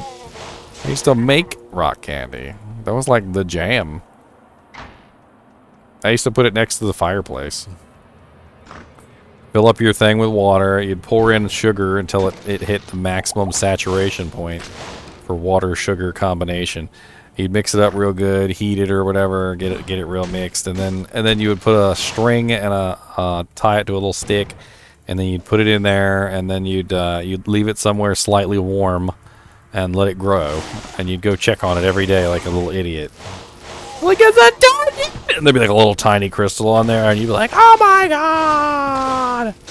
Takes forever! And then finally it's finished, or you get impatient and you just eat the little tiny crystal off the thing and you put the rope back in there.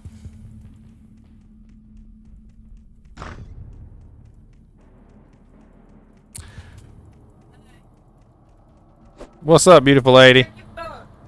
Check my phone. My girlfriend yelled out the door, check my phone.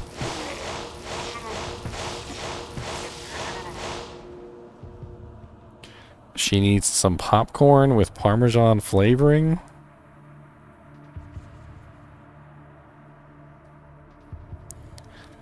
Popcorn with Parmesan. How am I going to make you popcorn? Nothing. My beautiful lady wants some popcorn with Parmesan flavoring on it. A request.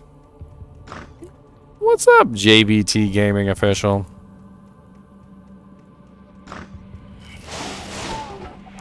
How's it going, man? I take by your name. You've got your own channel running?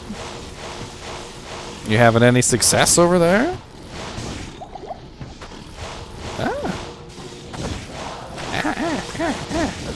Get out of my way. No, you guys got lightning too, and I don't like it. I don't like it.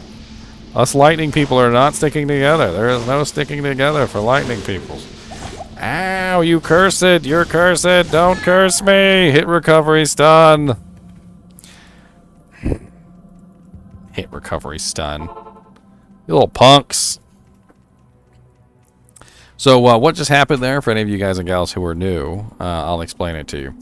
So when you get hit for more than a certain percentage of your health and damage, you will take what's called a hit recovery stun. And to get out of the hit recovery stun, you have to actually go through a hit recovery animation. All right, and sorceresses have like the worst hit recovery stun duration in the world. I think there's only one character worse, and it's not even a character. It's the Act 3 mercenary has worse hit recovery, and that's like the only one. So basically, you cannot do anything else until you complete this hit recovery stun. Okay, and so what happened was I was being hit so much and so often, and the stun was triggering so much and so often, I was stuck in a hit recovery stun loop.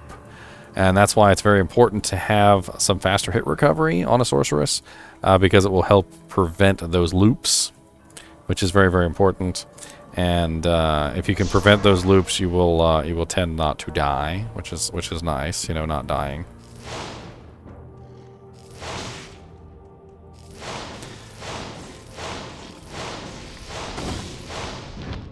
Thankfully, as a sorceress, I do have ability to kill things. Just need to work at it.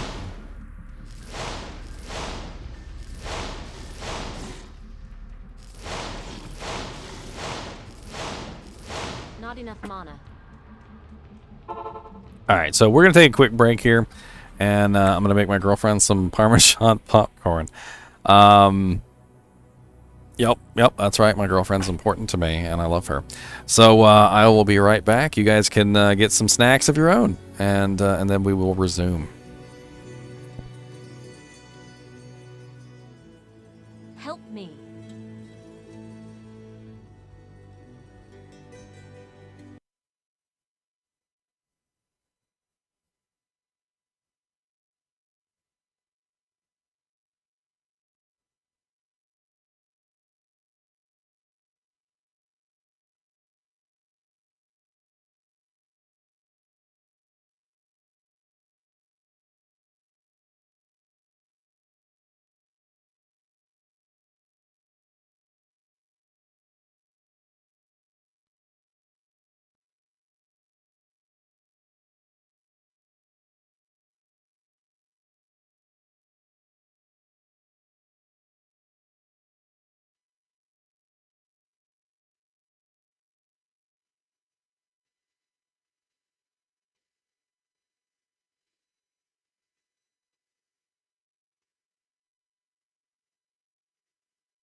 I'm back. I'm back. I'm back. I'm back.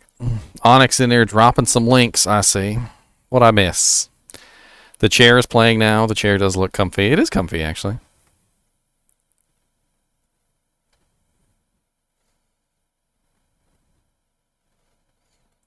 Is that the old update I've already seen?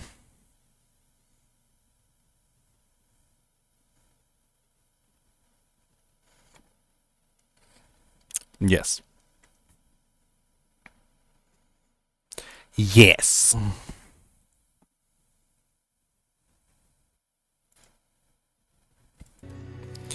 Yeah, so they changed all the ladder items to be non-ladder.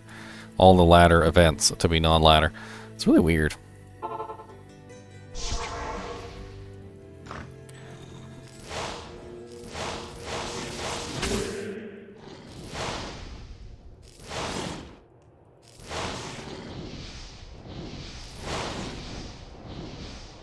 Go away with your little giant.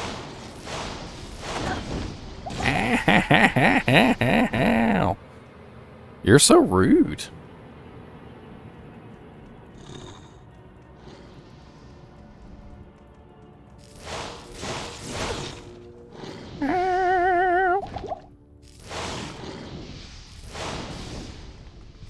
These guys are lightning resistant. In hell difficulty and stuff, they're lightning immune, so they already have a massive amount of lightning resistance. So, not the best monsters for me to be facing on an early level lightning sorceress, especially one that's very poorly geared.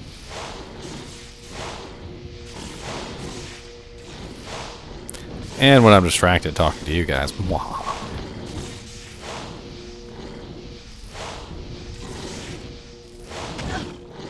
He's like a little turret. The thing that always bugged me is they can like sometimes chill you with a miss on that stupid orb. So the orb has like a chance to chill you even if it doesn't hit you, which is really weird. The Ginger Ross stream, what are we gonna do? Painting? Paint by the numbers?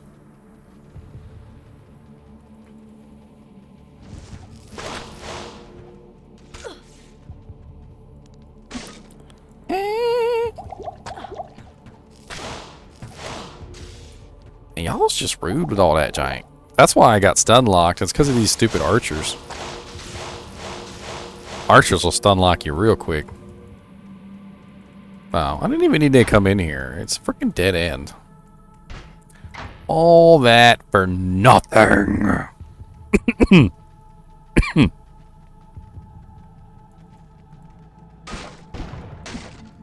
You can back all right on off, sir.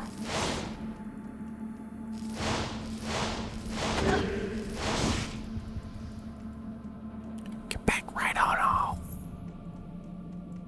Kill by the numbers and look at happy corpses. It's a happy little Soch.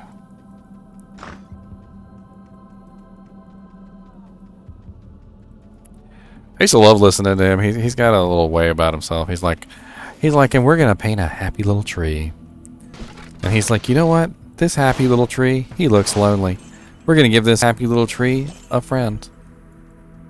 Because no one likes to be alone. And then he would draw a second tree to go with the first tree. And you're like, yeah, nobody wants to be alone. That's right.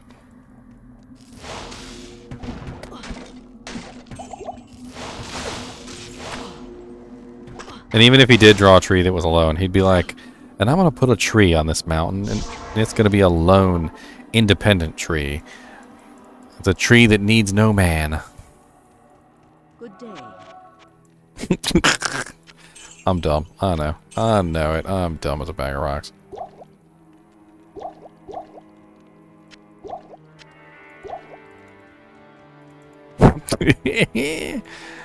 A lone independent tree that needs no man. The hell am I smoking?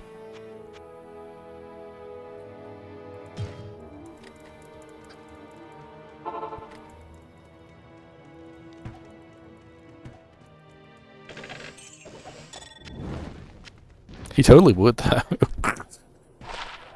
And then he'd bring out his little squirrels and stuff.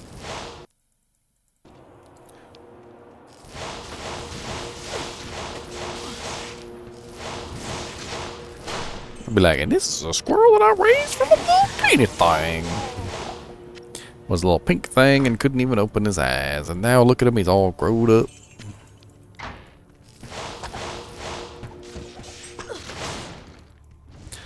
Speaking of squirrels,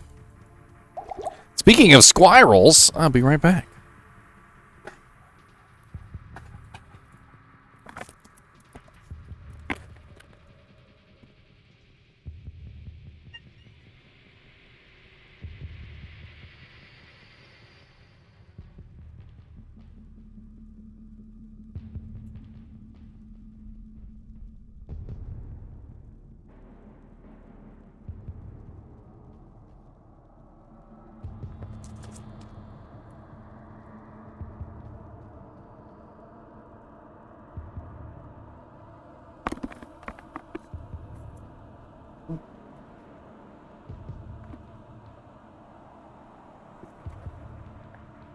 I want you all to say hello to Mr. NiNi.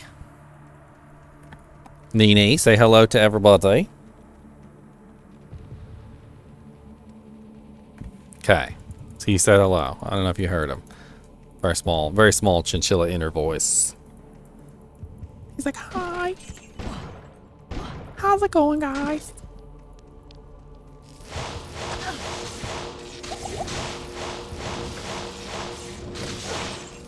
You gonna sit with me and you're gonna be on stream today?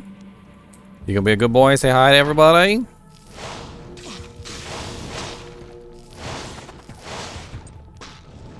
I promise you he's real. I promise you he's real. He's got stage fright, that's all. Maybe if you guys spam your chinchilla emotes, he'll become more lively. Maybe.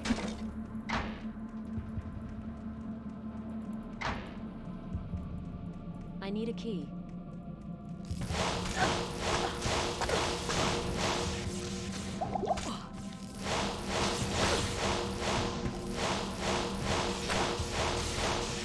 Oh Lord, I think it's working.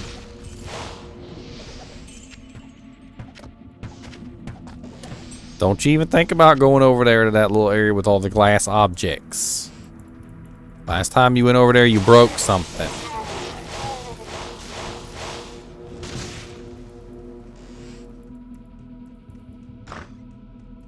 It's like, I'm going. So, ciao.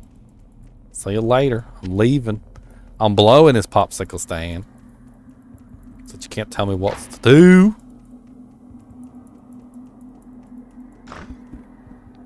What you doing back there, buddy?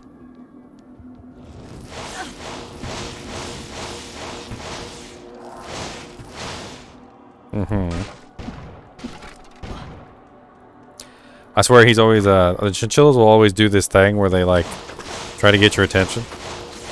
And when they try to get your attention, like, and you don't give them your attention, they start nibbling on you. They're like, hey! They're like, hey! I'm talking to you here! They're like, don't ignore me!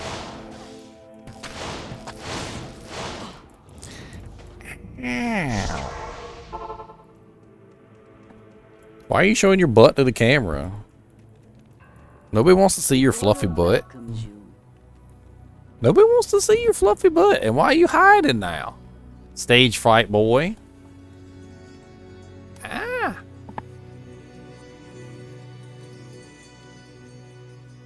Trying to get me. You see that? He was trying to get me. He was trying to eat me.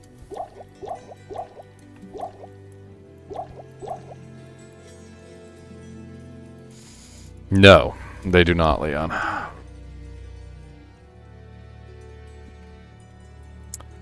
Conviction works by using the highest level of the conviction. So whichever one is higher is the one that overrides. If two competing convictions are fighting against each other, like say for instance, your mercenary had conviction and somebody else's mercenary had conviction, and the convictions were fighting against each other, the only the higher level of the two convictions would work, and only the difference between the two convictions, which is not a lot. So, for instance, let's say one mercenary had level 14 conviction and the other one had level 15 conviction. The level 13 would be overridden, and you would get an effect of level 2 conviction in that zone, which is not a lot. So, for instance, with Mephisto's conviction is level 26, I believe.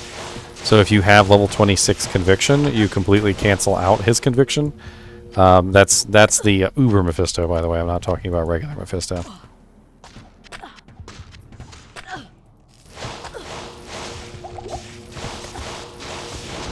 So a lot of people will tell you that you absolutely have to have a treachery to fight Uber Mephisto because of his conviction ability. And I'm here to tell you that that is false. You don't absolutely need a treachery to fight Mephisto. If you are a paladin and you have conviction aura, you can cancel out Mephisto's conviction aura with your own.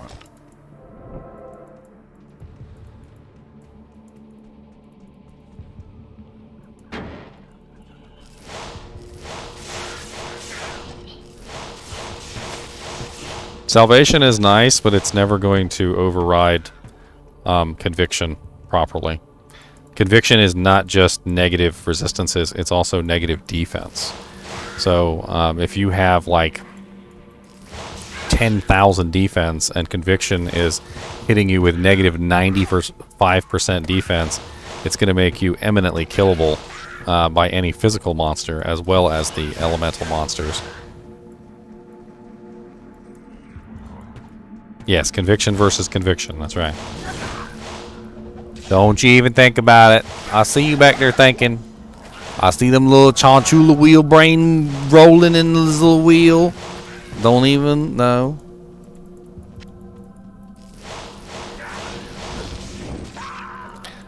Yes, conviction versus conviction is a whole thing.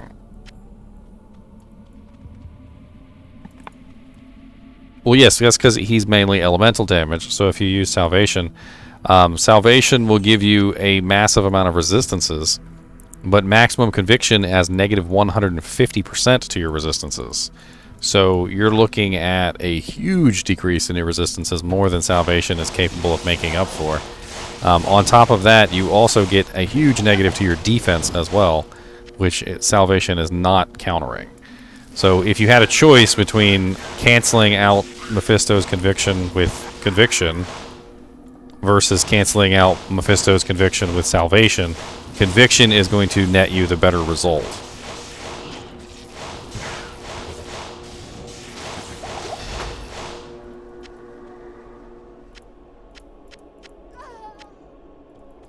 Mercenary just died. Terrible staff. That is an absolutely garbage staff. Garbage. But that's why people use Treachery, because Treachery has a huge resistance buff on it to help counter Mephisto's conviction. But you don't need it. It's not imperative. There are other ways to deal with Mephisto's conviction. It's just Treachery happens to be one of the easiest ways to deal with Mephisto's conviction, because you can make a Treachery armor fairly easily, and once the proc effect of Fade is on you, it lasts for a pretty long period of time, usually long enough for you to kill Mephisto, and then once Mephisto is dead, you can focus, you know, on another piece of equipment. Why are you pulling on my chain? Why are you yanking on my chain? Sir! Sir, can we talk about this? Sir. Sir. Sir. Sir. Why are you hiding? I see you. Don't you even think about it. He's listening to me too. He looks over there. I tell him not to think about it. He looks away. And then as soon as I look away, he looks back over there. He's like, he's not looking quick. Quick. Quick. This place chills me to the bone. Mr. NiNi. See, Autumn Chinchilla emotes activated the Chinchilla. I hope you guys are happy. Calm him back down with some cat emotes. Maybe that'll work.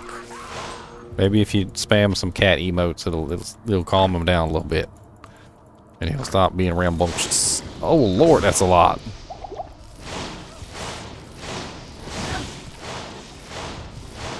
Shoot some lightning through the door and I'm gonna kill you all. Shoot some lightning through the door. I hope you are really poor. That worked beautifully. No. You ain't getting no treats later if you misbehave. No treats if you misbehave. And stop messing with the green screen. Y'all can't see him messing with the green screen because the green screen doesn't exist on screen. But he's messing with the green screen. He doesn't like it. He said, this is too green. I don't want a green screen. So don't like it. Take it away.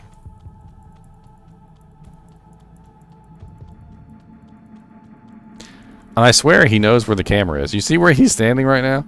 He's literally standing directly behind my head. So you guys can't see him. I swear he knows where the camera is. He's like, no, I don't want to be on camera. He's like, I am not a camera person. Okay? He's like, I didn't sign up to be on Twitch. I ain't getting no share of the revenue.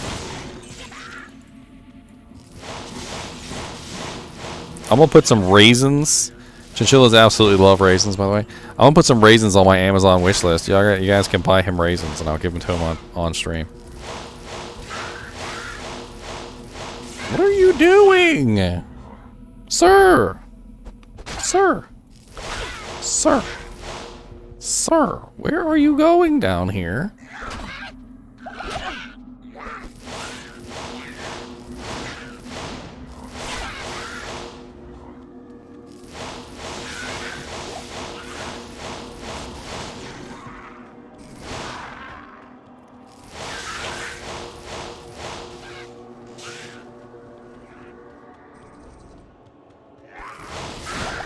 I'm trying to see if I can get him to calm down. Chinchillas are very interesting animals. They like to sit with you. They're very social animals. They enjoy company. They're a little bit more skittish, I think, than most animals are. Definitely on the more skittish side, but I've definitely seen them calm down and have some very interesting behavior at times. And let's see here. What are we doing? I'm only level 14. I can't get teleport yet. Can't get nothing. I could put some more points into charge bolt.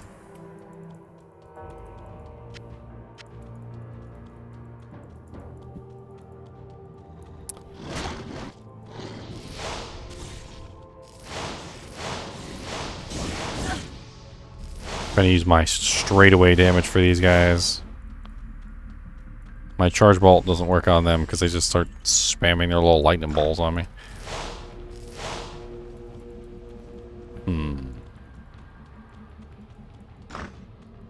Yes.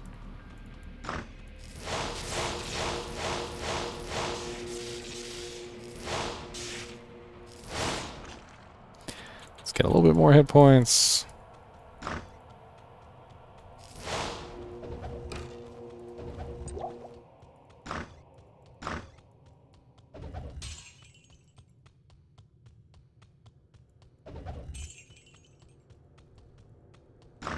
He's so still right now. He's like not even moving. He's like a statue. I bet people on camera just think he's a doll. Like a little doll that's on my shoulder.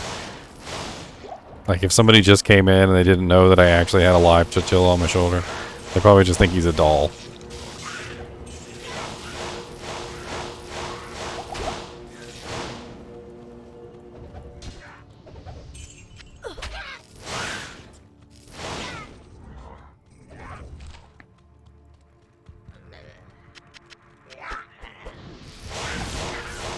Holy crap, a multi-shot. What's up, multi-shot? What's up, buddy?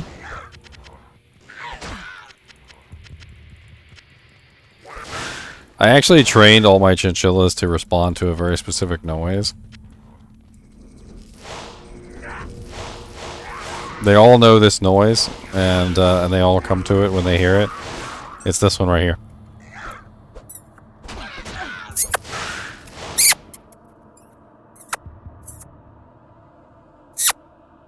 Yeah, he's sleeping.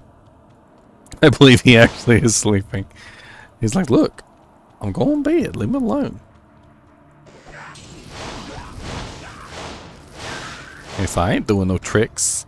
If I ain't doing tricks on your camera screen. If I'll stand out here and be looked at and oogled. So, but that's it. Leon said, when you have Infinity and you're near a monster, does it have to highlight the monster for conviction to work? Sometimes I'm near in radius, but it takes time to highlight the monster. Infinity locks on the monster hella slow. It's a pulse ability, so it happens every, like, I don't want to say it's 3 seconds, but it's around there.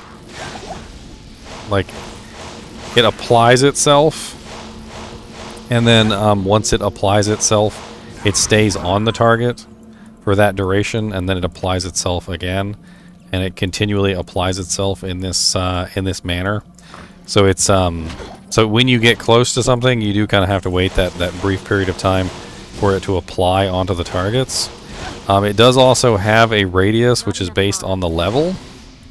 I believe at max it's 13.3 yards, if I'm remembering correctly. 13.3 yards is pretty far. But you're not going to get max with Infinity. You're only going to have... What is Infinity? Level 14? I think it's level 14 or 13 or something like that. 12? Okay. Yeah, you're not going to have max. You're going to have level 12. So the range of the aura is not going to be as great. What's up, Broken142? How's it going, buddy? I couldn't read your name. Like, it's... I swear that blue color is, like, the worst to read.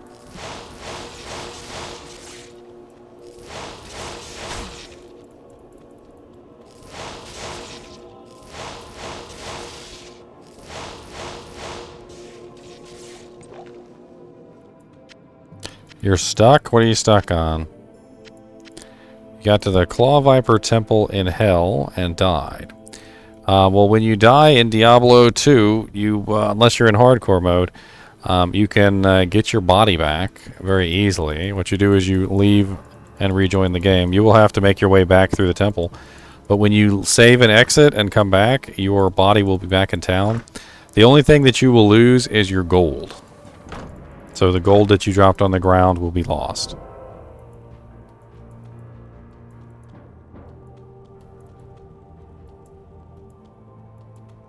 So here, let me show you. I'm just gonna go ahead and show them. This is the easiest way to do it. Oh yeah, let me go back and put my gold in town real quick. So this is one of the reasons why you want to throw your gold in the stash. So you go up here, you take your gold, throw it in the stash. That way, when you die, you won't drop so much gold. And what you do is you go over here, and let's say I was fighting something and I died and I could not get my body back. So this is what we're saying, is that I can't get my body back, and I don't know how. Mr. NiNi said, "Follow me." Did you see that? He jumped on the keyboard and he hit the "Follow me" button. He's like, "Let's go." He's like, "Follow me." Come on, guys. All right, so let's pretend I get into a fight and I can't win this fight, and the monsters kill me. He just jumped on top of my head. You guys see this? He's all right, buddy. So you die and you can't get back to your body, alright? So how do you get your body? Well, if you save and exit, and you rejoin the game, your body will be in town. Simple as that. And then you can start back over again. And you notice now I have all my stuff again. The only thing, like I said, the only thing you will lose is your gold. You will lose your gold. So the gold that you dropped on the ground will stay on the ground, and when you save and exit, that gold will be gone. It works on multiplayer and it works on single player, yes. In Hell difficulty, though, if you do this, you will lose the EXP that's on the bodies. So in Hell difficulty, you lose 10% EXP per body. And if you leave, if you save and exit and you join again, all the body's EXP will be gone. Which I'm assuming isn't that big of a deal for you because you're just trying to really get your bodies back. But all of the bodies will be in town. I don't know how many bodies that you have on the ground, but all of them will be on the ground. That have equipment in them, by the way. If you don't have any equipment in the body, it's probably not going to show up because there's nothing to pick up. I mean, if you really can't get your body back and there's absolutely no way to get your body back, then you have no choice. If it were hardcore, you wouldn't be coming back. Why are you nibbling on things back there? Hey, don't chew on stuff. Why are you yanking on things and chewing on stuff? Sir. Mr. NiNi. I said sir. Sir. What's the matter? What's the matter? You want to say hello? You want to chew on the microphone and say hello? Here. Chew on the microphone. Go ahead. Tell him what's boss. See? He chewed on the microphone. That's right. He's wanting to tell you guys he was mad at you because y'all was making fun of him. Ow! You bit my ear, sir. Uh-huh. That's what you get. Sit still right here. Come on. Sit.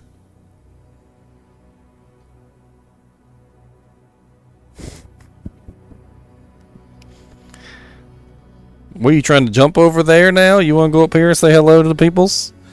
Go on, say hello. Go say hello to the peoples. There's peoples up there, I promise. Go say hello. Go on. He said, what are you doing up there? I don't see no peoples up here. He said, there's no peoples. So you lie. So I saw no peoples up there. They all saw you, I promise. I promise they saw you. He said, where? Where are these peoples at?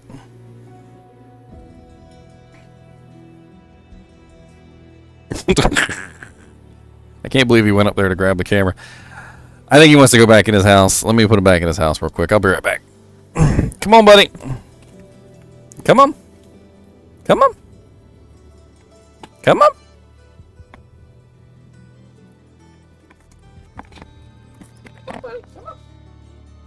Good boy.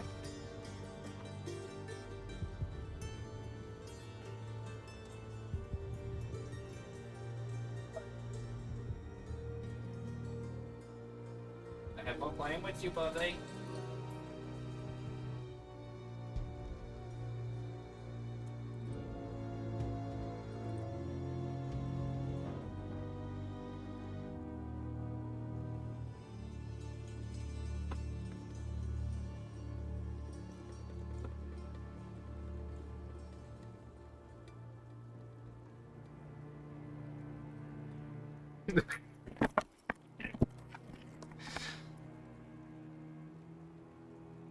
What the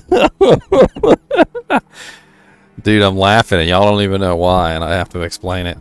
So he my chinchilla, he drops these little hard little pellets, these little poop pellets, and they're hard as rocks. But I just usually vacuum them up with a vacuum cleaner. They literally have absolutely no nastiness to them. They don't even smell. They're just little rocks. And This place chills one of them fell on the floor. There was only like a couple of them, but one of them fell on the floor. And Bear was like, "What the hell is that?" And he's sniffing it, and then he tried to eat it. And I'm like, "Leave it to the dog to eat the chinchilla poop."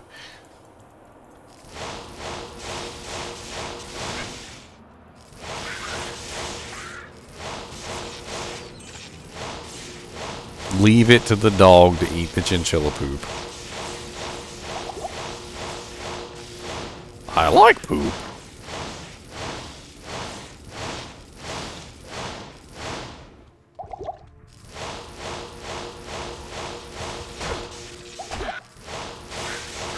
What's up, Star Wound?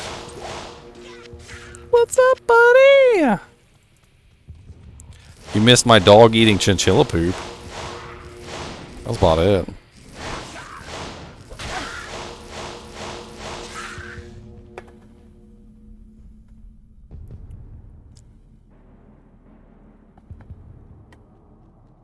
I mean, I did have the Chinchilla out. You didn't see the Chinchilla? You missed the whole Chinchilla show?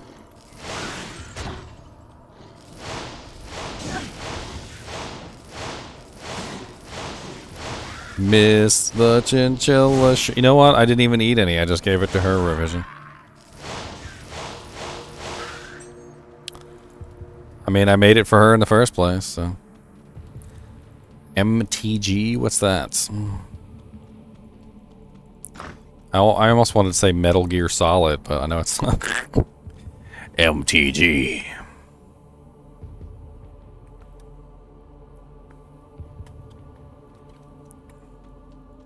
Magic the Gathering.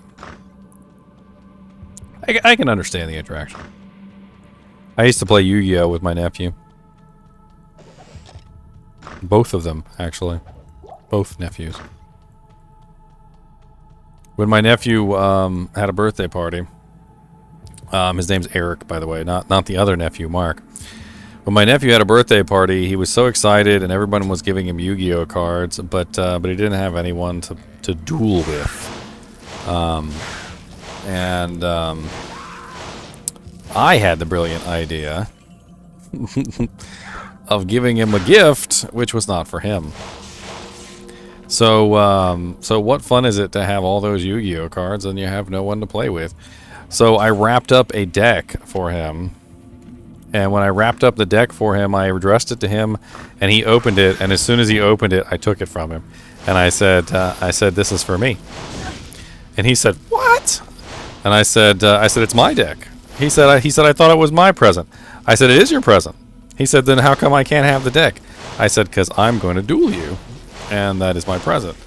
And so every time he came over, I would duel him in Yu-Gi-Oh! And I kicked his butt a lot of the times. It was fun. I actually really liked the Yu-Gi-Oh! Cards. I even went to the movie and got that special Yu-Gi-Oh! Card. And it was funny, when he got older, he bought the deck from me because he wanted the deck. What's up, Chadman? Sorry, I was in the middle of my story. I did see you join, though. I was just yakking my lips, and I won't stop yakking. Yakking my lips, oh, yakking them lips, and yakking them lips for me. God, what are you, immune to lightning, sir? God, he is. He's like super immune to lightning. I remember it had Red Eyes Black Dragon in it. Yeah, Red Eyes Black Dragon. I think it was Yugi's deck. I'm pretty sure it was just Yugi's deck from the TV show. But it didn't have Exodia in it or anything. Not enough mana.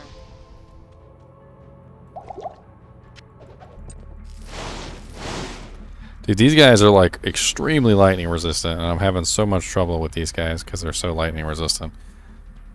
I just want to move on and not fight them. And sometimes you got to remember that that's an option. If you come across something that's immune or practically immune to the element that you wield, you don't have to fight it. You can just be like, bye. Well, I'll see you later. I ain't. Hello. Bah.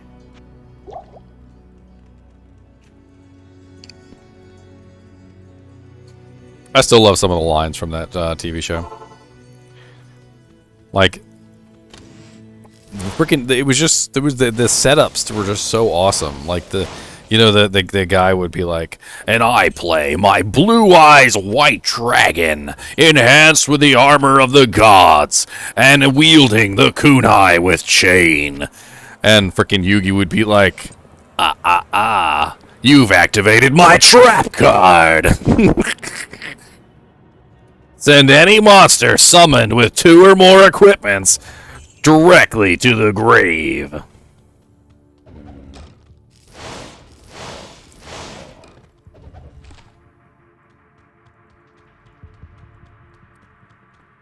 And then he would go, ah, you've activated my magic card. Disable trap.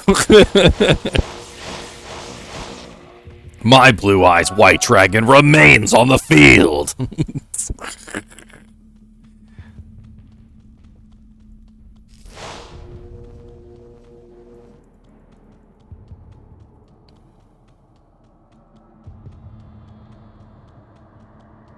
The card of destiny. I believe in the heart of the cards.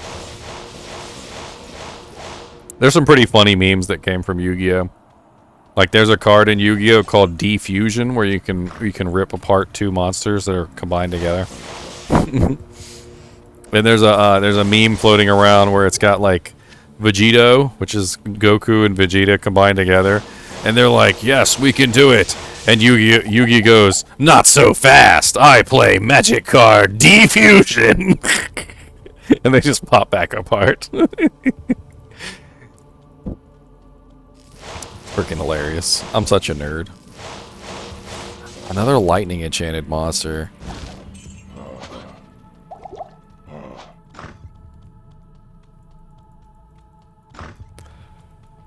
I mean, I don't know who copied who. I just know the TV show was fun to watch.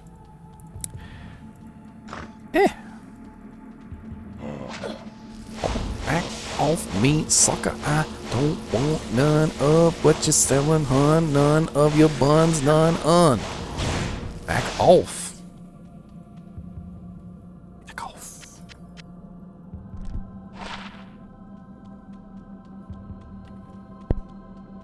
Now, Pokemon was one I could never understand. I never understood that card game.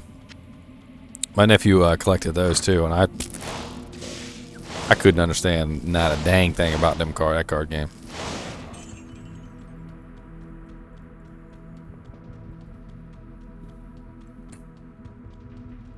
I think I tried to play against him once or twice. I couldn't even figure out how to build a deck. The Pokemon card game was complicated.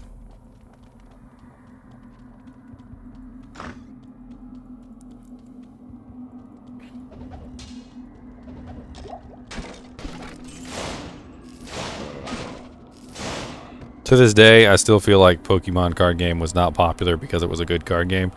It was popular because people just wanted to collect the cards. I feel like Yu-Gi-Oh! Was popular because people actually wanted to play the card game.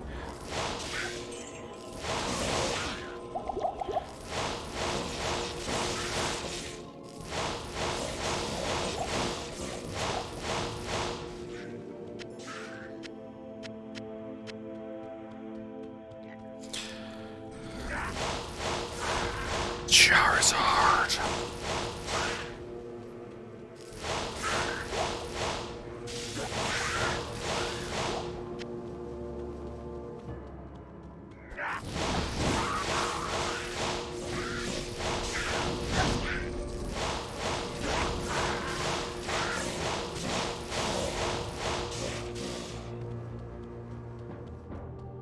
Rogue on a spit.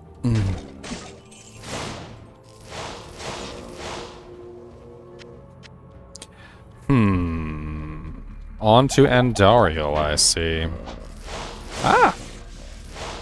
Spamming all the lightning through the door. All the zombies in the room gonna hit the floor.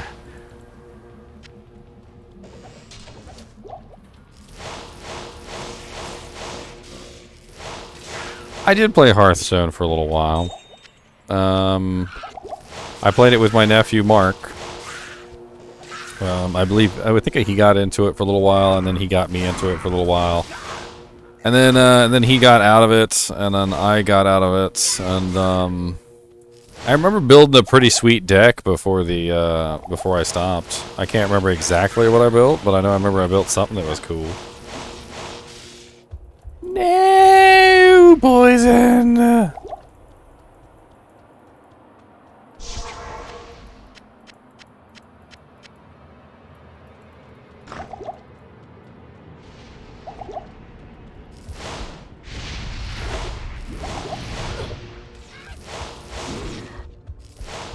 I don't know if I can kill Andariel with this. I could try.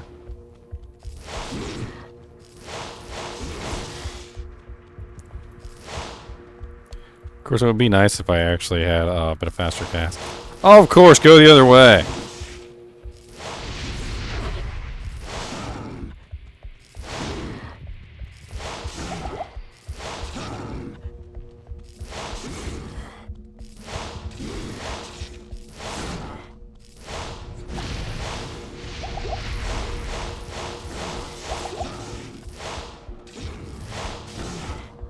Look, Napple Rangs.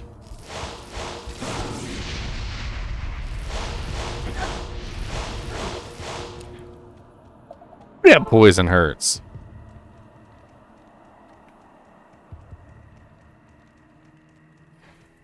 I don't know, everybody's so afraid they're gonna censor Diablo. I don't really know why.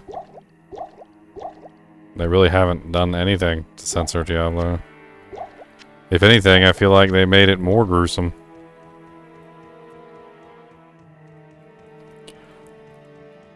Like, I don't know exactly how I can put this. So in Diablo 2, yes, there was a lot of like sort of uncensored nudity and like gore and violence, but it was really low quality pixelated gore and violence. And I guess at the end of the day, it doesn't really, it's not really visible. I mean, it's like a really low quality porn video or something that like you can't even really make out the people that are performing the act, let alone even really know what the hell is going on.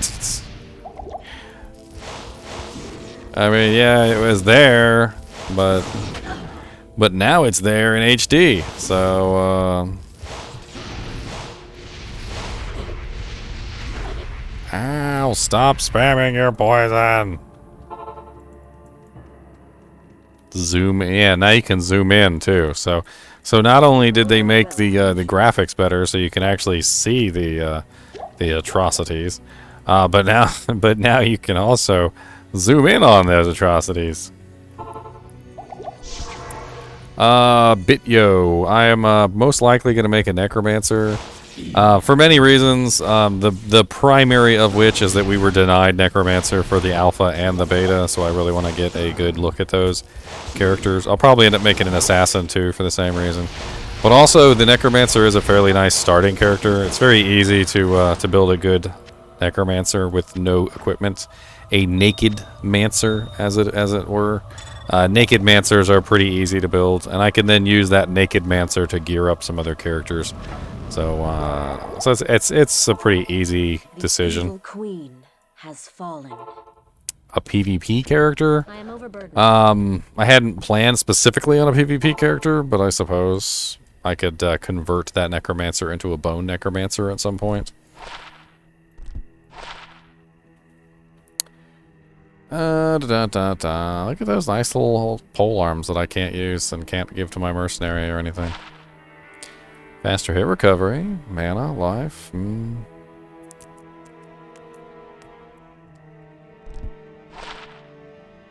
Oh wow, faster hit recovery, faster block rate, increased chance of blocking, defense, mana.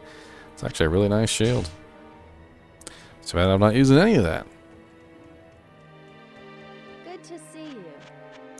Lightning Sorc is a good choice. Lightning Sorceress can be very powerful early game.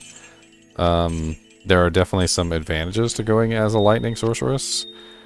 You have a very high damage output, but you have a very low minimum damage, which can be a bad thing.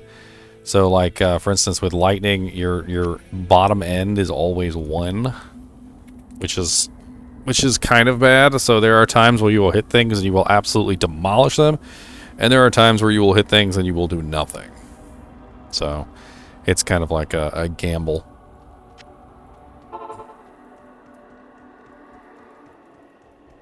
Good evening, the caravan. Where can I take you?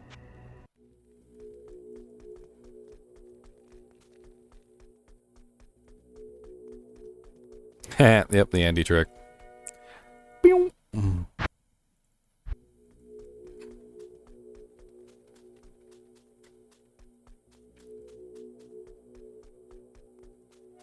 do it as a matter of habit. I know much. How may I help? I know much about the world of blacksmithing. Let me teach you all about how to socket a gem. You guys don't know that you're my hero.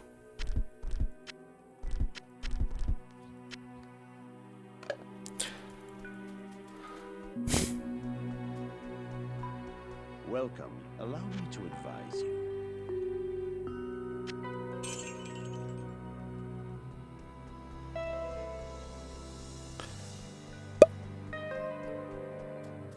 I bet you want. Yes, citizen. Once I get infinity, I'll mop hell and be running Telebale games. If things go the way I think they're gonna go, I wouldn't expect to get an infinity super fast. I'm fairly certain what we're gonna see is a whole lot of people get banned at the start for botting and map hacking and all sorts of stupid things like that, and it's gonna be a lot of people. I think a lot of people are gonna go into this thinking that they can play the same way they did in Diablo II Lord of Destruction, and they can map hack and bot and do everything in the world that they can do in Diablo II Lord of Destruction right now. And I think they're in for a rude awakening when all of a sudden people just start getting ban hammered. And what I mean by that is items are going to be a lot more scarce. Especially runes are going to be a lot more scarce. You're going to have a lot more difficult time getting your hands on an infinity in Diablo II Resurrected than you are currently in Diablo II Lord of Destruction. I'm not saying it's not possible, and I'm not saying you can't do it. What I'm saying is it's going to be more difficult. What level am I? 14? I always seem to get here one level too early. No matter what. Always one level too early.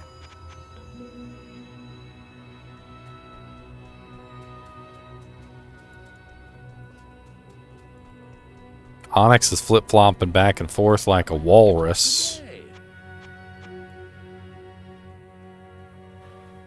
And they very well will be selling burrs for 4 gold bit. But I guarantee you they're not going to be cheap. They are not going to be cheap. However much a burr is right now on JSP, multiply that by about 10, maybe even 20 times the current value, and you might be around the level that I'm pretty sure they're going to fall. Because if the bots get banned and the map hackers get banned and the people have a hard time farming the runes and selling them on JSP, it's mainly going to be the actual players finding them. And when an actual player posts it on JSP, people are going to offer a ton of money to buy that rune.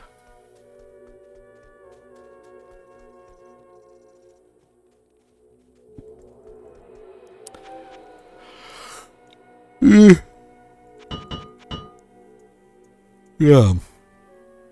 Well, I don't really plan on using JSP, so have fun with that.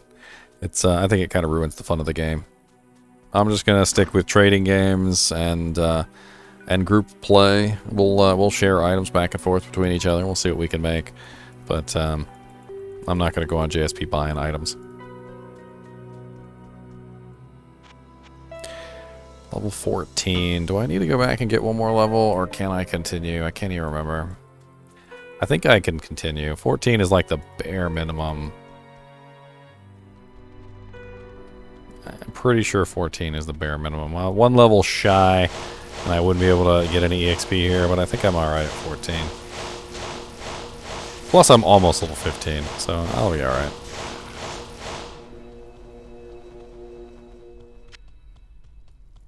Hey, you gonna do PvP bit?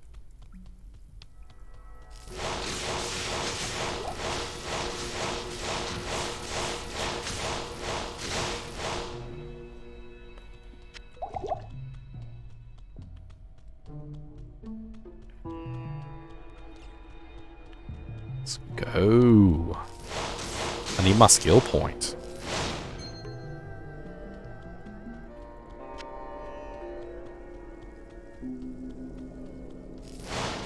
What are good items to trade for a burr? Sorry, I didn't see that.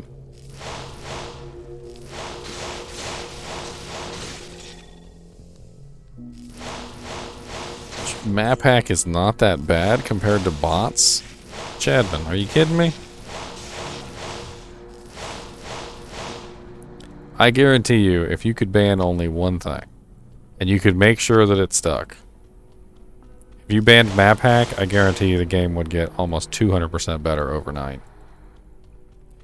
Map hack is literally the reason why the bots are able to farm so quickly and so efficiently. Without map hack, they wouldn't be able to see where the objectives are and teleport directly to them instantaneously. They would have to actually search. It would slow them down exponentially depending on how large the area is.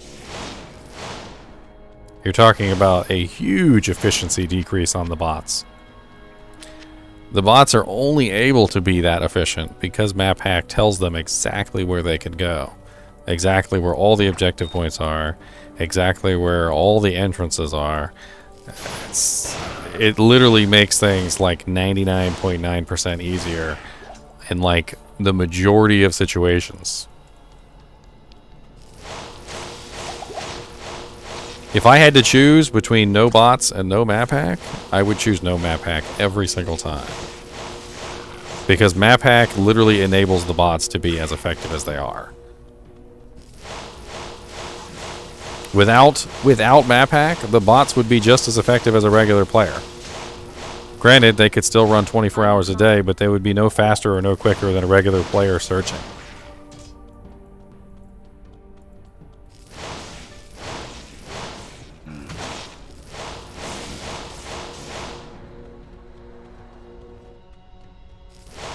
Haven't you ever joined a bail game on Diablo, like a bot bail run? And literally you join the game within 1 second of its creation and the portal is already up to Baal Throne Room? Didn't you ever wonder how the hell the bot could literally have the portal to Baal's Throne Room open in less than 10 seconds? Like literally less than 10 seconds. Ooh, that's painful.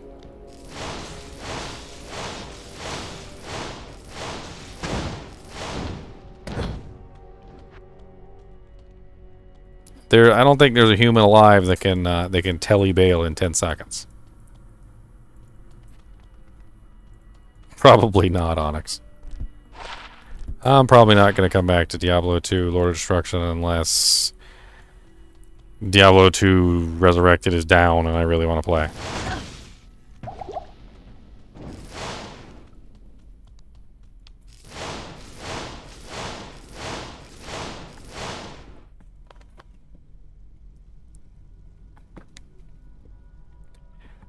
Whew.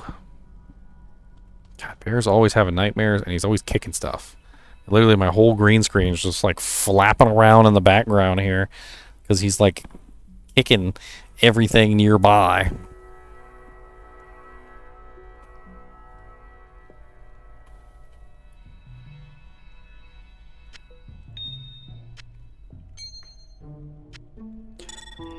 Onyx, you can't telly bail in 45 seconds without map hack, not unless you get extremely lucky. I mean, granted, even I've gotten extremely lucky on occasion, and I've been able to telly bail really quickly. However, for someone to be able to telly bail in 10 seconds every single time they do a run, over 400 and 500 or 600 runs, There's always going to be that one map that's difficult. There's always going to be that one map that literally like takes you longer than any other, where the entrance is in some odd place or the furthest away spot that you could ever imagine it would be.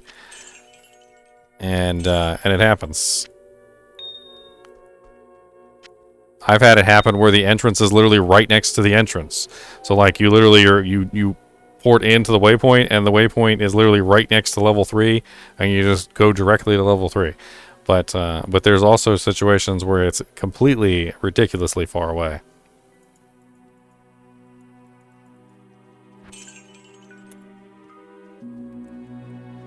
You do know how to always see which way to go for the entrance, right? I mean, it doesn't matter. We're talking about bots, Defense Brute. We're talking about a robotic computer trying to figure out the way to the entrance. Can the robotic computer see this indicator that tells you which way to go?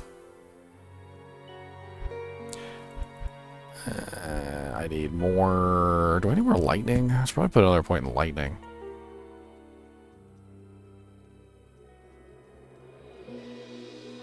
Oh yeah, black souls are absolutely killer.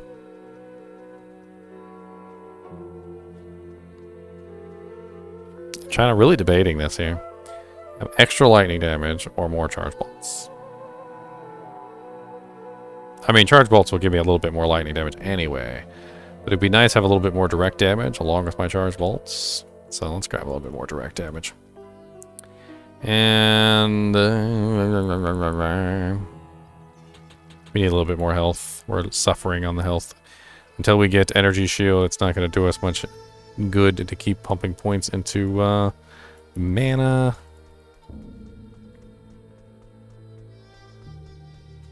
Let's grab some more health potions while we're at it. Greetings.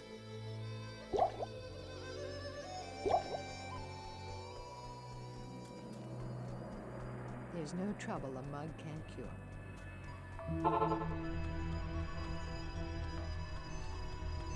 The Necromancer. The Necromancer's going to be the Magic Find character. That's how the Necromancer works. He's a naked mancer. Naked mancers don't need equipment. They can just wear Magic Find gear. That's the whole point of naked mancers.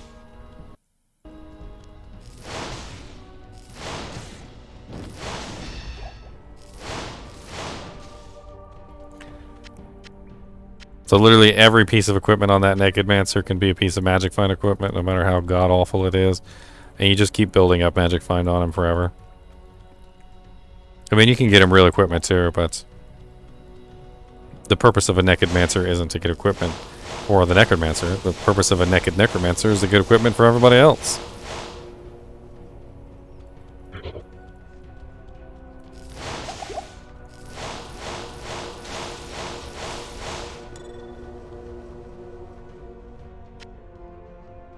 I mean, it's pretty much full summon, yeah. Full summon protects you against the slings and arrows of your enemies. And you don't really have to do anything much more than just keep your army up. And then eventually you start working Corpse Explosion into there.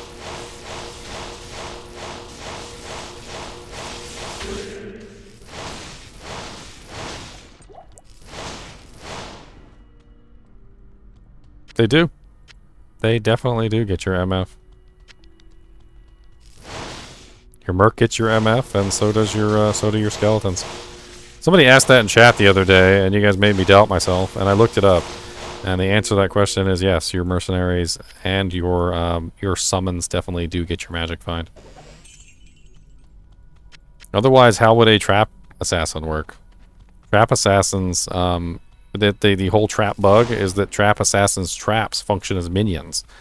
So if trap assassins didn't get access to their Magic Find at all for anything that they killed with their traps, that would definitely be very poor.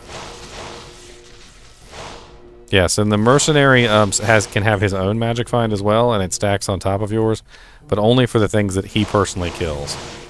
So he has to actually get the killing blow. If you want to go that route, you have to actually make sure that he's the one killing the target, which can be difficult. Especially early on when your mercenary has subpar equipment.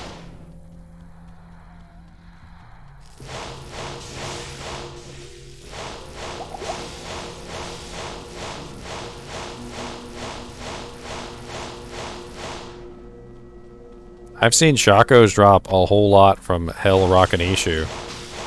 I don't know why, but Hell Rock and Ishu loves to drop some Shakos. More often than I would like to admit. I really don't know what his deal is. I don't know why he seems to have a higher percent chance to drop Shakos than anybody else, but for some reason, Hell Rock and Ishu loves to drop some dank Shakos. I've seen him drop so many Shakos. Not only for me, but other players as well. And it could just be circumstantial evidence. But, I mean, if a Shako is the specific item that you're going for, Rock and Ishu loves to drop some damn Shakos. Harlequin's Crest Shakos, not just regular Shakos. You know any good builds for a Shadow Warrior Assassin? Shadow Warrior Assassin. Is that even a thing? I mean, the Shadow Warrior is the whole Shadow's discipline doesn't really have a lot of like amazing damaging abilities in it. I mean, you do have Mind Blast, which is pretty good for CC, and it does do like okay, decent damage, but it's not going to be enough to carry your assassin. The Shadow Warrior, if you're talking specifically about like the little minions, I mean, they pretty much just copy you. One of them copies you, and the other one does its own thing. I find the one that copies you to be a little bit more effective, but at the end of the day, since he's just copying you, there's really nothing you can do but just simply build yourself the way that you would want him to use his abilities, and then make him use the abilities. Basically, whatever you have on your bar, he uses. So if you pull out, you know, I know that assassins don't have Charge Bolt, but if you whipped out Charge Bolt, he'd be using Charge Bolt. If you whipped out Lightning, he would have Lightning up, and so forth and so on. He doesn't really choose what he wants. He chooses what you're using. Rakanishu has a 1 in a 20,000 chance for a Shaco. Hell Cow King has a 1 in 8k, which is going to be very cool with now being able to kill him infinite times. So yeah, you can go kill Rakanishu, grab your Wurt's leg, go kill Cow King, and rinse repeat. Now you got 2 good chances at a Shaco there.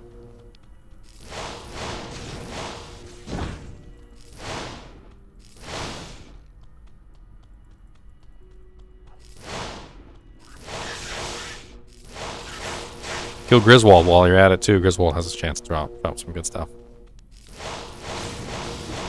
Ain't no reason to leave Griswold out of it. And honestly, that whole there's always that whole big champion pack in the middle of Tristram. Might as well kill them too.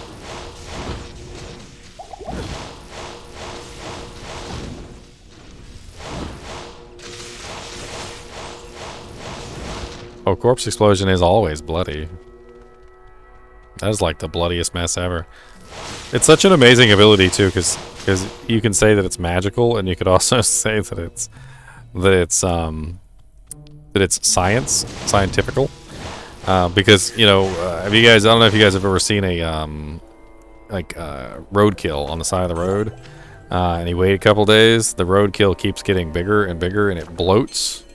And as it bloats, it fills up with gases, and the gases are like methane and other things that are actually flammable. And so if you think about it from a logical perspective, the Necromancer is literally just accelerating the natural process of decay. And what happens is he accelerates the process so quickly that the gases build up within the body.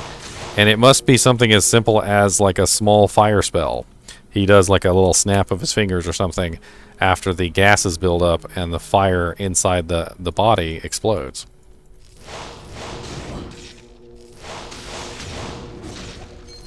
And then bam, you've got yourself a corpse explosion. Ooh, 1 to mana after each kill and 13% magic find. Don't mind if I do.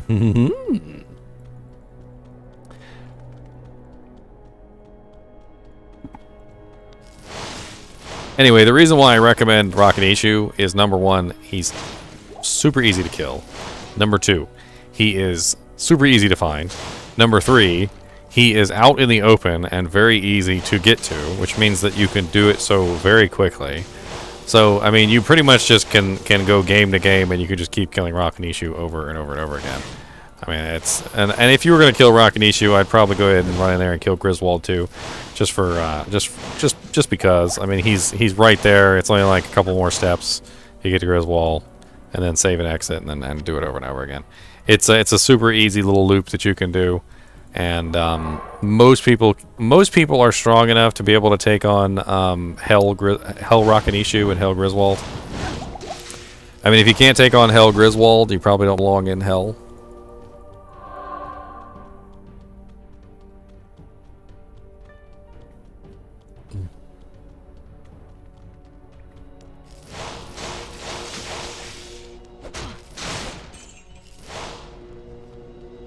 Chadman's got some runes.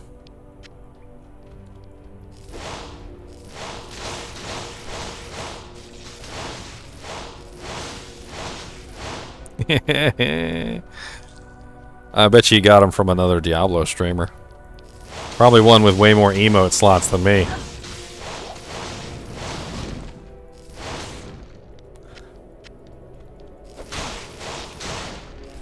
And I would assume a partner too, because only partners have enough emote slots for that many emotes.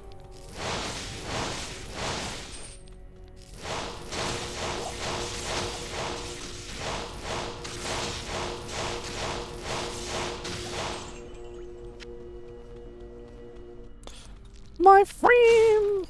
Oh lord, don't be resurrecting no corpses now. We ain't got time for all that. Oh lord, are you extra fast?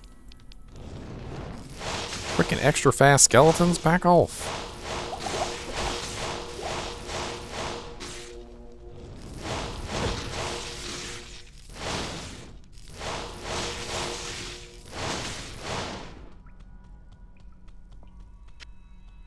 Why did I choose Sorceress, Onyx? I don't know. Felt like a fun thing to do. Speaking of which... potions!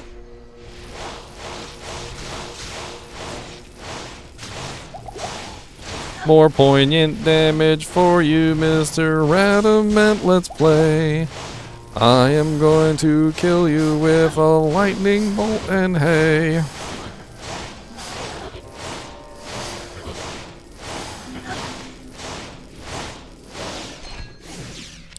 A ring? A metal ring? Wow, that is a terrible ring.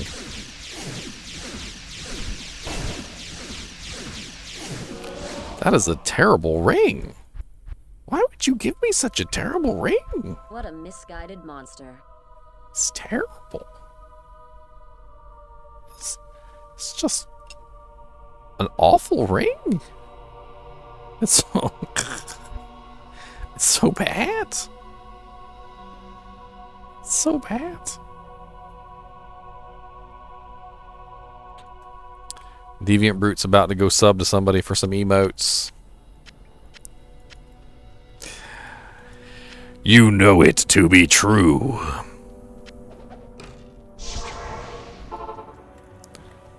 So good. What's up, Solidmore? We're getting closer to Diablo II Resurrected, Solidmore. We get closer and closer every day, and further away from God's glory.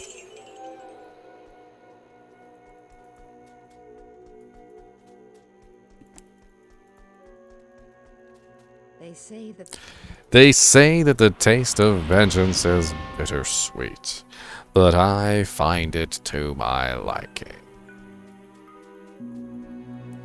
Yes, I do in fact know what she says. I am a nerd. A mega nerd.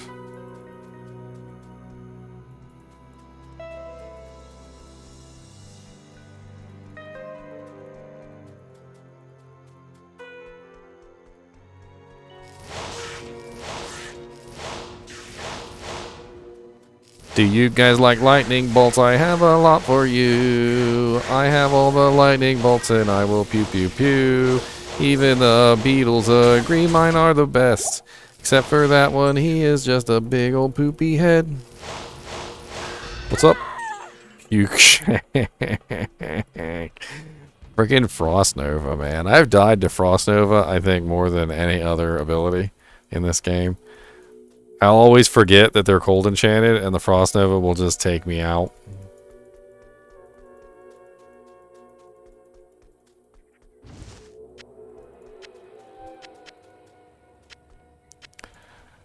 I recently learned that when my baby was...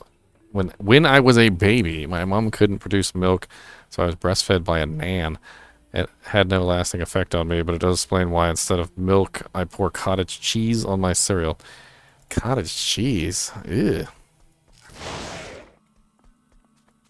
I mean, I remember reading a long time ago that Native American Indians, they they would pass around the warriors of the tribe to all the women for breastfeeding, so that they would grow up big and strong.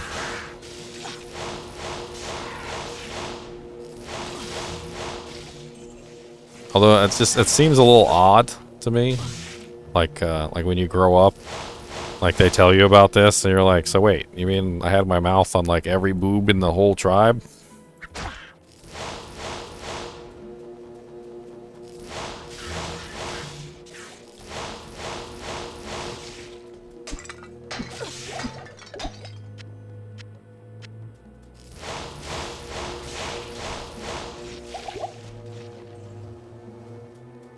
My lightning is better than your lightning.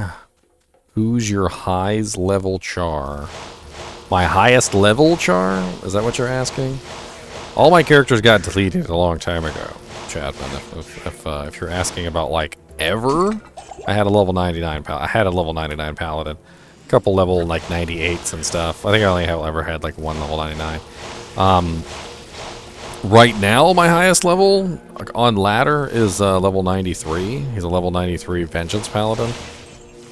I had a lot of fun building him. Ow, your lightning travels far.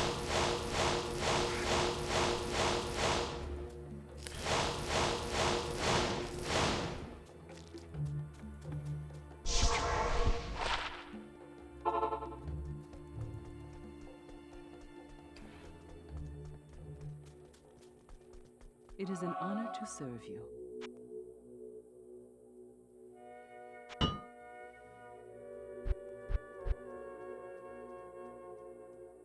I mean, I've heard of cases where mothers actually didn't produce enough milk, and the baby ended up slowly starving, and that definitely sounds preferable to make sure that the baby is getting enough nutrients by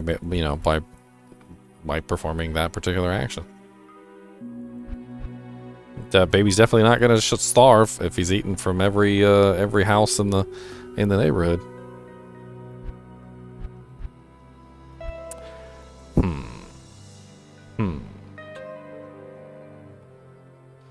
Chadman said, my highest I got was level 97 Fury Druid before I forgot my account. And then all your characters were deleted. Definitely something that I am super happy is going the way of the dinosaur. I do not want to have to worry about losing my account because I'm playing another game for a little while.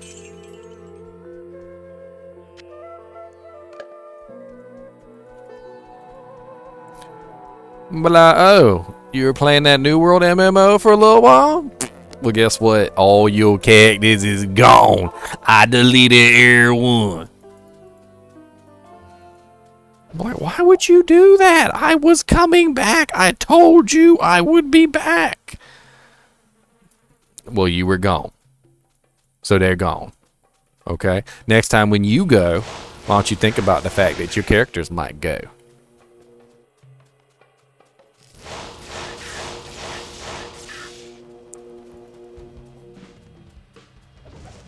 Can I get them back? No.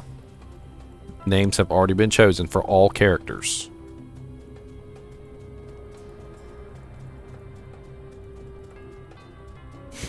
It's pretty fun.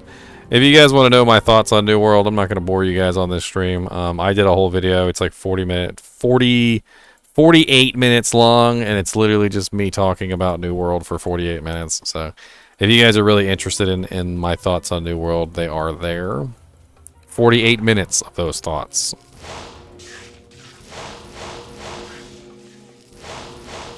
Static, static, static, adjust a charge up, and don't want you near me, please go away.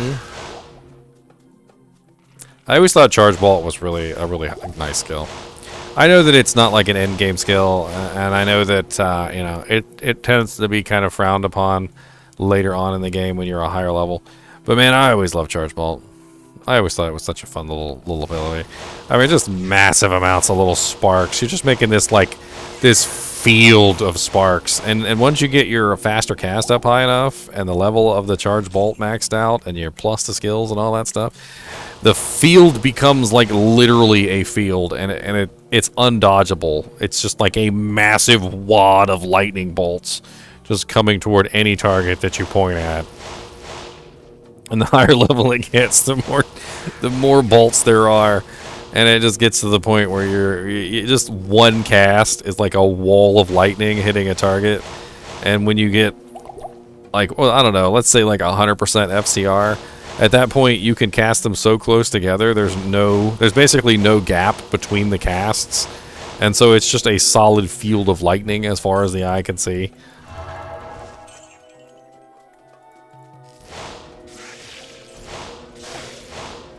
Oh, well, thank you, Chadman. You are the chattest of mans. The Chadman.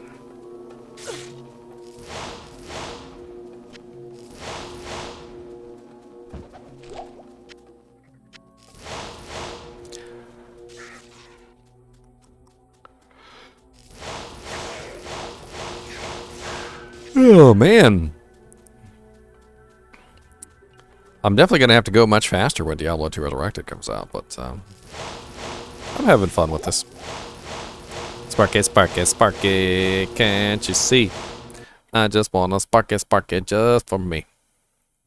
I've only been going for 4 hours. That's not bad. I mean, I'm only level 16. I could be going a lot faster, but this is classic after all, and I can't make any rune words. I can't make a stealth. I can't make a leaf. I can't make anything. I can't equip a merc. I can't store away large quantities of items. You know, it's a little more difficult in classic, I think, just a tad. It's locked. Tomorrow we'll be playing expansion, so look forward to that. We're gonna play some Diablo 2 expansion tomorrow. In fact, I'm probably gonna whip out all my my big boy characters on ladder and stuff like that. We'll play around with my Vengeance Paladin. We'll play around with my my Frozen Orb Sorceress. We'll play around with my Boazons. I'll switch back and forth. Maybe, you know, whatever you guys request, whatever you guys want to look at. There's tons of different characters.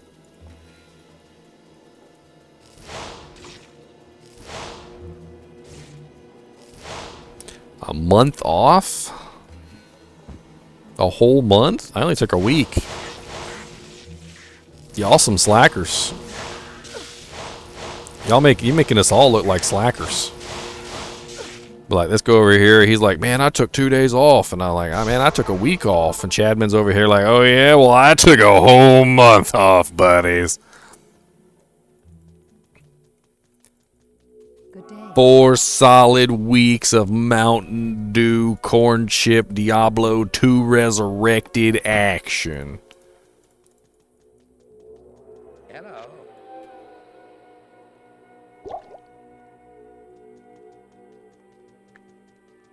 Oh, yep, no charms either. You're right, Neverworld. No charms, no runes, no rune words.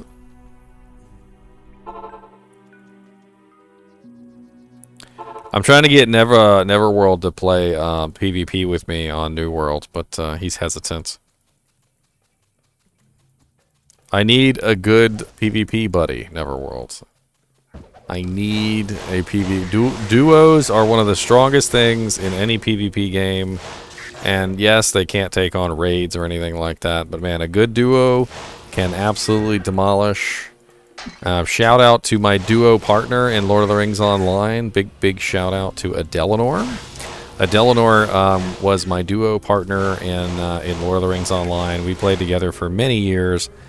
Through thick and thin, through drinking contests and no, and she was one hell of a minstrel.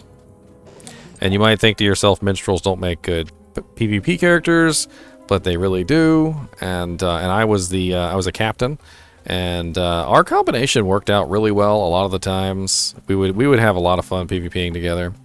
And we took on groups way bigger than ourselves with only 2 people, and we did fairly well. We were quite feared.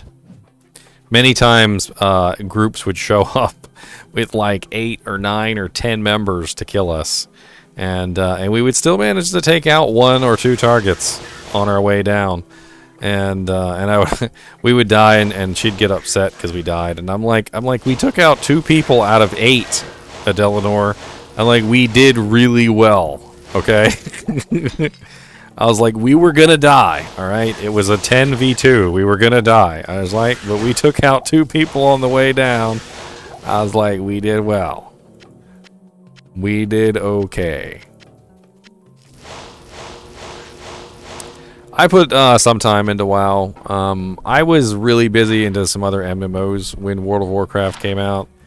I was really big into Final Fantasy XI, EVE Online, and Lord of the Rings Online around that time.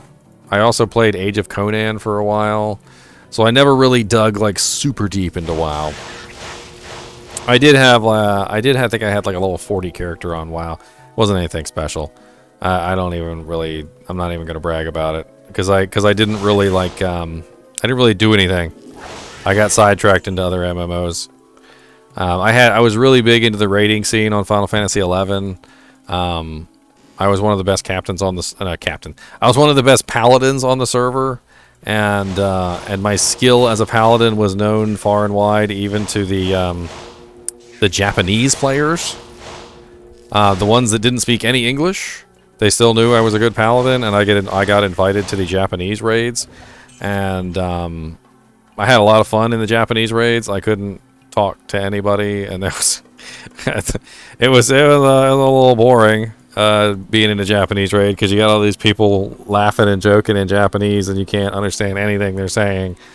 But and you also have to get up like butt crack of dawn in the morning, because the raids were like 4 a.m. in the morning, which translates over to Japanese time. I don't even know when.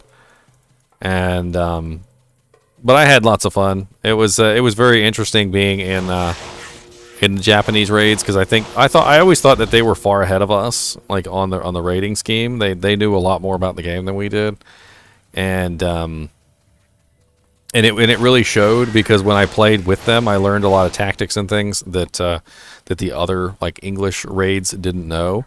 And so after I did the Japanese raids for quite a while, I went back to the English raiding scene, and they were struggling with content. And I would always hop in, and I'd be like, this is how the Japanese people did it. And they'd be like, oh, we don't understand how that works. And I'm like, let me show you. And then we did it, and that was like the first time we ever cleared that level. And I always thought that was pretty cool. I actually really miss that. The Japanese players are really fun to play with. And a lot of mad respect for them. One of them in particular, who was one of my best friends at the time, his name was Leonard. It's not Leo. It's Leo Narud. So not Leonard, but Leo Narud. And man, he was real big in the Japanese raiding scene. And once I became friends with him, he's the one that got me into all the other stuff. And he didn't speak any English either. There was just kind of this like mutual respect that would form. Like if you were a good player, it was recognized that you were a good player, and you didn't have to speak English. They just knew you were a good player, and they trusted you to handle yourself. And you joined the raid, and if you did well, they invited you back, and if you didn't do well, then they didn't invite you back, and that was pretty much all there was to it. And I guess I did well, because I got invited back many times. We even did a lot of BCNMs together. BCNMs are these special events that you trigger with a special item, and it basically triggers kind of like a raid boss in like a little room that you have to kill just the raid boss. So you don't have to go through a raid. You don't have to kill any NPCs or monsters. You use this item, which costs a lot of money, and everybody usually chips in for the item, because if the item is lost, if we fail the raid, because there was a timer. If you fail the raid, the item is gone, and so it's wasted. So if it costs a certain amount of money, everybody would kind of defer the cost among themselves.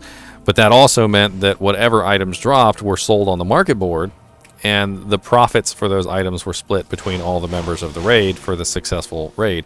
And we used to do BCNMs all the time for quick money. It was a real easy way to get money, especially once I figured out this glitch to kill the boss. Once I figured out the glitch to kill the boss, we killed the boss really easy every single time.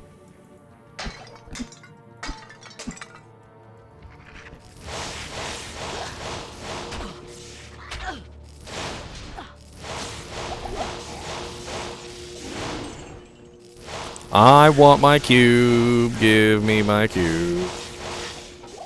I think I was gonna try Guild Wars, but I was, like I said, I was pretty deep inside a couple other games at the time. And then what happened was I think Guild Wars kind of died off because Guild Wars 2 came out, but I still wanted to try Guild Wars 1, and I think I never did. I don't know, something happened, something got in the way. There were a lot of weird things that went on back then. I'm not gonna make excuses for myself. It was an odd time. Like, sometimes I think, why didn't I start this YouTube channel earlier? Why didn't I start this Twitch channel earlier? And I remember, like, oh yeah, it wasn't exactly the best time back then. I didn't exactly have the right hardware. I didn't exactly have the money to support a YouTube channel. Because, you know, it takes a lot of money to support a YouTube channel. You need money. You need stuff for hardware. You know, your webcam, your Elgato capture card, and all that other stuff. And yes, there's way too many MMOs. I think what happens is when most people get invested in MMO, they just don't tend to play other MMOs, because once you're invested, that's it, right? You don't want to reinvest in something else. You just keep playing the same one. And I think a lot of MMOs count on that because they're counting on the fact that you're not going to try and reinvest yourself in a new system. And so you just keep playing the same MMO even if you don't like it.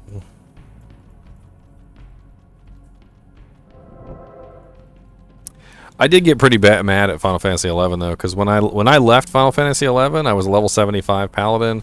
I had amazing equipment. I had almost like a full set of Dynamis gear. I had some of the best equipment for Paladin in the game. I was a level 100 Bone Crafter.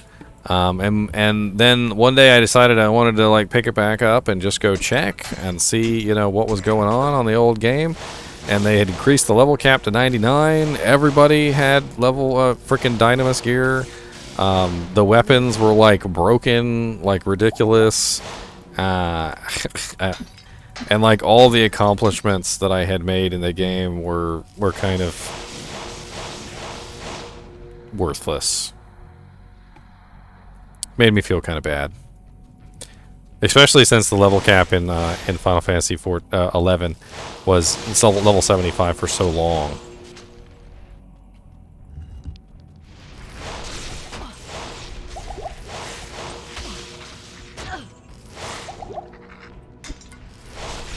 '14 is a good MMO. I'll never talk horribly badly about it or anything. Am I ever gonna play it again? Probably not. I played it, I had my fun with it, and I think I'm done with it. Final Fantasy 14 is a lot like Final Fantasy 11 in many ways. And I think that's one of the problems for me, is that it's too much like Final Fantasy 11 in many ways, but it's not Final Fantasy 11. It's like they took a lot of the features from Final Fantasy 11 and they didn't take all of them, because I guess they didn't really want to make an exact copy of 11. But I feel like they took most of the bad features from Final Fantasy 11 and they left most of the good ones behind. And whenever I play, I always get this feeling that I'm playing an inferior version of 11, and I just want to go back and play 11. It triggers too much nostalgia in me and makes me want to go back to play 11.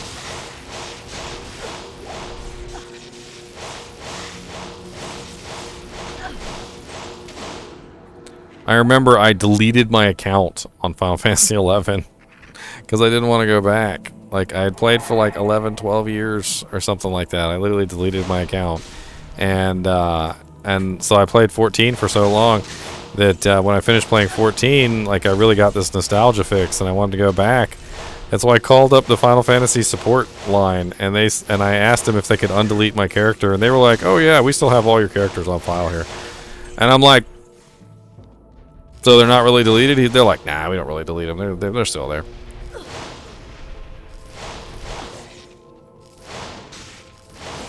And like one push of a button and everything was back, and I'm like, "Okay."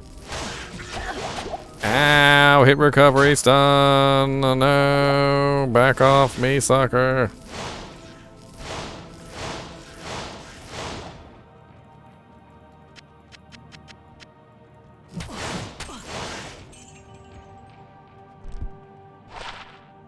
%magic vines.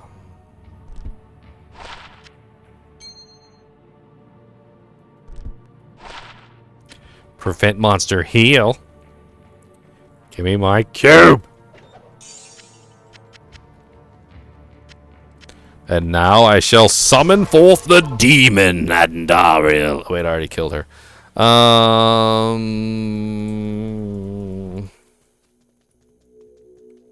You have quite a treasure. You have quite a treasure there in that Heraldric cube. It can be used to transmute things, like 2 arrows into bolts, or 2 bolts into arrows. I will not tell you all of the secrets. You will have to figure some of them out for yourself.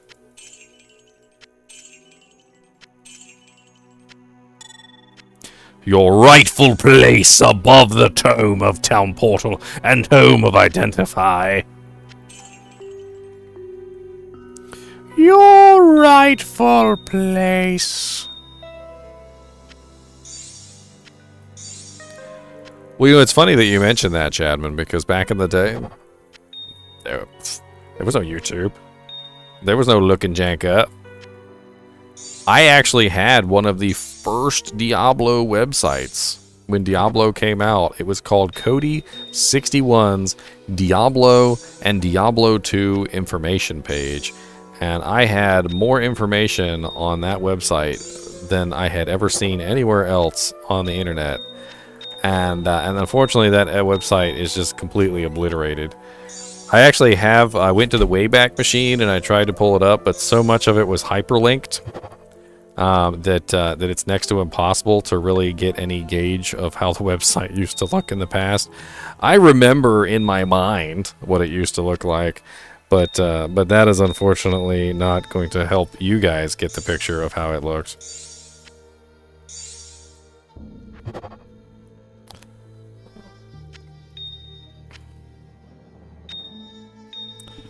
Yeah, back then they won't know looking it up on YouTube, y'all.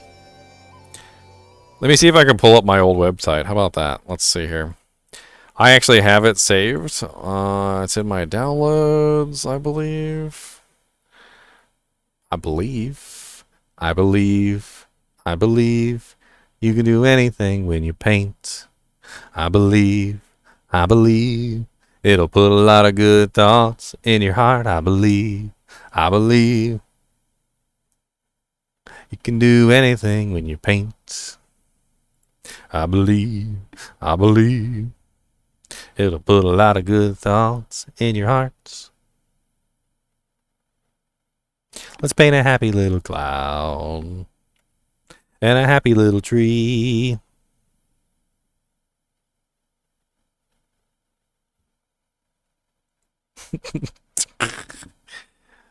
I hope you guys have heard that song before, because if you haven't, I'm linking it to you.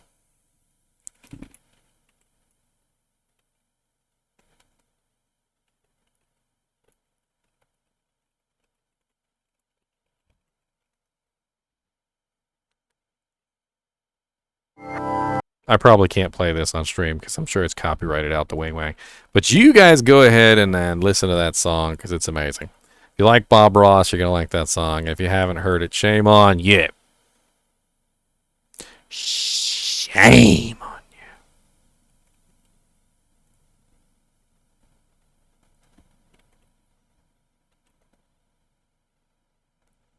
Ah, ba ba ba ba. There it is. Yay, I found it. Open path. Well, this is going to be interesting.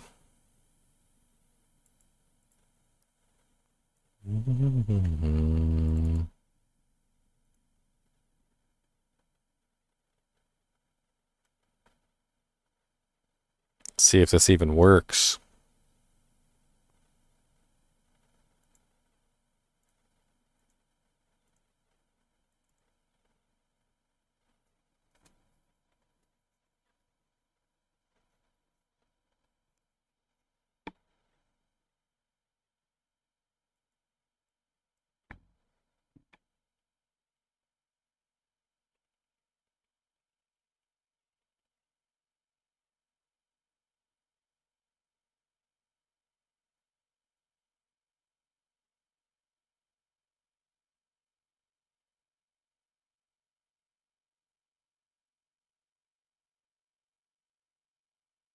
Why is it not working?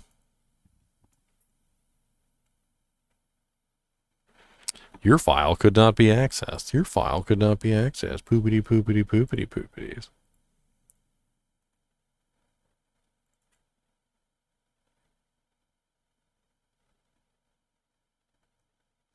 Where's the index.html?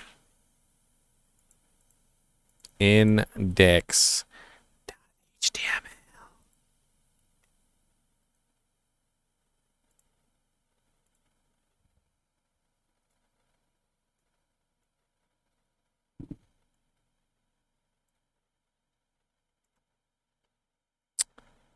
Man, see, I got you guys all hyped up, and now I can't even look at it. It's not letting me look at it, and I don't know why.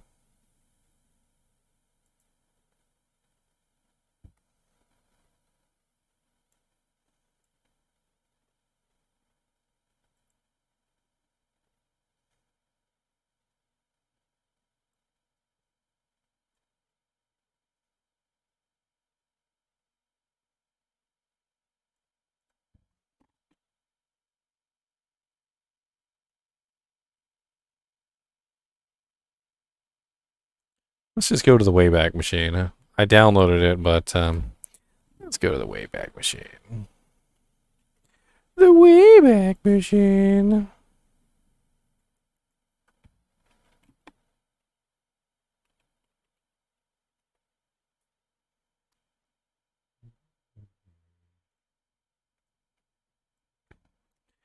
Boom, boom, boom, boom, boom.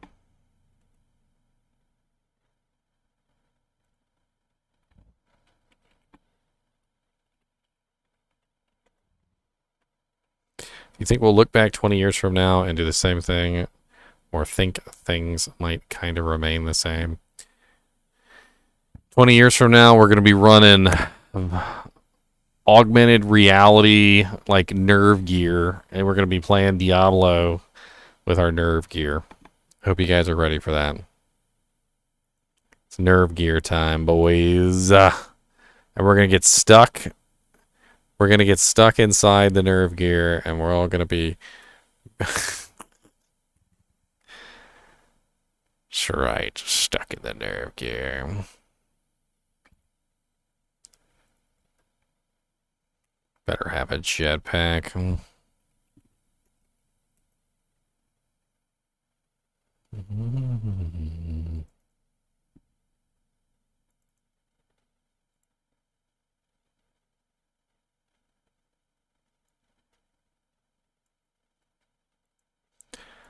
Hey, I think I found it.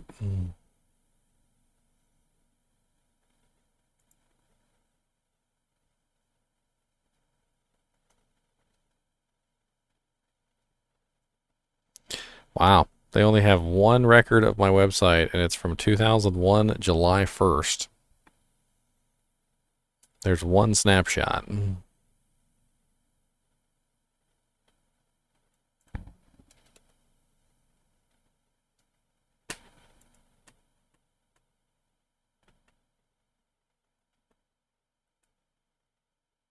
And why is it not working, though? Main.html? Let's try that. I wrote this entire website in HTML by hand. Yay, I found it! Alright, here we go. I know you guys are so bored. Probably lost half of you while I was waiting. You're like, we're not waiting on this guy. Alright, you guys ready to see my amazing webpage that doesn't work anymore? So most of the pictures and the background and like the animated files and stuff like that I had back then were all hyperlinked. If you guys know what a hyperlink is, basically what it means is you're not going to be able to see them because none of those websites exist anymore, and so all of those hyperlinks are broken. So the web page now consists mainly of just text and any pictures that might have actually been embedded on the website itself. But as you can see here, it is Cody's Diablo page, links to Diablo sites, downloads, and other cool stuff. I have a downloads page here, which I don't know if that even works. It does not. Violated terms of service. All about the characters, all about the spells. That one is broken. That one is also broken. Screenshots, my links, all about the shrines, the story of Diablo. If you were victorious, you'll see this. Nope, nope, nope. None of that works. My clan, the White Knight Order, website on Diablo, Sheik's Hideout, Scotty's Diablo Lair, Hooded Vampires, animated images.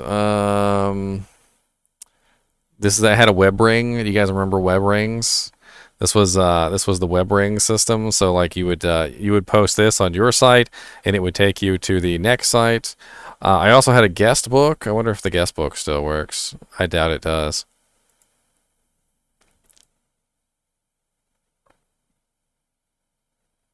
We'll let that load for a second. View my guest book. How about that?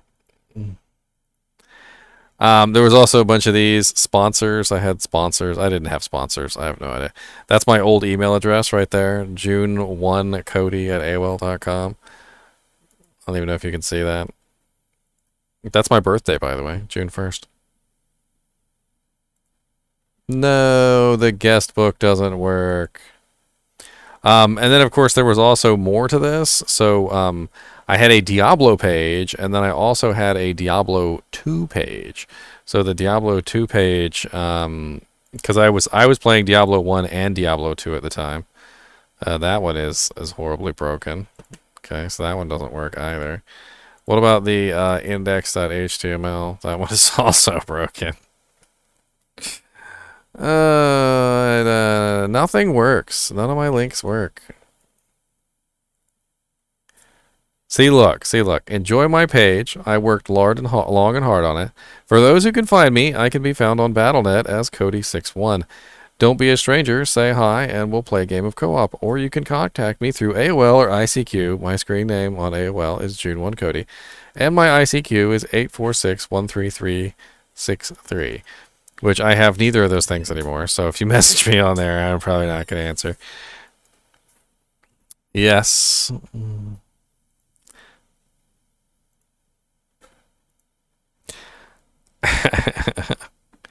Not going to answer.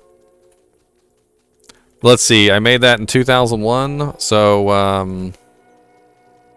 was that? 84 to 94. That's 10. 94 to 2001, that's 16, 15, 16.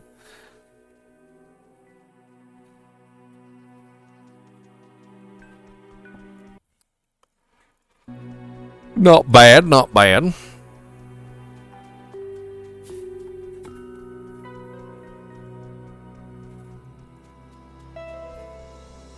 I used to just love playing Diablo back in the day. It was just something I just loved to do. I'm sure you all were the same way. I'm sure you love playing Diablo. That's why you're here. That's why you're here. Not for me, not for the ginger. You're here for the Diablo.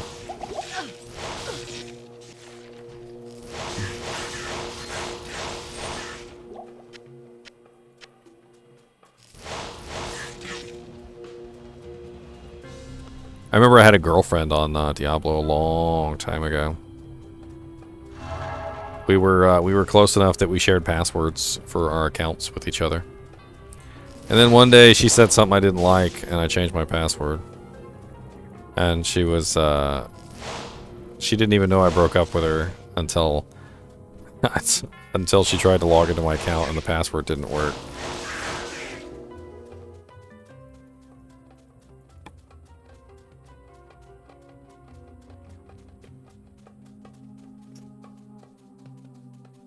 What's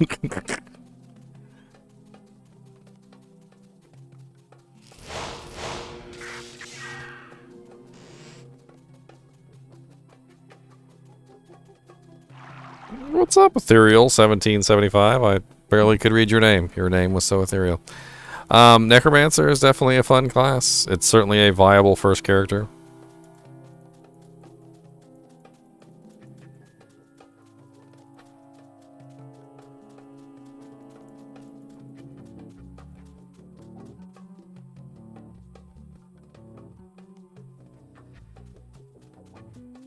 Encouraged PvP. I do feel like the PvP missions are trying to encourage PvP.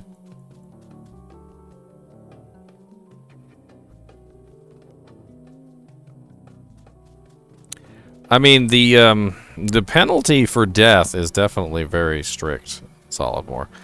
When you die and you basically fail all the quests, it certainly doesn't make for a very good like system. You're definitely right about that. The failing the PvP quests definitely makes it more difficult. But I still feel like if you're at a PvP quest, they've deliberately engineered the PvP quest to have as few targets as possible to force confrontation. I mean, you might be thinking on a smaller scale than what I'm thinking on. I'm thinking on, like, when this game becomes extremely popular and you have a really large number of people, say 20 or 30 or 40 people, and they're all trying to do that quest at the same time, people aren't going to just simply let other people be. And they're certainly not going to compete for the one or two scarce, you know, pieces of a quest that requires 5 or 6 kills. They're going to kill you. They're going to group up and they're going to dominate those particular zones, and you're going to have to take those zones from them. You watched streams of that exact scenario? Like lots of people all over the thing killing each other? Or do they just stand there and just not kill each other?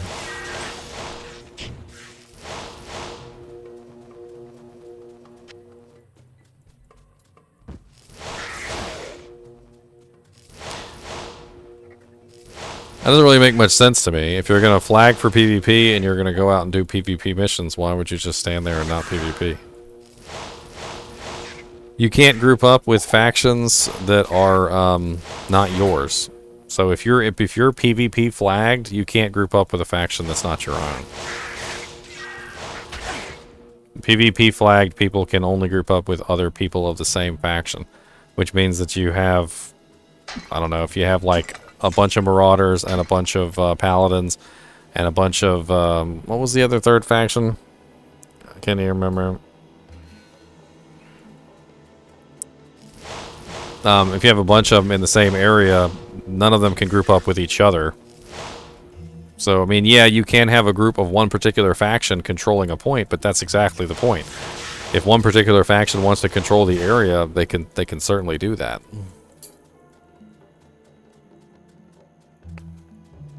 And that's called zone control.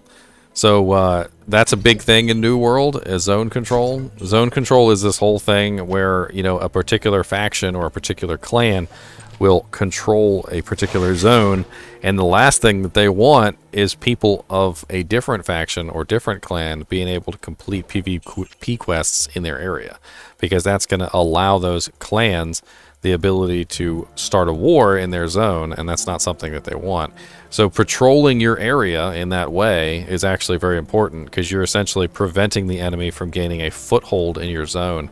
And that's going to be very common, because if you're trying to protect your ownership over a fort or a keep or whatever, you're definitely not going to want the enemy coming in and doing PvP missions all day in your zone. So you're gonna see things like that where people will group up on PvP quest zones and kill anyone else who comes in that area.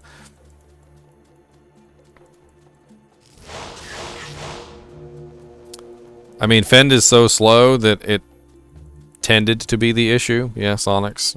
I mean, it very well could be that it's fixed now. I mean, it's still a very slow ability, and it's still very easy to interrupt. I feel like if you're going to build a Fend Amazon, one thing you're definitely going to need is concentration. You're going to have to get concentration in your build somehow. There is a piece of equipment that has concentration on it, I believe. It's a rune word. And I think for a Fend Amazon, it would be absolutely imperative to have concentration. A 20% chance hit uninterruptible would be clutch.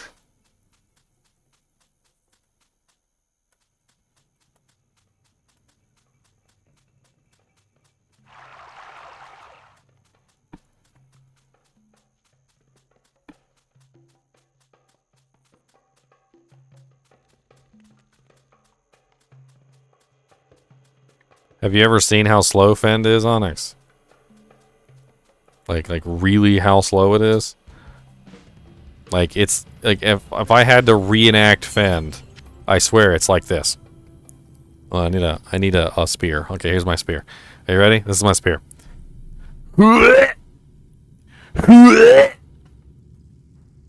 Like, that's one attack. It's the slowest ability in God's green earth. Fanaticism is not going to do it any good whatsoever. It does massive amounts of damage for a single hit. And what you need is something that's going to prevent it from being interrupted. Because it's always going to get interrupted because it's so slow.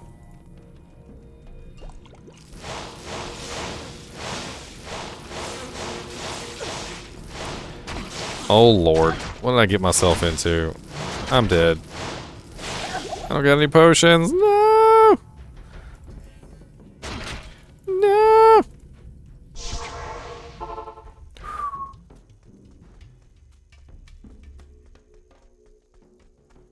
That was a bit much. I should have got some potions. I mean, I could go show you Fend if you'd like, and we could play around with it. It's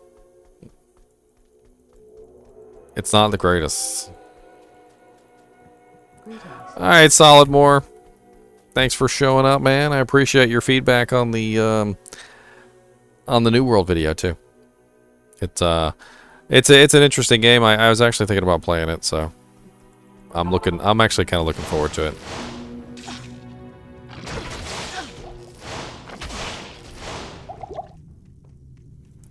Detective Pikachu.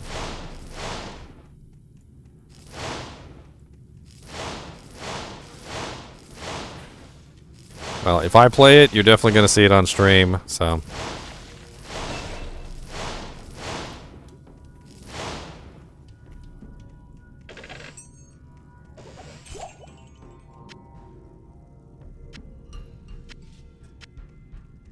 We could always coordinate and hop on the same server. I don't know if you already have a server planned. I have no server planned, so I mean I could always adjust. I hit level 20 right before the end of beta. Oh, are you chatting me? You're talking about my character, level 17.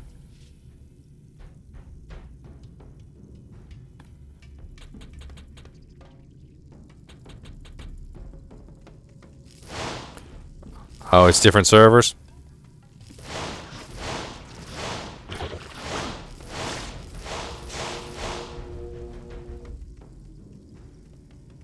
The sadness.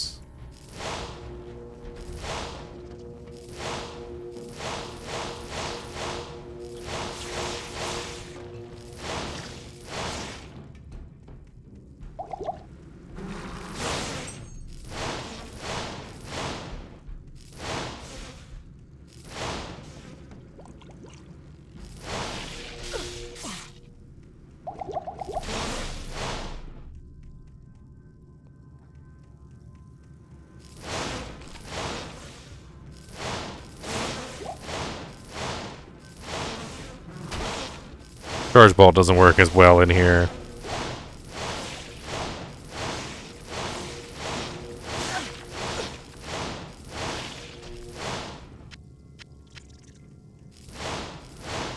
Been a long time since I tried to build a Fend Amazon Onyx. Not 100% sure on any of that.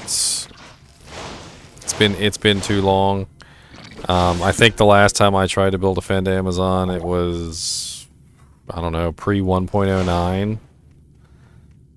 They never worked out right, and I think I tried to make them several times prior to 1.09, but they would never work. And I remember recently I tried to make one just for show, to show people kind of like how terrible Fend is, and the result was as hilarious as I remember. Me constantly being interrupted, unable to get off even one attack. Impale is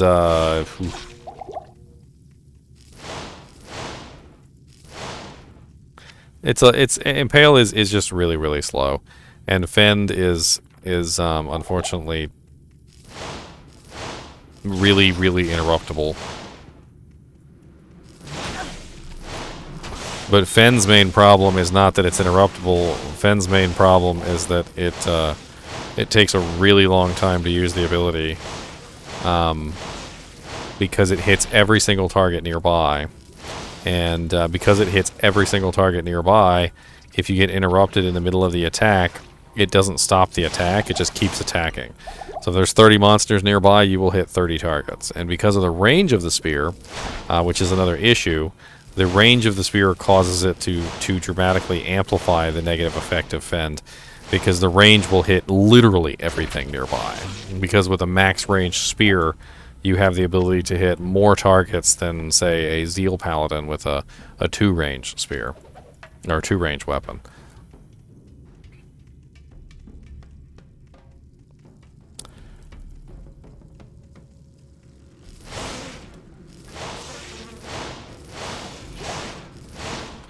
Oh, nice mana potions there, buddy. That was a little...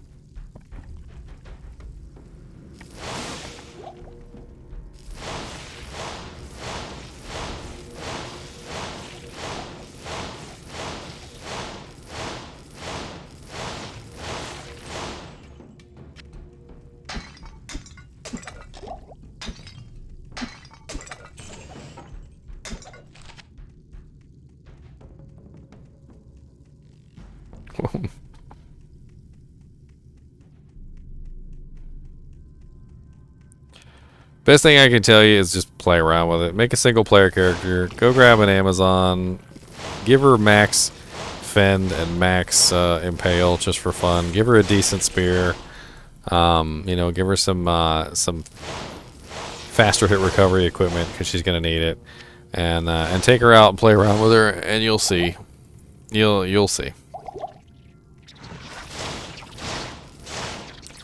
I'm hoping that in Diablo II Resurrected they've fixed it, but that's hoping for a lot.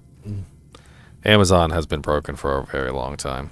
Those two particular skills, Fend and Impale, have been broken for a very long time. Breath of the Dying would probably be one of the best ones. An ethereal Breath of the Dying. You could also go with a Tomb Reaver Cryptic Axe, with an ethereal Tomb Reaver Cryptic Axe with a Zod and 2 enhanced damage / faster attack speed jewels. That would also be a very nice combination. The Tomb Reaver Cryptic Axe is probably the better of the two because of the massive amount of resistances on it.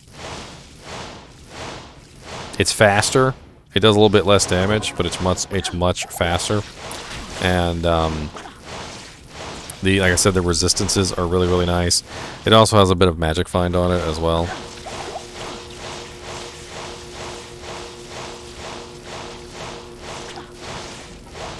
I mean, my opinion on that is Sorceress is going to be superior because Paladins tend to be more gear based.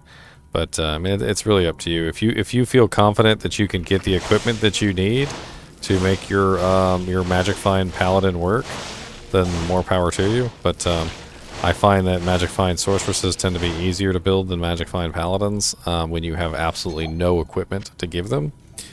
That being said, if you do have equipment to give them, Magic Find Paladins can be equally as effective. I mean, granted, you're not going to have teleport at start, and you're probably not going to get an Enigma right away. So your Magic Find Paladin is going to be far inferior to the Sorceress until you can manage to get yourself a teleport item. I'm not saying you can't play a Paladin without teleport. What I'm saying is the Sorceress has teleport and the Paladin doesn't. And when it comes to targeted magic finding, they tend to be the superior choice. Walk magic finding, your Magic Find Paladin will do pretty good, but he's not going to target magic find very well. For instance, a Sorceress would be better at farming keys, and a non-teleporting Magic Find Paladin would be better at farming like Travancore and Rockanishu and Eldritch the Rectifier and Shank the Overseer and so forth and so on.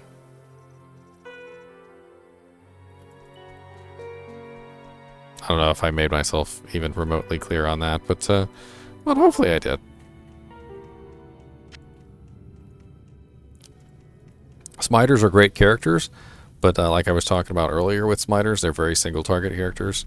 So if you want to build a Smiter, more power to you. But personally, I find that unless you're playing in a group as a single target character, you're not going to have a lot of fun, because once you get to those big groups of monsters that require that AoE damage that you don't have, it's a little difficult.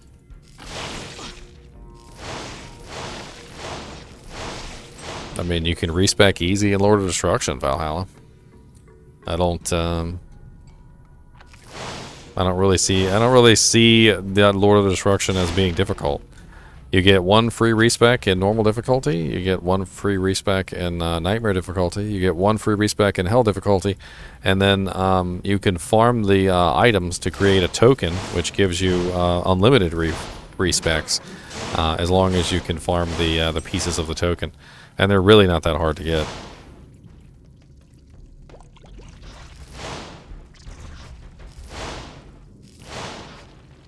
I mean, you can do that in Diablo II Lord of Destruction. If you're saying, are the Diablo II Resurrected respecs going to be infinite? I don't think so. You're probably not going to get infinite respecs. Can you take the battery out? Yeah.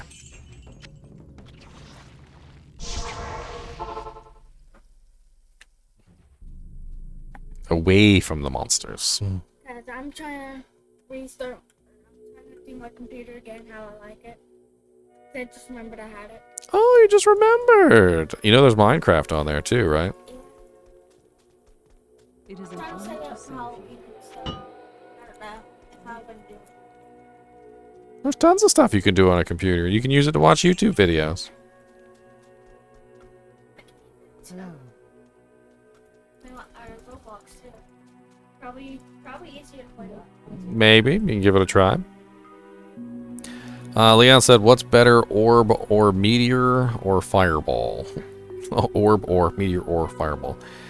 Fireball is really nice because it's a targeted skill and it also has a AoE effect on it. So it tends to be very good for a lot of reasons. Number one, it has a small explosion, and the small explosion, even though it doesn't say it or anything, it has kind of a very nice little micro stun, kind of a very interesting little micro stun. I don't want to call it a stun because it's not a stun. It doesn't say that it stuns, but you'll notice that when you use Fireball, the monsters will kind of like stutter in place. They will kind of stop for a very brief period of time, and then they will continue movement. And that little tiny brief period of time can be all you need sometimes to catch your breath on, getting away from a target. Especially when you are stuck in some kind of hit recovery loop or something like that. If you can manage to get off one fireball, sometimes that's enough so you can cast a teleport to get away. Especially if you do it by accident, which happens a lot. Like a lot of the times I'll be teleporting along and then I teleport into a group of monsters, they hit me, and then I accidentally fire a fireball and it sets me free. Meteor is interesting because it does a pretty nice amount of damage to a target that's standing still. It's kind of like a good backline nuker thing. I remember building a lot of meteor sorceresses back in the day. I think I had more fun with fireball. What was the other one? Orb, frozen orb. Frozen orb is lots of damage because it's individual little hits. It's a lot of individual little hits. So however much damage frozen orb says it does, you can multiply that by many times because each individual spike of the frozen orb is doing the damage. So the thing about frozen orb is that since each individual spike is doing damage, when you hit a target with 1 or 2 spikes, it does next to nothing. And when you hit a target with all of the spikes, it does tons and tons of damage. So shooting the orb directly through targets, it does way more damage than shooting the it, you know, sort of like off to the side. And you can kind of control how much damage you're doing and how the damage spreads out. It doesn't go through targets or pierce or anything. So once the little ice bolts hit a target, you know, they're done. They dissipate. So it's not like as good of an AoE if you have like a really high HP target that's absorbing most of the bolts. But if you have many small targets, it'll kill almost pretty much all the targets really quickly because each one of the bolts will hit a target and each one of the bolts will kill something. So like if you're fighting a boss, you're usually shooting that bolt, like your orb, straight through the boss because you want the center of the orb to hit the boss so that more of the bolts are hitting the boss at one time. Whereas if you're farming and you're AoEing, you're just kind of spraying your orb all over the place, kind of trying to get the center somewhere near where it needs to be. And the dog's just started barking. I need to take her out before she poops on the floor. I don't want my dog to poop on the floor. It's not even my dog, but I don't care. No turds need to hit the floor. I'll be right back. Like 4 or 5 minutes.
Lord Jesus, those dogs are heavy. One of them I got to put in a wheelchair. The other one I just got to carry outside because he don't even use his legs no more.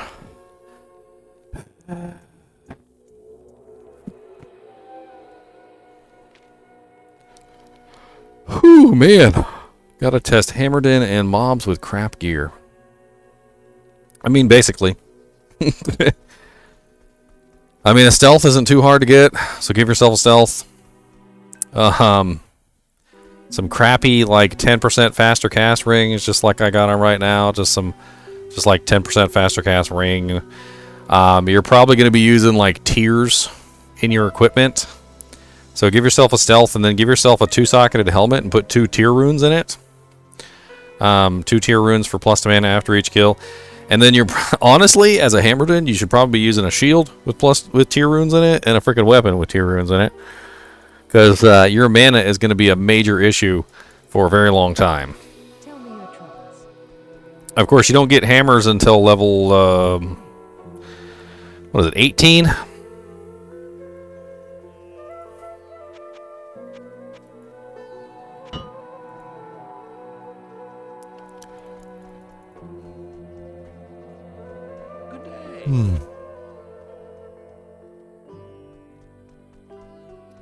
Oh, I need some potions.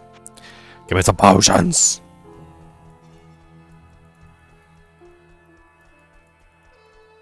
Good day.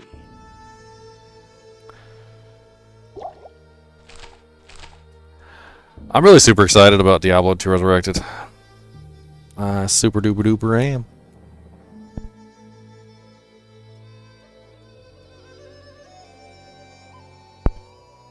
This thrashed apple says contains 0% juice on the back of it.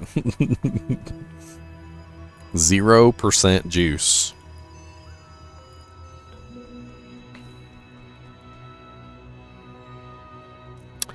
If you're really lucky, you might get your hands on a suicide branch. If you guys have never seen the suicide branch in D2, it's a really lucky early find. Very, very nice for a large number of characters. It is a low-level item. It's only level... God bless it. I can't remember the level of the item. Level 0. It's level 0. That's right, level 0. No, I'm just kidding. It's level 33.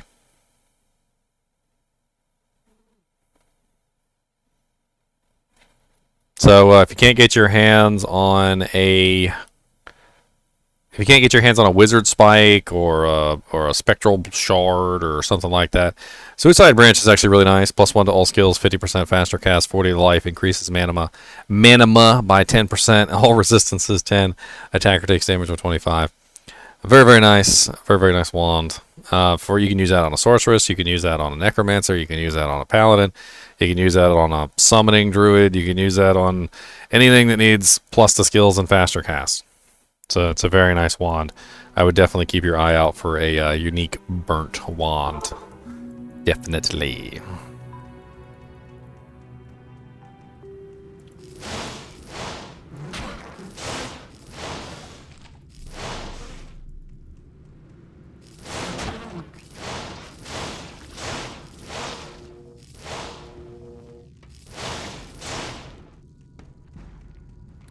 I mean, Wizard Spike is a very nice staff, yes, but don't expect to find a Wizard Spike. It's probably not going to happen. I think all ladder, 3 weeks of ladder or 4 weeks of ladder, I never found a Wizard Spike the entire time. I think it was a month into ladder, after I had already kind of given up on the #1 spot because the bots had freaking gotten level 99 in a week and a half, which was just dumb. I found a Wizard Spike. Just one.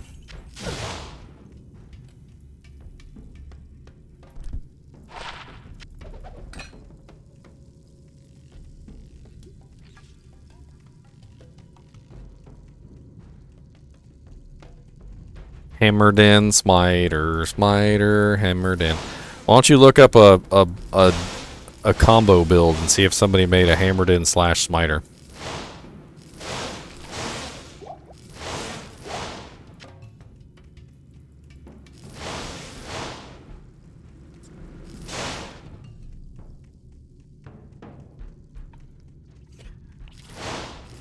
He said yuck.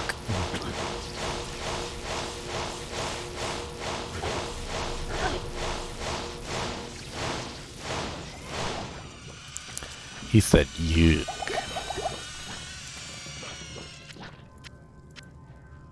He said, "No, fam. That's yuck."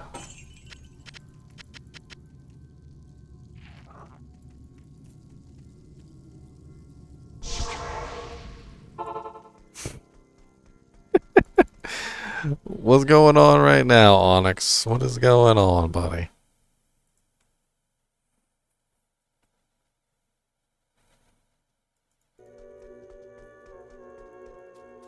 Good evening. Good evening, Lysander. This item cannot be traded here. You have dishonored your family, and you have dishonored yourself. Good evening.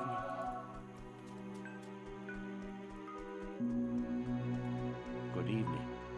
What's up, Drognan? Onyx cannot make up his mind. Onyx cannot choose. Onyx cannot make up his mind. Onyx wants to lose. He will choose the wrong class and he will get stuck. And once he's stuck on that class, he cannot turn around. Cannot turn around.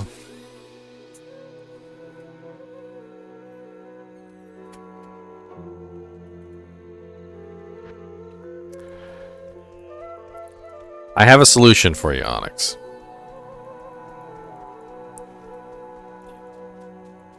Which one is it? And I'm trying to get the password, but it won't. I sent it to you on your phone, Wooks.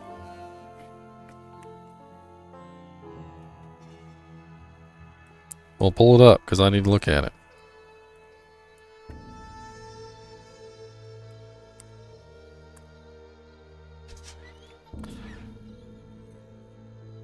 Oh, your solution, Onyx. Sorry, it's coming in a second.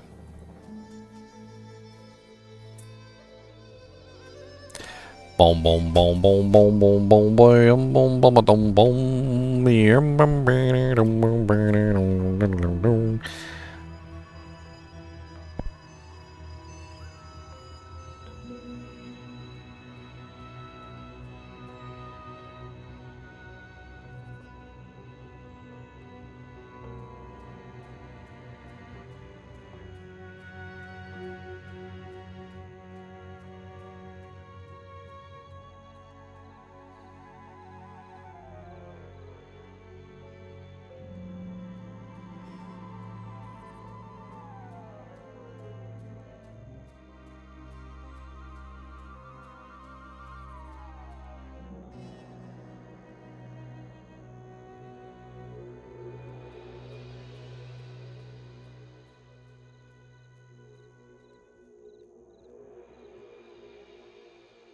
Your solution, Onyx. Your solution. Okay, sorry. I was going to give you your solution. My Woogie wanted me to help her connect her Wi-Fi to her laptop. So your solution is this. Make every single character. Name them. Alright. Pick one to play. Alright. See what equipment starts to drop. And if the equipment that starts to drop leads you toward a certain class, then go toward that class. If the equipment that starts to drop leads you away from that class, pick a different class. So in other words, like, for instance, let's say I was playing and I got like the most godlike Hammerden drops that ever could exist, then I'm going to go play a Hammerden. If I got the most godlike Sorceress drops that ever existed, I'd go play a Sorceress, and so forth and so on. I've done this a lot. I'll take whatever items I get, like whatever the fates send my way, and then I will send those items to the correct character and then start leveling up that character. Like if I were leveling up and all of a sudden I found a frickin' Titan's Revenge and a, like the Titan's Belt and the T-God's Vigor, and then all of a sudden I found like a really nice like 2-socket shield for a spirit, and then all of a sudden I found like a javelin skill charm, I'd be like, all right, well, I'm making a Javazon then. I guess the gods have spoken. I'm making a Javazon. The gods have spoken.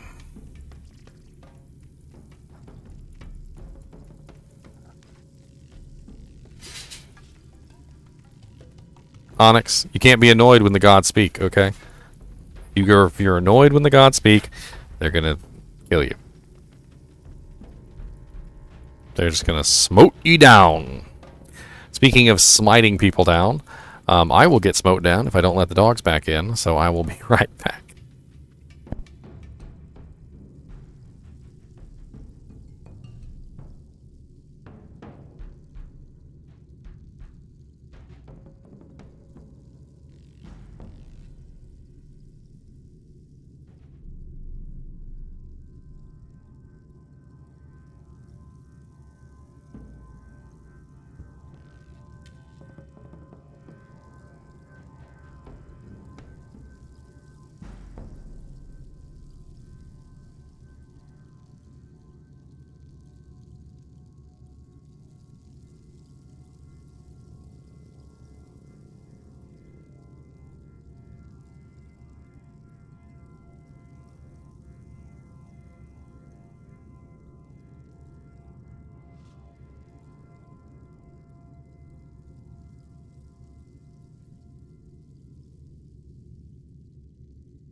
Watch my deciding loot be a Shaco. A Shaco. Gonna do 100 Andy runs day 2. Targeted MF is tempting, but I did way too much back then. Way too much targeted MF. I know targeted MF is interesting. I can certainly understand the appeal. You get a lot of drops from one boss. It's interesting. You feel like you're getting a lot. It gives you this feeling that you're getting like a huge amount of items. But I always preferred walk magic finding over targeted magic finding.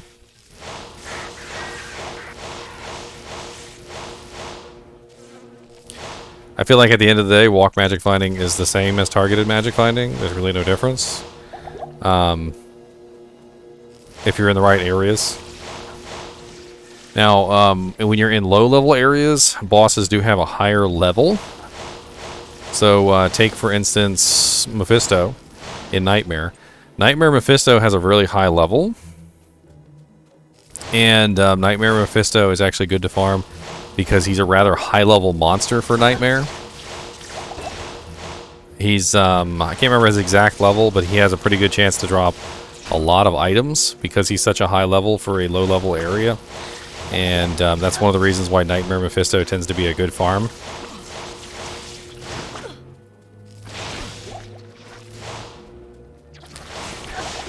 It's not... Ooh, 1 HP. Alright.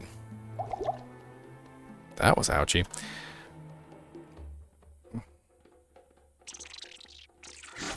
Sir. Quit it. Oh, I got access to teleport. Teleportation.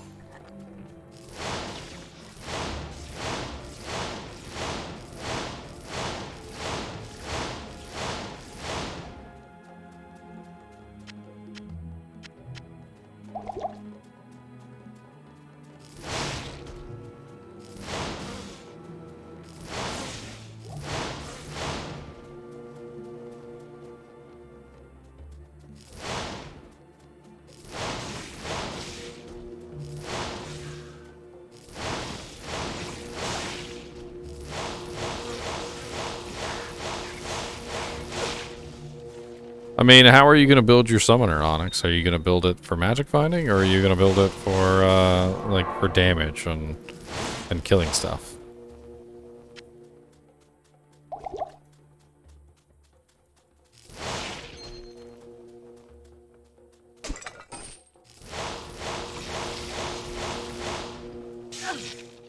I mean, because if you're in a group, you guys should be focused on getting your topazes together and transmuting them up to flawlesses, and then find yourself some gem shrines.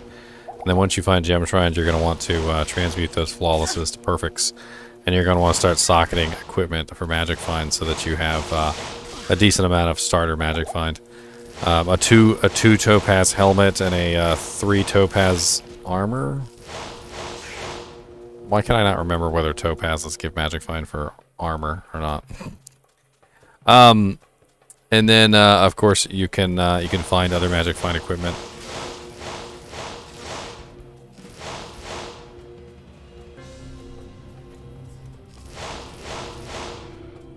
Not in normal difficulty, Onyx. In normal difficulty, you are stuck at 2. Eventually, you'll get a 3-socket helmet. Eventually. But usually by then, you're in Nightmare. I mean, if you do happen to find a 3-socket helmet from one of those rare monsters that can drop a 3-socket helmet, which I don't think a lot of them can.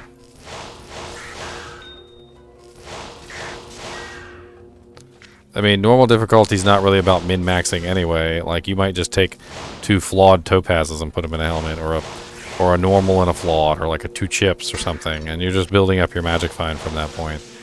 Like, you're not really focusing so much on getting perfects at that point. So just a 2-socket helmet with some topazes in it is just fine. I mean, I definitely wouldn't grab a 1-socket helmet, that's for sure. Gotta research a budget hammered-in build and test it.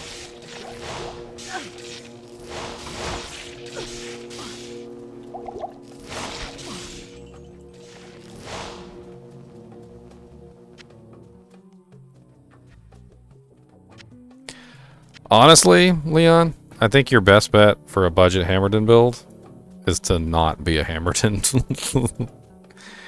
Yeah, you're gonna laugh at me, but just don't be a Hammerden. Like, Hammerden is just a very difficult class to build as a starter character, especially with a lack of equipment. Build a Holy Fire Paladin. Very easy for normal difficulty. It'll get you all the way to Nightmare. Might even get you through Nightmare, Holy Fire Paladin with Zeal. And then once you've accumulated enough gear, go respec into Hammerden.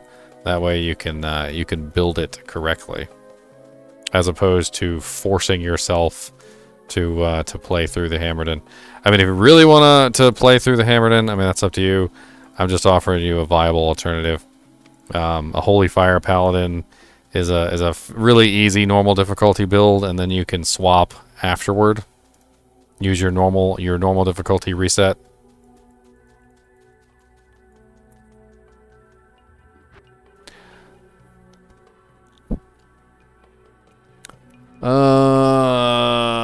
Poopies.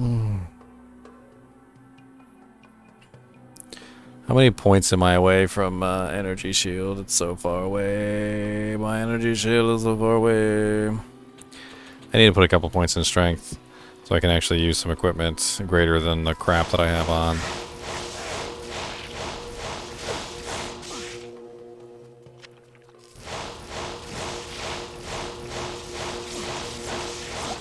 Ooh, lightning bolts hurt. Your Sparky versus my Sparky.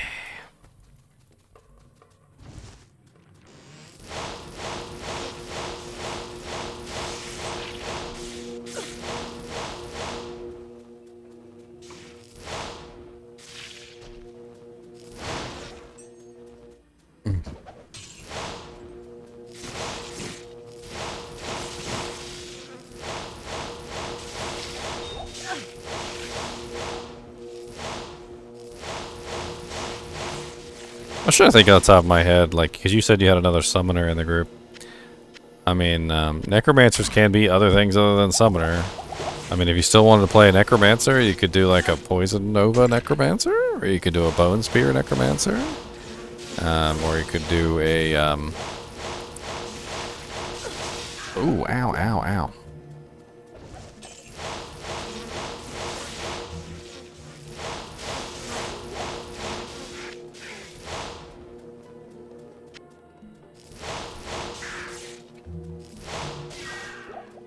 Just be a pure corpse explosion necromancer. How about that?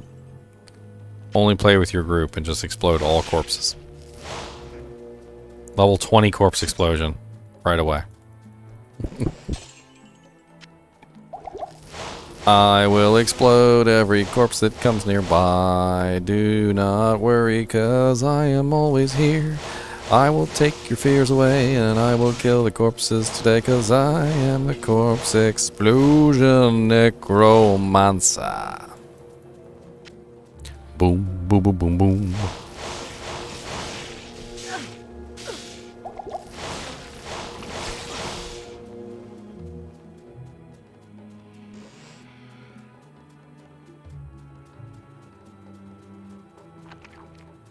Stop.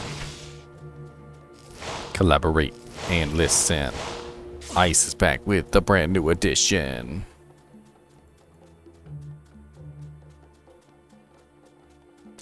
It's interesting all the strategies that people will employ to make their new characters. I mean, at the end of the day, it's all about speed and how fast you can get somewhere. And I guess, you know, there's one thing about teleport is it definitely helps you go fast. Helps you go very quickly. It also costs lots of mana and it hurts. My poor mana pool. It is so ripped to shreds. And I am all alone.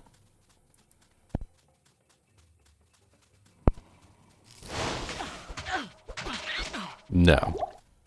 Thorjitsu, I am going with Necromancer. The necroest necromancer that ever manced the necro land. I need to come up with a good name for my necromancer. The necroest mancer of necromancies. Stay out my way, I don't want to play. Do not charge me or I will kill you. I don't want to play. Not enough mana. Stay away. I said stay away. I need mana. That's right, stay away. Look at my mana regenerating all nice and beautiful like. Boom, boom, boom, boom. What are you gonna play first, Thorjitsu?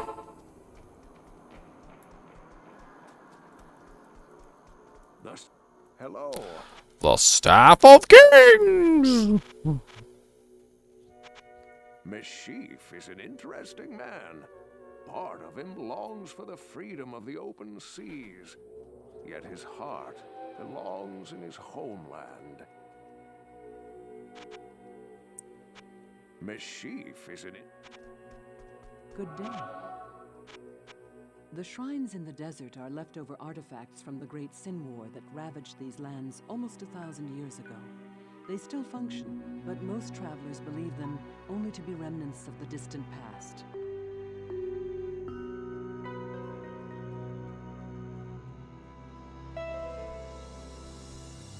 Whirlwind Barbarian as a first character. Ooh. I mean, Whirlwind Barbarians are nice, don't get me wrong, Thorjitsu, and I'm sure you will have lots of fun with your Whirlwind Barbarian. But I would definitely recommend against building a Whirlwind Barbarian as your first character on a new server. It can be quite difficult, as I was talking about earlier. When it comes to new characters, especially melee characters, they tend to suffer the most because they need a good weapon.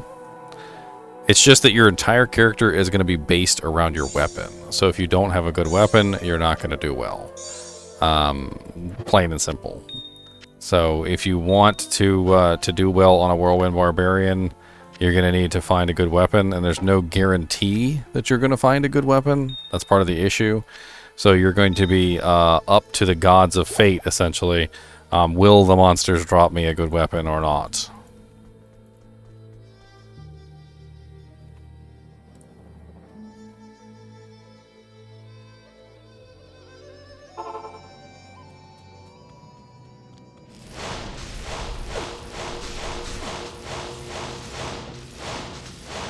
Your lightning sorceress will do well regardless if she gets good gear or not. If you build her correctly, she will be able to kill things. I mean, even with very little health and even with crappy equipment and blue items, she'll still do decent. She'll get her butt kicked if things get too close, but I mean, she's a ranged character. She can kite. She can stay away from the targets. She doesn't necessarily have to get in there and actually hit anything. So it's really just a matter of, you know, just kill stuff. Later, when you've built your character, and you've got some weapons to give him, then yeah, go back and make your whirlwind barbarian and have at it. Definitely find a good weapon first, though, before you dig into your whirlwind barbarian. Maybe a decent piece of armor as well.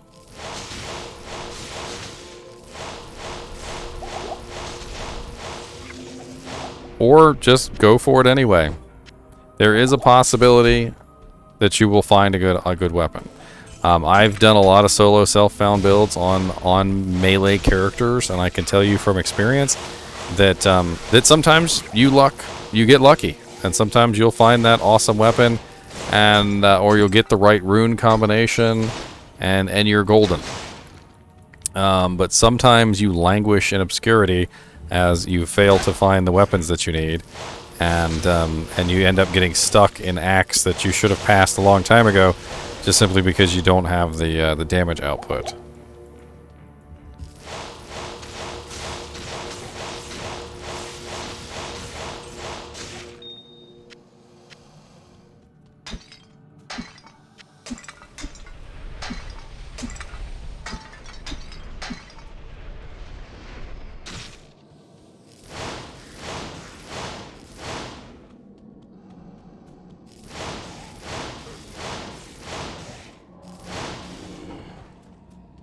Moo moo moo moo moo moo moo Yeah. moo moo moo moo moo moo moo moo moo. Mer, mer, mer. I forgot to grab my little Hollow Knight back. Come here, little Hollow Knights. Come back to me. Come back to me.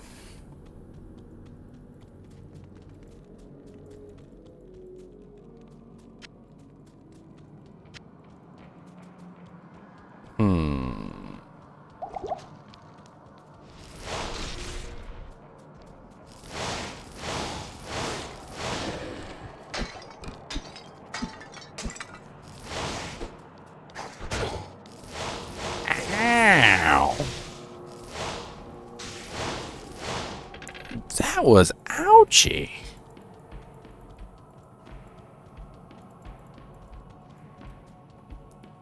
Sir. I mean, I know I only have 10 poison resist, but sir. Oh yeah, Thorjitsu. We really went through some of it in the beta. If you want to see some of it, I had toward the end of the beta, I really did have quite a bit of unique equipment, you know, items that have a very unique appearance, and it was very interesting looking at them all, like Swordback Hold, which is the unique spike shield. Oh my god, that looked great. Man, I know Swordback Hold is not the greatest shield in the world, but lord, that shield was beautiful looking. It was the most beautiful shield I think I'd ever seen. That was absolutely amazing looking. You know what? Let me pull it up on stream here. That'll be fun. I'll pull it up on stream and you guys can take a look at it.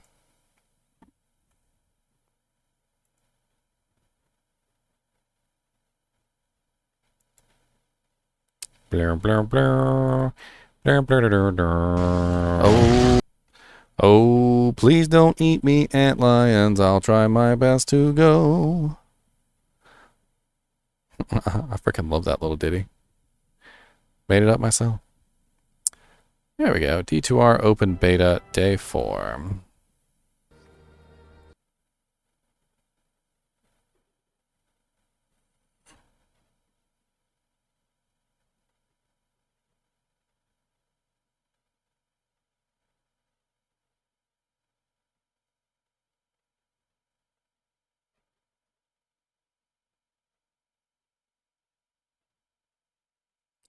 Where's the shield? They've already fixed most of these bugs already. Oh, there's the shield, but it's not, I can't see it as well as I would like to see it.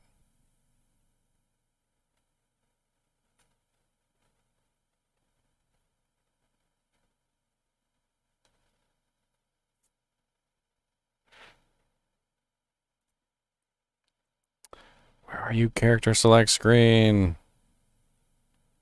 Ah, here we go. I think I might have found it. Let me pull this up for you guys so you can see it too. Bink.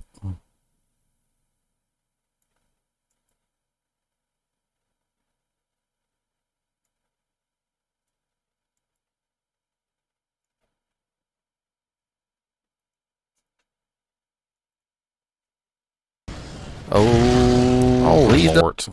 Stop it.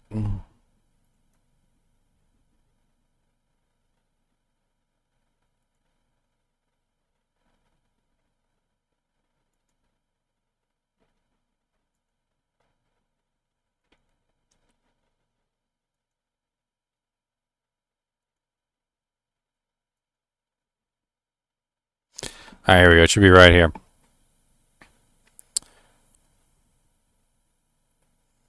That is the unique spike shield. Oh, man. Back it up. You're so fast. Why are you so fast, sir? Back it up, up. Back it up, up. That is sword back holds. Tell me that doesn't look like the most amazing thing you've ever seen in your life. That's ethereal, by the way. That's an ethereal sword back hold. So I'm sure it looks even better when it's not ethereal and ghostly.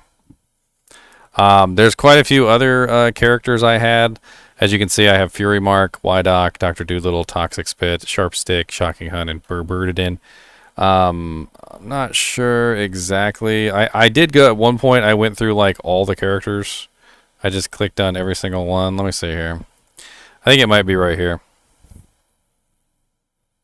What do you mean overdid it? What are you talking about? So that's Millibrega's right there. That's Millibrega's shield. Very, very cool looking. And then, what other characters that I have?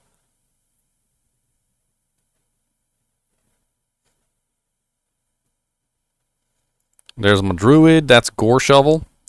That's the Gore Shovel hammer or axe. I said hammer. That's the Amazon. She's not using anything like unique or anything, but she's still pretty cool looking. That right there. That is God bless it. What was that shield? Is that Cleglaws? Cleglaws shield? I think that's Cleglaws. What's up, Francis? What are we, day 3, I think? Or day, yeah. And then, of course, this is the Berserker's set. So the low-level Berserker set. He's actually using 2 Berserker's axes. So he's got the Berserker helmet, the Berserker armor, the Berserker axes. He's running the full set. And then, I don't know, they were all really cool. I had a lot of fun with all these characters. I made a summoning druid, didn't I? Summoning druid's not there? Oh no, Dr. Doolittle is a summoning druid, that's right.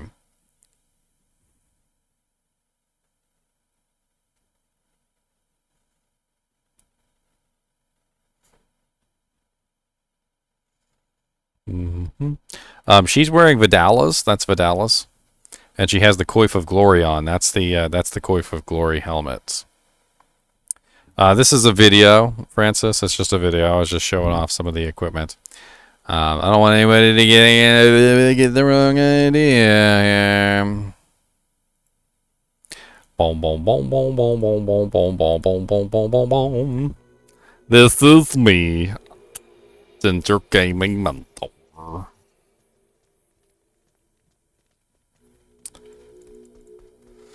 I mean, we were restricted to Act 2 Thorjitsu, so it was kind of difficult.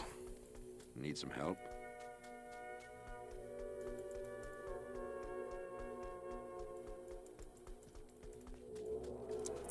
I mean, I did get a full Vidalas set. Not here. I did get a full Berserker set. I did get a full Cleglaws set. I got a full Sorceress set. I got partial on the death set, which was the good partial, so the belt and the gloves. That was actually really sweet. I don't know. I mean, it was really fun. It was actually a really fun beta event. I'm glad that I took part in it. If you guys want to watch that beta event videos, I have all of them on YouTube. You know, as a YouTube creator, it is certainly a passion of mine that, you know, my stuff actually gets watched. So if you guys want to watch my beta videos, I do have a playlist here of all of my beta content, which you guys are more than welcome to peruse. I have day 1, day 2, day 3, and day 4. I also have a countdown to Diablo Resurrected beta, so there's a whole countdown series where I count down to beta, and then there's the patch notes and all the other stuff that's in there. So, you know, it's whatever you want to do.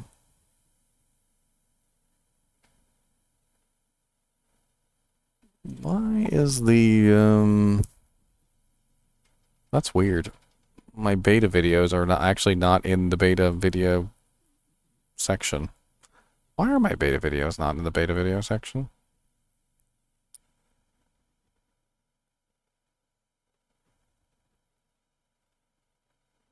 Diablo 2 Resurrected beta, day 4, 3, 2, that one, this one, this one, add. There we go. I don't know how they got taken out of there. I know I put them in there. It seems very odd.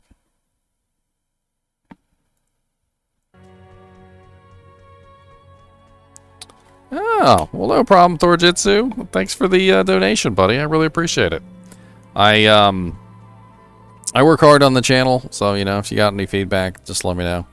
I know my videos are a bit long. You don't have to tell me that. Trust me, I know. If I had the time to edit them all down, I would. It's not something that I have time for. When you work a 40-hour job and you also run a YouTube and a Twitch channel and you also take care of 2 old dogs and you have a girlfriend and a house to take care of, there's just no time. You guys make me a rich millionaire though, okay? And I will quit my job and I will edit down all my videos for you, all right?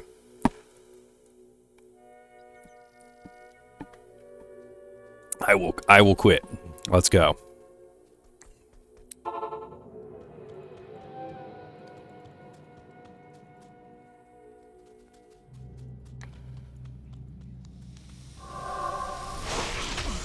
I'm a scan file lead at Kroger.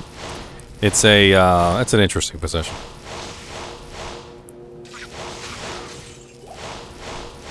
Basically, I oversee the change outs for ad weeks. So, you know, like when you go to a store and there's a new ad, whatever the ad is, like, you know, if it's a holiday ad or Black Friday or whatever it is, whatever the ad is, it changes out basically every 2 weeks, although there are minor changes every week. And so my job is to maintain the pricing and also change all the tags in the store, all the signs in the store, and make sure everything is as corporate wants it to be, right? So that when you come into the store, you know, everything is priced correctly, everything is signed correctly, everything is, you know, in the manner that the corporate bosses want it. Oh. It's too bad I can't put that on a Merc. That's a good find. Might have to run around poking stuff with that. Found a nice razor tine. Razor tine. It's a very nice little spear.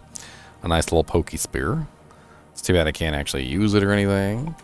What's up, Fartcanius? What are you doing up so late, sir? Don't you got high school to go to? I know it's Friday, guys. I know it's Friday. I'm just teasing him. Play along.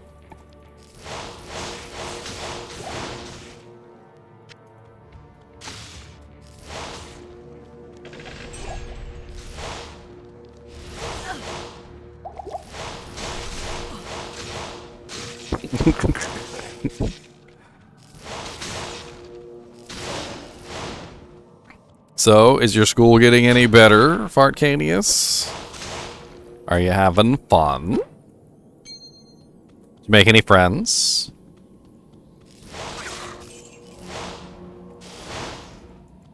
How about you, Woogie? Have you made any friends at school yet? How many? 3? That's a lot of friends.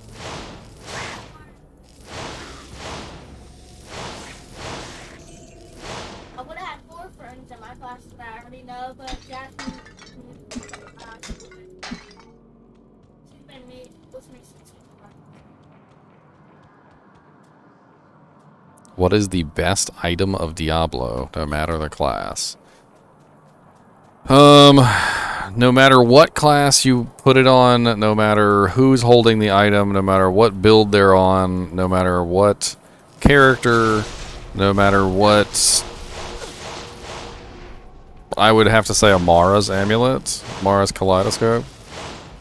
It is a rather universal amulet of easy to find proportions. I mean, it's not ridiculously difficult to come across a Mara's. And, you know, it's +2 to all skills. It's all resistances. And, you know, it's just a very universal piece of equipment. Universally good on pretty much any character that is holding it. Because it's +2 to all skills, not +2 to a particular class. I mean, there are definitely amulets that would be better for a specific character. But, I mean, Mara's is definitely useful to every single person equally. A Nihilist Charm is much more rare and hard to come by. I mean, I wouldn't really pick that because it's not something that's easily findable. But I mean, I guess you could put it on multiple characters if you wanted. You could swap it back and forth between all multiple characters. I kind of hope that they prevent you from putting the Nihilist Charm in the shared stash, though. That'd be interesting.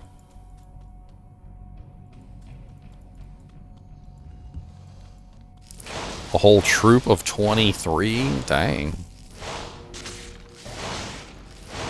A troop? What are you in, ROCT? Or yeah, what the hell is it called?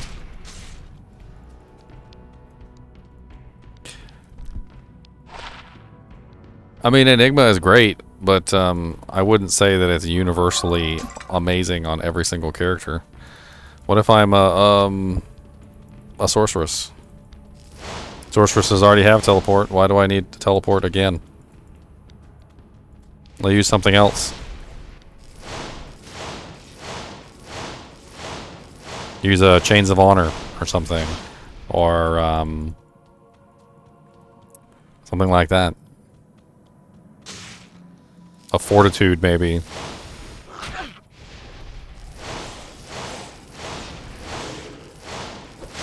An aneurysm? Who's having an aneurysm, Arcanius? Boy Scouts is fun. I used to be in the Royal Rangers. I wasn't in the Boy Scouts, but I was in the Royal Rangers. The Royal Ranger.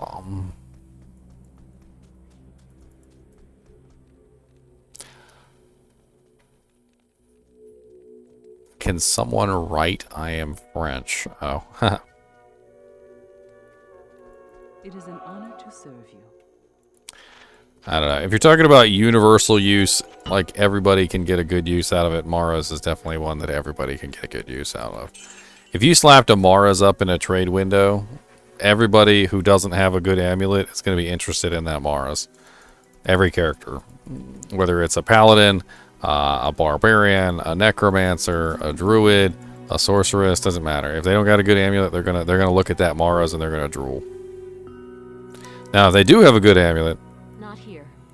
Mara still might be better than theirs, but they might not drool.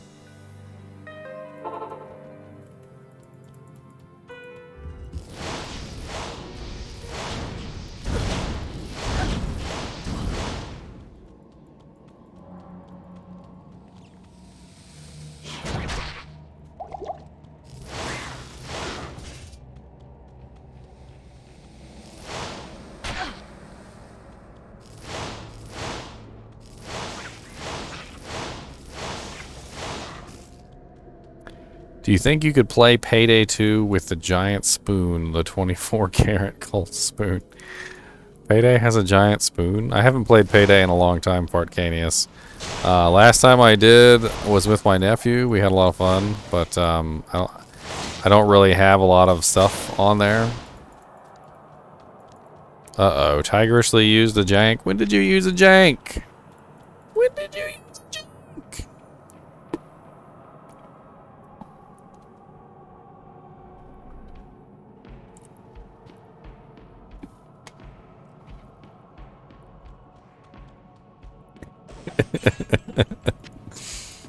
When did you use a jank?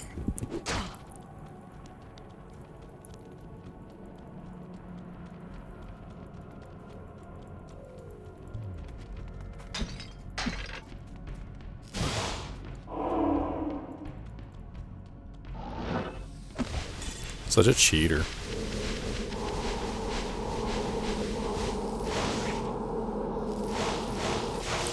Shocking! It's so shocking! It's so shocking, shocking, shocking! It's so shocking! Shocking! It's so shocking! Shocking, shocking, shocking! It's so shocking!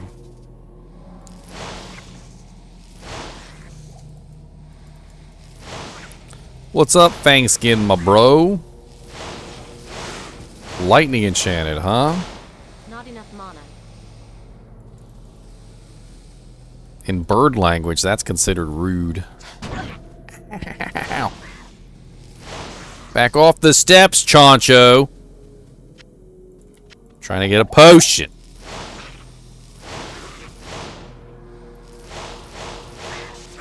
I need mana.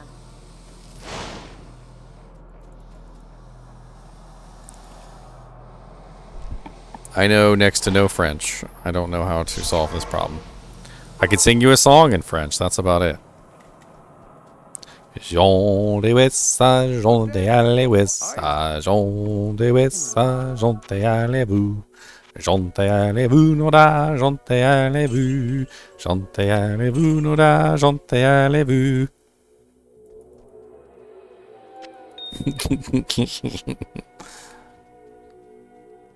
14%.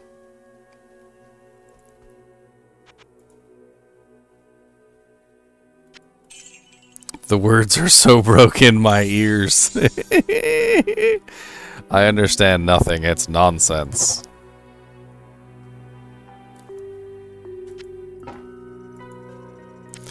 Why you guys be so rude? I tried to sing you a song in your native language, and you're so rude.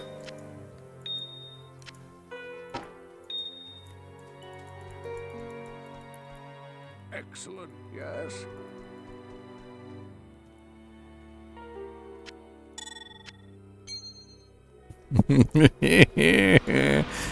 Y'all are so mean. Y'all are so mean. I sung that for you as a sign of courtesy and respect. The translate is rude. Gold spoon has a chance to set enemies on fire. That's pretty cool, Fartcanius.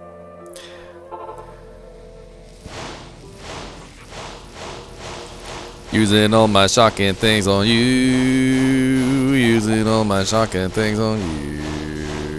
I don't want you to live. I want you to die. Please stop shocking me. Oh my god, that really hurt. And it stung and hurt my eye.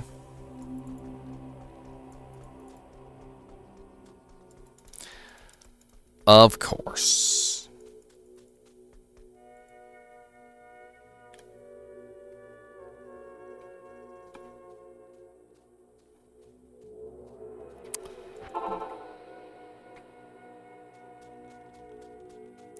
You don't go to school, Francis? Why not? School is importante. That's where you learn how to pick locks and stuff.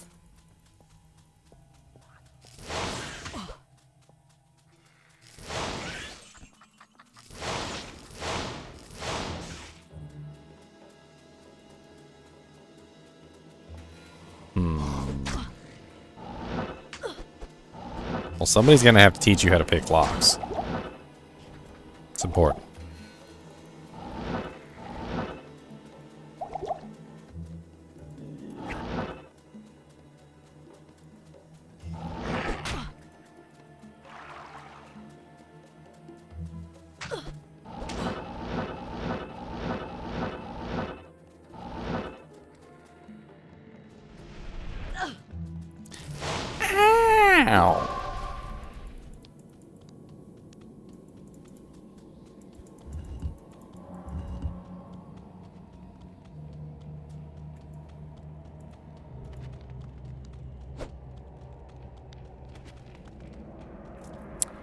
Ooh,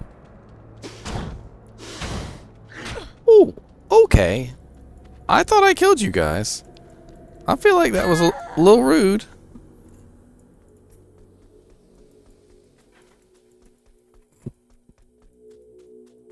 Farty Sparty. Farty Sparty. Farty Sparty, you know, I'm a little disappointed in you. First off, you went down there and you tried to be a boss and you failed. Second off, you went down there and you tried to be a boss and you failed again. And you know what? This time you better be a boss, because if you're not a boss this time. I am from Virginia. We people from the United States, we never tell people we're from the United States. So like, where are you from? They're like, oh, Texas, Virginia, Washington. Like we're stupid. We're not, you know, we don't even think about that. We're just like, yep, Washington.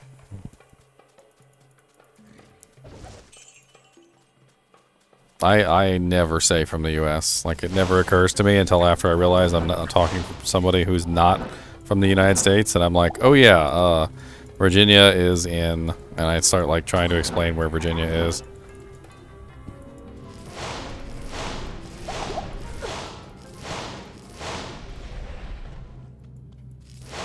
Yes, I'm in Virginia. Named after the Virgin Queen. It is recorded that the Virgin Queen said, and I quote, when I finally am no longer a virgin, will you rename Virginia Regina? Because apparently the opposite of a virgin was Regine or something. I can't remember the exact term. And so she made a joke that they had to rename Virginia if she was no longer a virgin. And guess what? She died a virgin, so they didn't have to rename Virginia. Yay!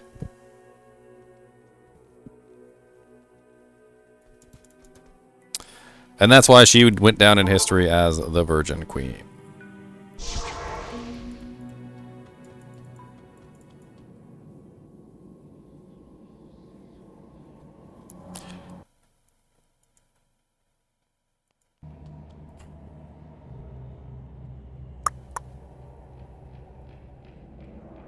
I'm not playing online right now, Drumleaf. I'm just playing offline, non-expansion. I'm having fun with this non-expansion stuff. Showing everybody all the horrible things that non-expansion has. You know, like, I wanted people to really get a feel for what non-expansion is like. You remember all the horrible things that are in non-expansion, Drumleaf? Like the inability to equip your mercenary, no synergies, the really absolutely tiny stash, like the list goes on. It's a pretty long list. It's one of those lists.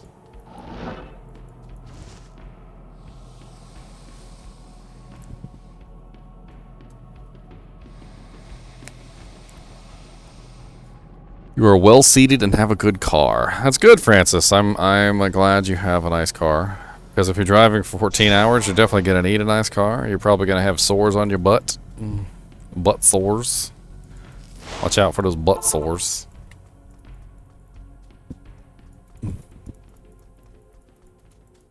Hello.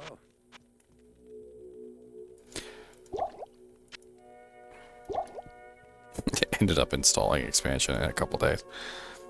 I'm putting this magic find amulet on, and we gonna kill Buttface down here, and he gonna drop me something good. Look here, Buttface. I said, look here, Buttface. He didn't drop me nothing good. What is this junk? Drop me junk. Just junk it.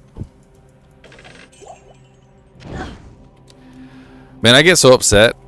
I'll be at work, and somebody will say something about junket, and I'll whip out the Mystery Men reference when the old lady tells him to junk the Herkimerk battle jitney, and grabs him by the shirt and is literally like, just junk it. And he's like, He's like, we talked about this. It's some sort of armored car meant to withstand nuclear explosions. He goes, I can't just junk it with a crowbar. And she's like, just junk it. Freaking Mystery Men was a great movie.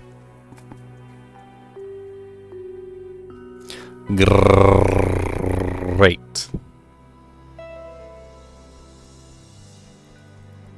There's so many good lines from freaking Mystery Men. There's the whole scene where they accidentally kill the superhero, and when they accidentally kill the superhero, they literally... Oh, Lord Jesus. They accidentally kill the superhero, and when they accidentally kill the superhero, they're literally arguing about whether they killed the superhero or not. And one of the team is literally going, UKILLED, you killed him.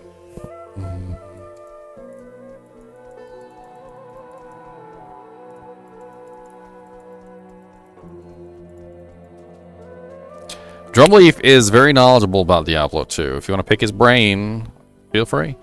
You're more than welcome to pick his brain or pick my brain. We could pick each other's brains. There's lots of brain picking. Or you can watch Indiana Jones and you can eat some brains. I mean, it's up to you. Everything is on the table. Everything is on the table. I've been researching. Good day. I've been researching.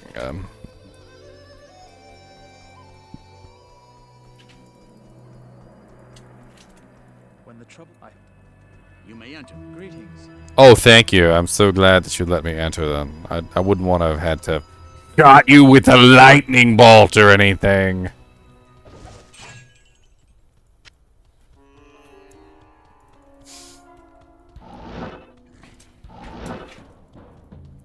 And now when things really start to get fast, I've got teleport now, and I can skip through most of this stuff. I don't really care.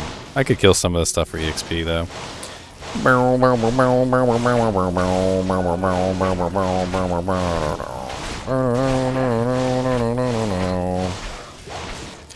I forget, can you still feed potions to your merc? I know you can't equip them with gear, and I know you can't resurrect them, but can you still feed potions to them? I can't even remember. I haven't even tried to feed potions to my merc this entire time. Not enough mana.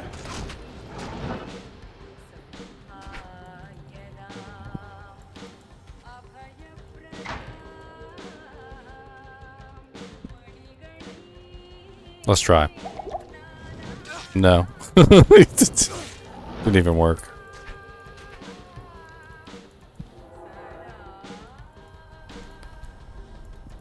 This place actually distorts reality. This place actually distorts reality. Wait till you find the sneaky squeaker. South Park in the stick of truth, my friends. Still with us. Merc, get up here and do some damage, buddy.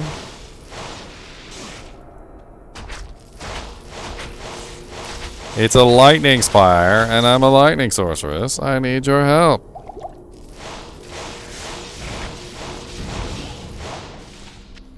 Ooh, a big mana potion. I like big mana potions.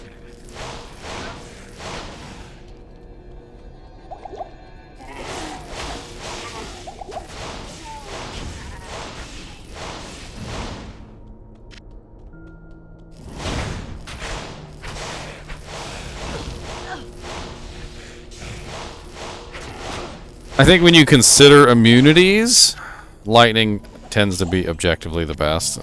Strictly from the perspective of, number one, most lightning enemies that are immune to lightning are breakable. Number two, lightning does massive amounts of damage. And number three, negative lightning resistance gear is very easy to come by. So if you come across, if you have an infinity and you have some decent negative lightning resistance gear, you can usually rip things to shreds. However, without an infinity, like no infinity, I actually kind of find lightning to be kind of lackluster.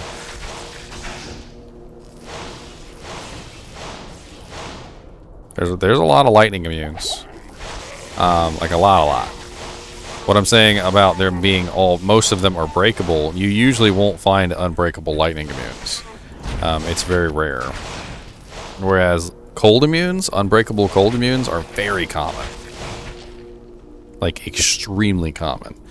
I know because I have a conviction paladin with max level conviction. And the majority of the time I come across a lightning immune monster with level 25 conviction, which is the highest negative resistance you can get, they do not break.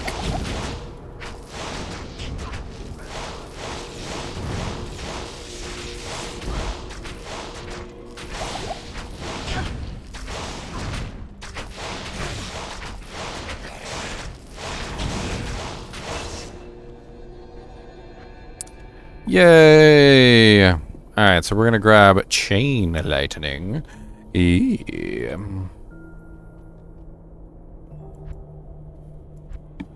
And then next level we'll have energy shield, and that should increase our tankiness by quite a bit.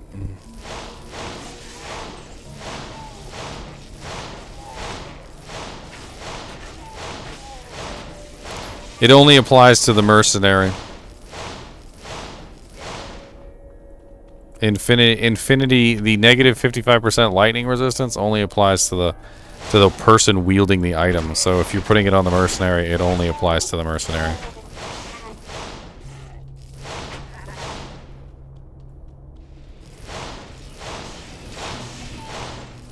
Fire is good damage, but the main problem with fire is there's like fire immunities everywhere.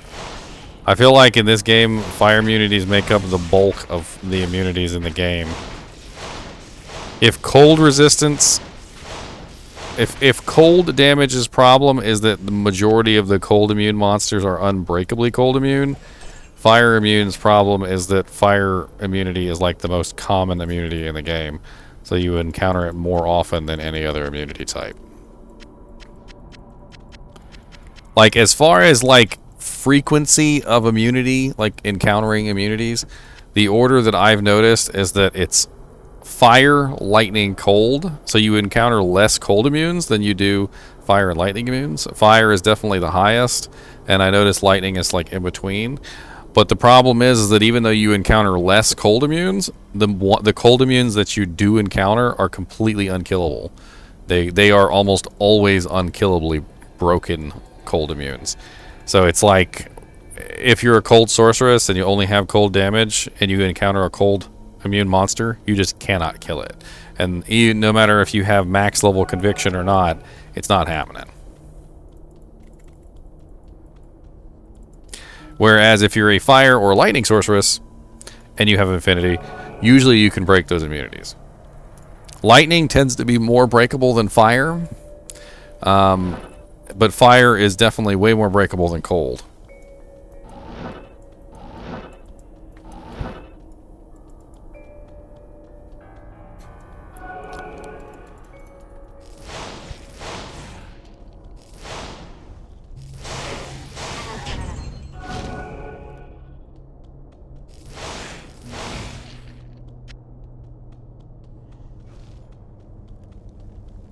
Phoenix Rune Word is for fire immunities. It's been a little while since I've seen a Phoenix. I have one on my my Javazon. What exactly about it helps you with fire immunities? I mean, I know it has lots of elemental damage on it. But I mean, if you're a sorceress, you're not really dishing out the melee or the ranged. I'm trying to remember.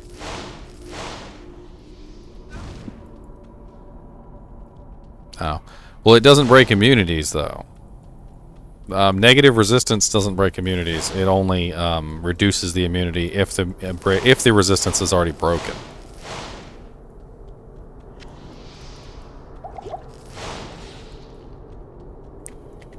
So you would need conviction on top of that, otherwise it's not going to work.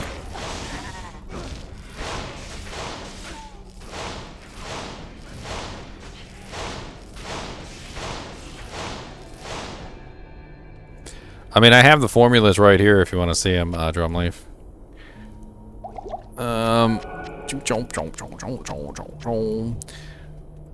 Formulas. These are the formulas for resistance reduction. I know I got them sitting here somewhere. Where are they? Oh, here. Negative resistance. That's the formula for negative resistance. So the thing about it is that conviction only reduces by 30%, and lower resist only reduces by 14%, and that's capped. Level 12, which is what Infinity gives, level 12 is going to be more like 14% reduction on immunities, and most of the immunities, it's not going to bring it down enough.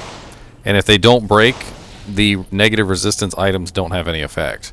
If they do break, the negative resistance items can work. So as soon as the monster hits 99%, as long as he hits 99%, those negative resistance items will start to take effect. And that's the most important thing, is you need those negative resistance items to bring the resistance down even further. Conviction is to break the resistance, lower resist is to break the resistance, and then once you break the resistance, then you're relying on those negative resistance items to make it work. Because breaking a monster's resistance doesn't really do you any good if he still has 99% fire. Like, if he's still 99% immune to fire, you're still going to do next to 0 damage to him. So once you have that negative fire resistance on your equipment, to tag onto that, you can bring him down lower than 99%, you know, if that's what he's stuck at. Also, if you use the two in combination with each other, conviction and lower resist, they don't work very well together at all.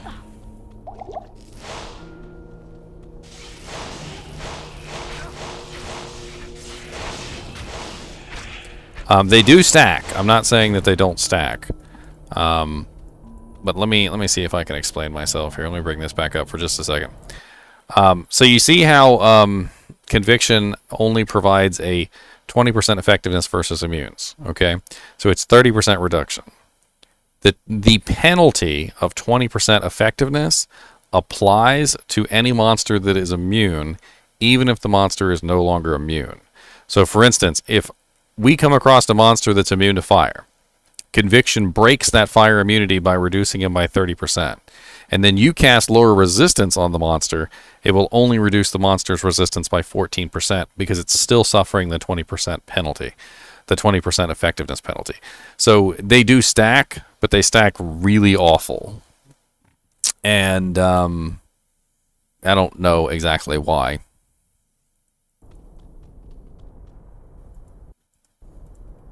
It's not one to ask why, only to give you the answers. I'm just kidding. I actually would like to know why, but I'm assuming it had to be some kind of bug in the coding.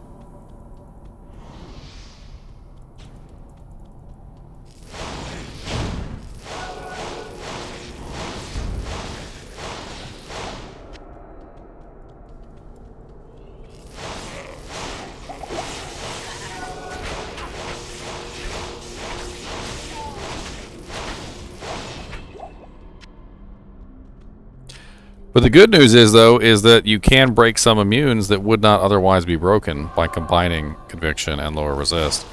It's just, you're not going to bring them down as much as you think you might.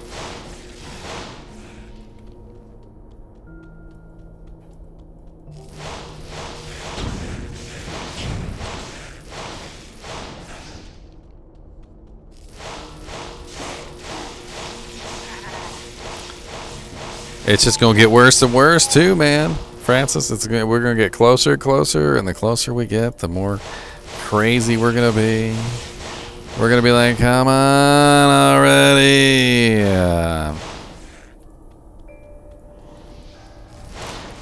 Let me in.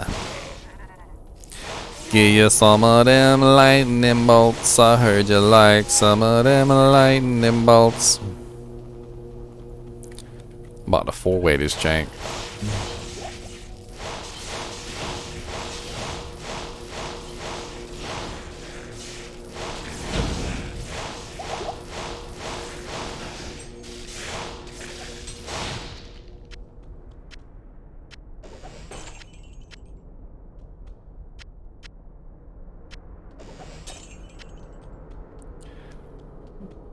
1 to 30 summoning make lag everyone broke. No bot paladin, Francis. Bad, Francis. Bad. I'll smack you on the nose with a newspaper. Bad.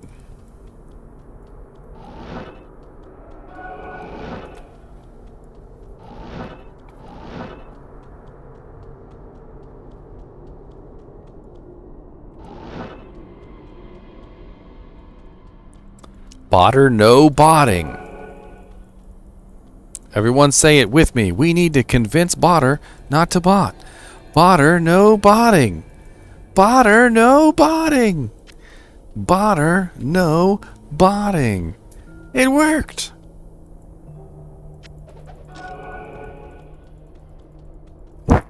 Drank.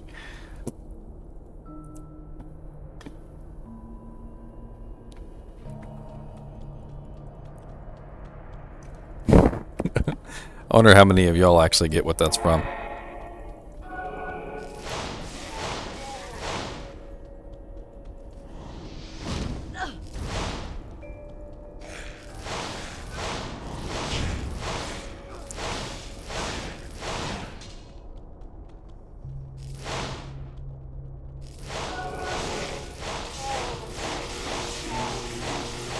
But do they know what the backpack is about?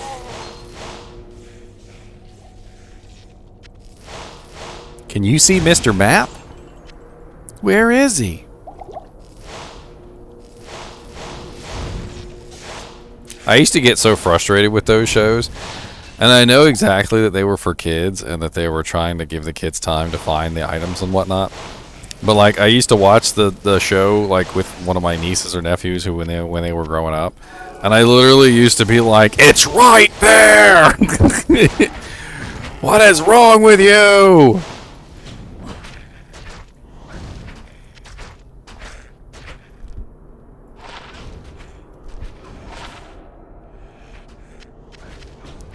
What's up, Lawn Raptor? The guy with the coolest name that ever existed in all name existence land.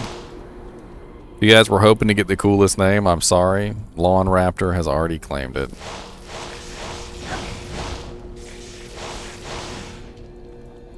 Where to find a 4-socketed item? Nightmare difficulty is the best place to find a 4-socketed item because that's where 4-socketed items first start to spawn. I would definitely recommend Nightmare difficulty.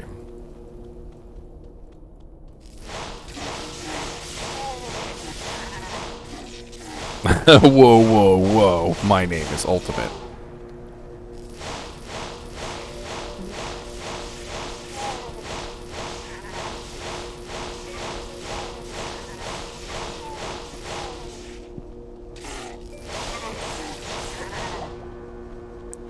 Faster cast rings.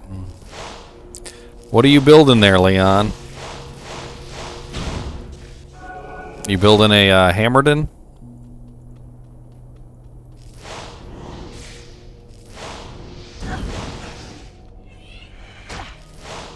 If I make you a full set of armor? Man, I would need to make myself a full set of armor, Parcanius.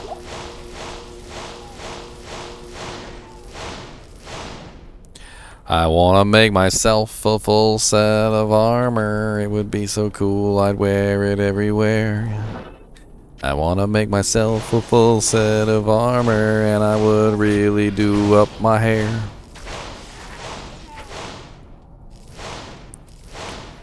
Are you a melee character, Francis, or are you a ranged character?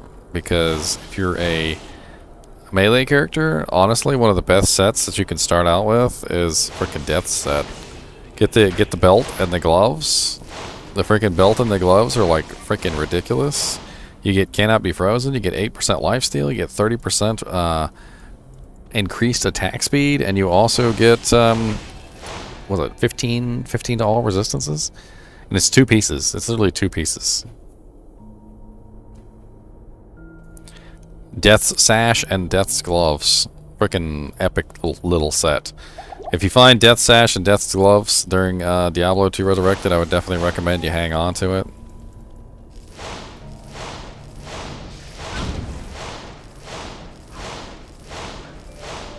Firing off lightning bolts like I just don't care. Like I got spiders in my hair.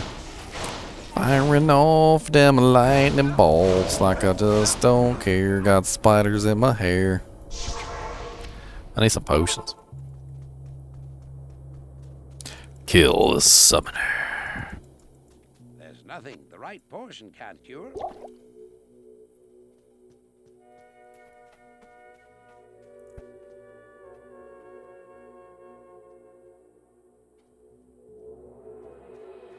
You're trying to become a crusader? Arcanius, this is Diablo 2, not Diablo 3. You have to be a paladin, okay? Good day. You can't be a crusader here. You got to be a paladin.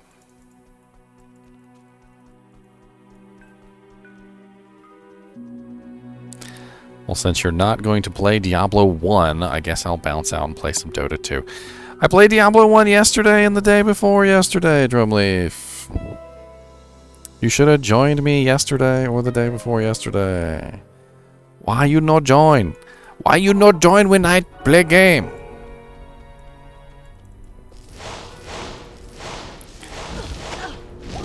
Ow. Summoner OP.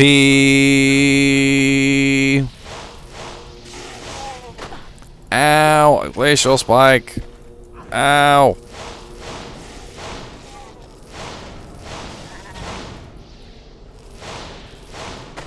Leave my merc out of this. That couldn't have been Horizon. Poor wretch.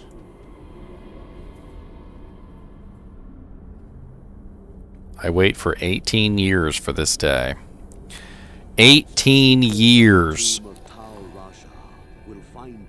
Gonna call my barb Region. Know ye that the glowing glyphs recorded here within are the false tombs of Tal Rasha, and the only one remaining that is missing is the real tomb of Tal Rasha. Am I gonna get my butt kicked by Duriel? I'm not sure. I probably will. He'll one-shot me in the face. Holy Freeze. Actually, you know what? He doesn't have Holy Freeze in Classic, does he? He doesn't have Holy Freeze in Classic, does he? I'm remembering. The hamster wheel is running in his little wheel, and I'm starting to remember details from the Classic game. I don't think Duriel did have Holy Freeze in Classic.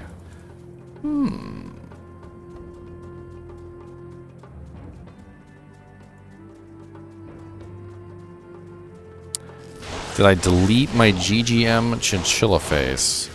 No, I don't think so. I kind of moved some of the emotes around a little bit. Just a little bit. Because I was making room for Heckin' Bobeckin' Boy here. The Heckin' emotes. Where are they at? I got two Heckins. Where's my Heckins? There's my other Heckin right there. Our cat went missing recently, so I just shuffled the emotes around. And,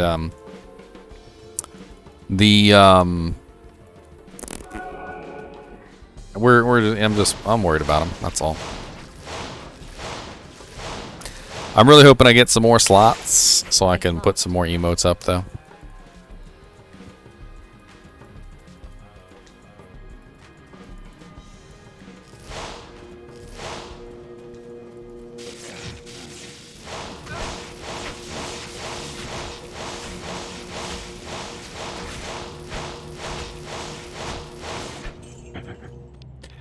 Oh, shocking.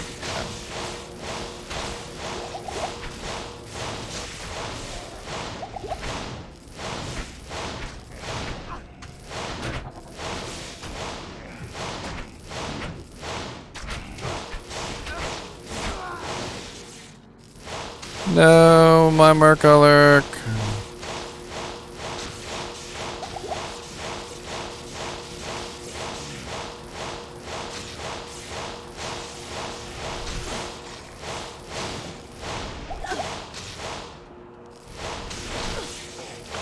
Level 70 Torment.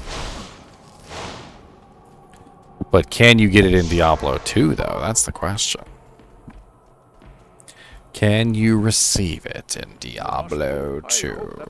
Hello. Blessings to you. This is Diablo 2.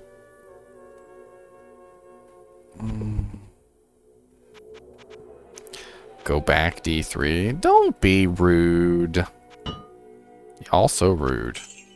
If somebody from Diablo 3 wants to come play Diablo 2, let them come play Diablo 2. Don't be rude. Hello. Ruids. Ruid. Let's try some chain lightning out. It probably doesn't do anywhere near as much damage as my regular ability, but...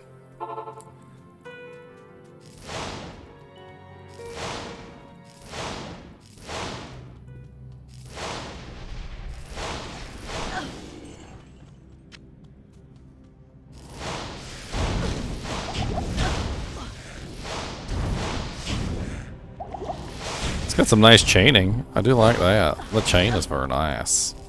What's the chains for a wheel? Or wheel chaining?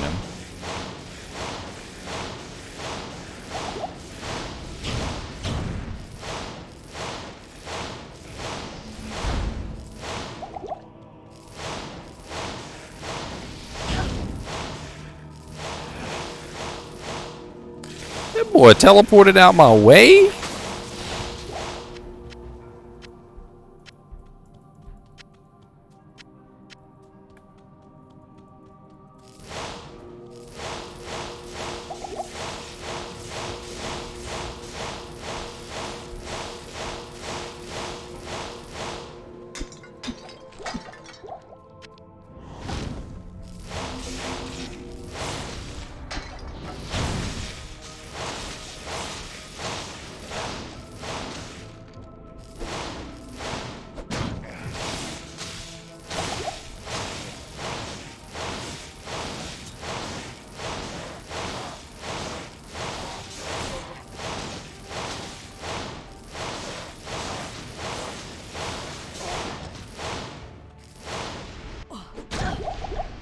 Let me in!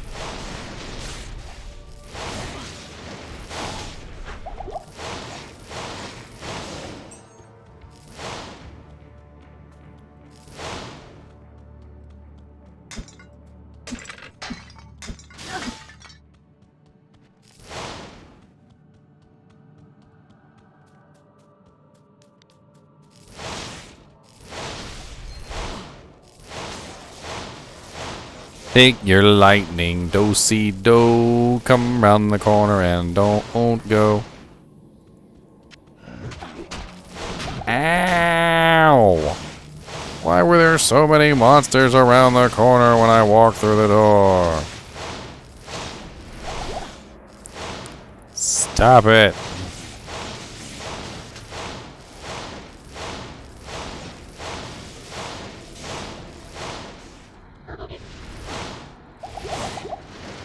Ow, that poison hurts.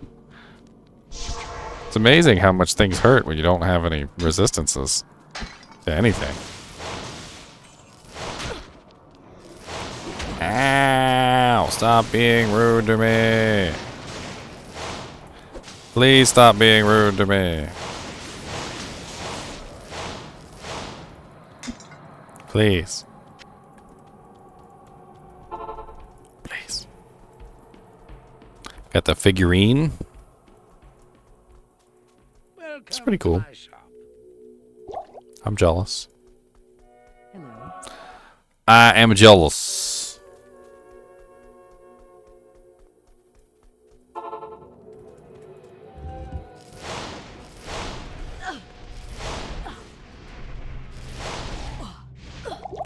Ow, why do you dish out so much damage? I mean, I know I have like no health, but still, it hurts a lot. And I feel like you're rude.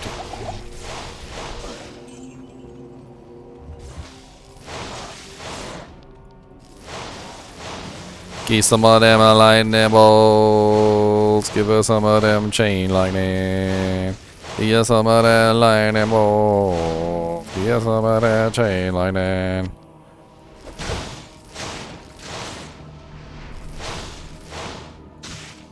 Let me in.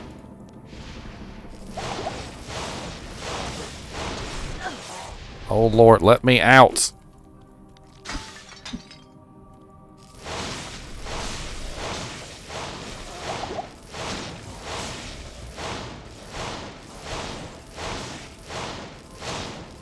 I need mana. Alright, Francis. Thanks for hanging out, man.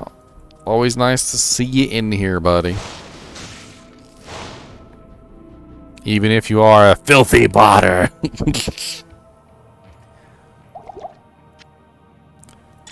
He said, don't say nothing to me.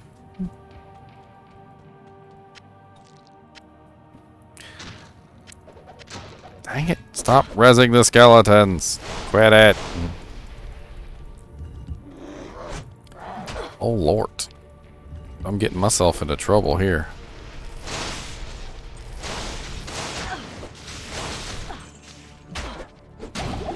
Oh, Lord.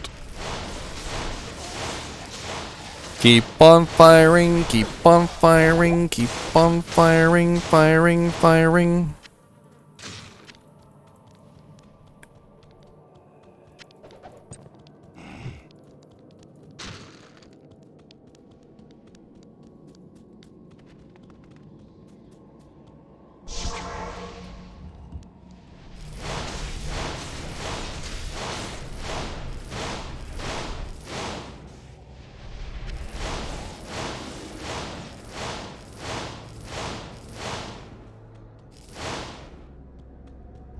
Digimon, digital monsters, Digimon are the champions. Digimon, digital monsters, Digimon are the champions. Change into digital monsters to fight the digital world. Digimon, digital monsters, Digimon are the champions. There, just for you, Ashuri.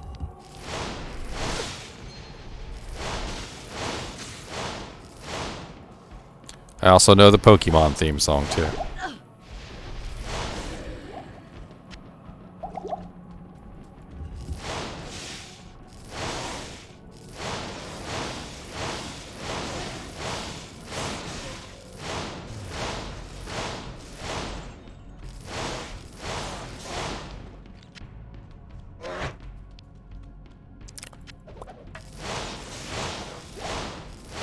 I can even remember it.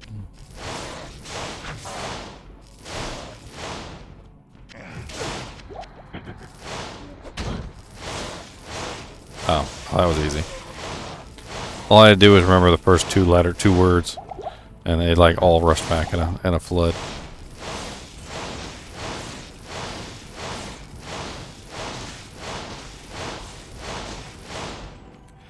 I used to freaking jam to that song when it came on. When I was a kid, man.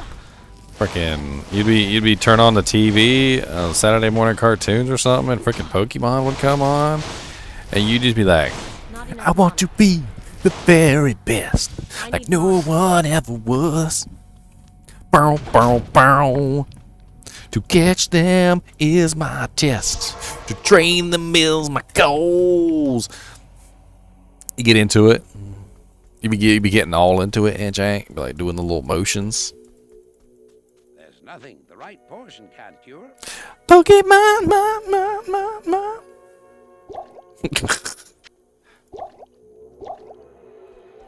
I will travel across the land, searching far and wide.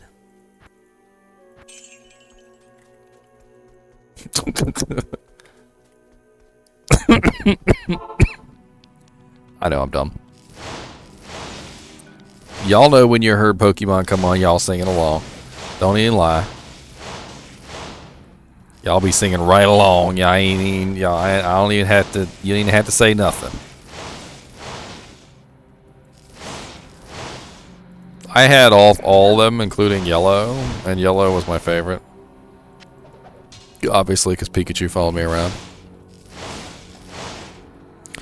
Alright, Farcanius, have a good night, man. Thanks for showing up. I appreciate it. Always fun to see you in chat, buddy.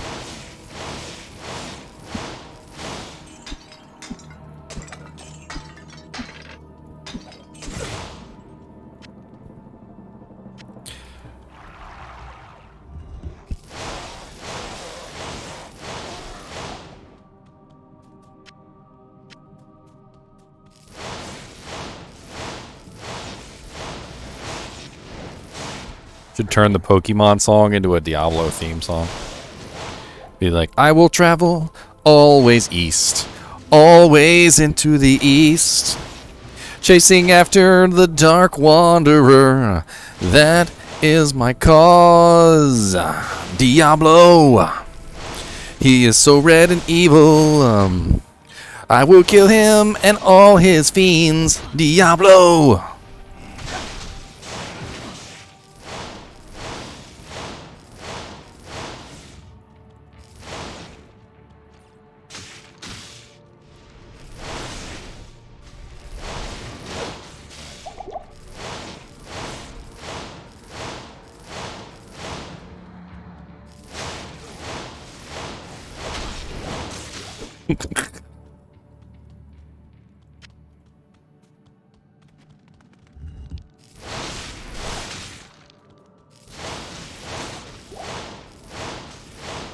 And then I will travel across the land, searching for the world stone.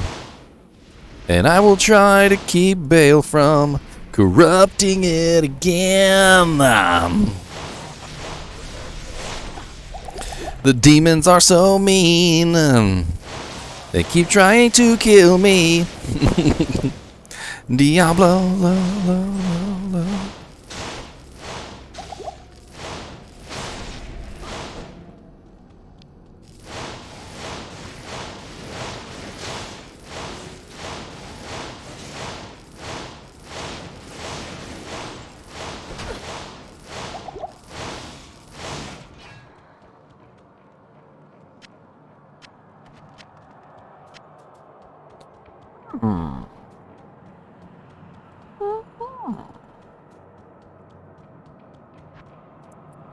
We are almost there.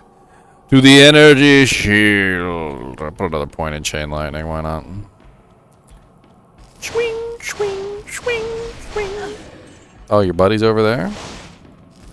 I saw that lightning shoot off.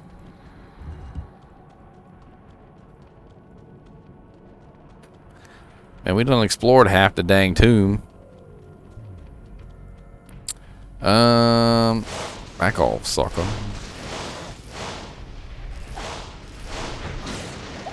Ow.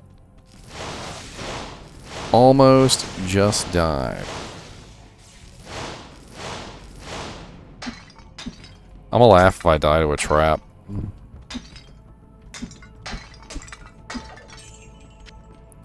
I was hoping for a potion.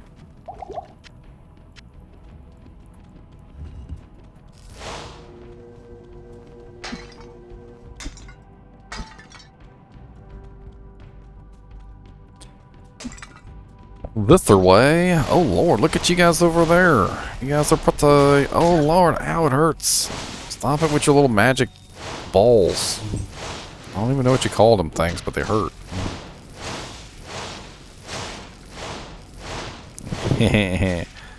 Frickin' sabers. Unraveler, just lay down, sir. You don't even have a name badge. Just lay down, okay? Ow.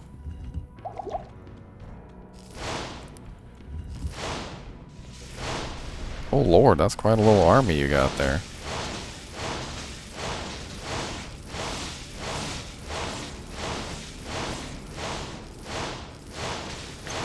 Keep on shooting a lightning in the doorway so they die. Run in and try to live, but probably still die. I used to love singing songs to the Digimon song too.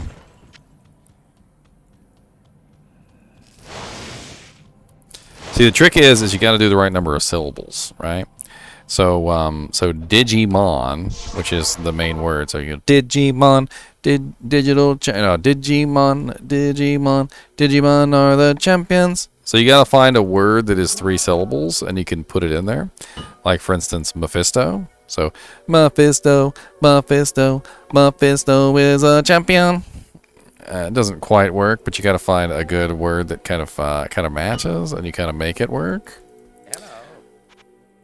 And if you can find a good one, you can insert it into the song, and then once you've inserted it into the song, you can then start to make up other lyrics, and it kind of flows from there. Very Weird Al Yankovic. Very Weird Al Yankovic. I don't know if you guys ever listened to Weird Al Yankovic. He's a guy who makes a lot of silly versions of songs.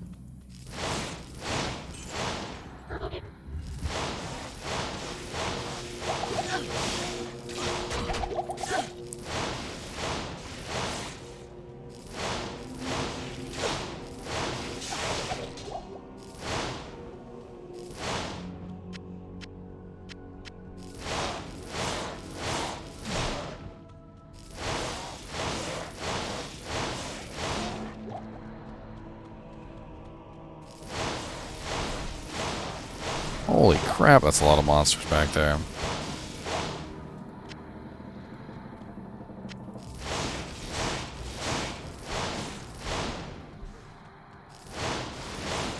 Stop resurrecting things!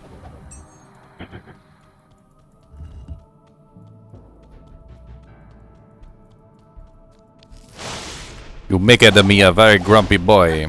Ow! Stop shooting me with that thing. Hurts.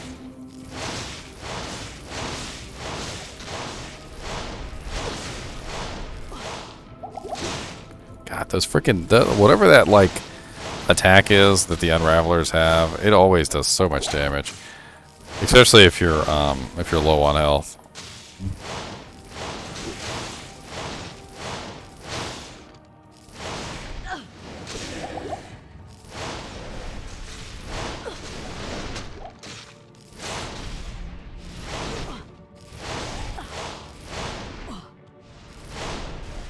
Stop shooting me with orbs.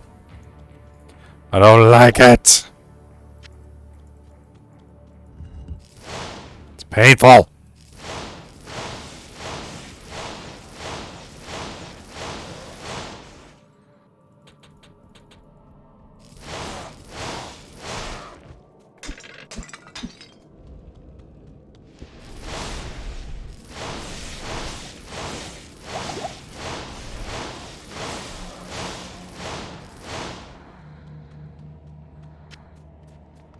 Check them amulets, they might be good, might have some good effects now. That one sucked, only 76 magic point, gold fight, and it really was terrible. So I always love that one part of the Digimon song. They're like, change into digital monsters to save the digital world.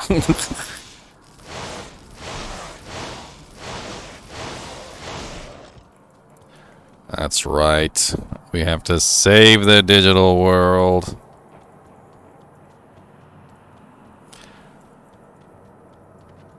Pokemon was like monsters fighting each other, and Digimon was like monsters with a Gatling gun strapped to their back.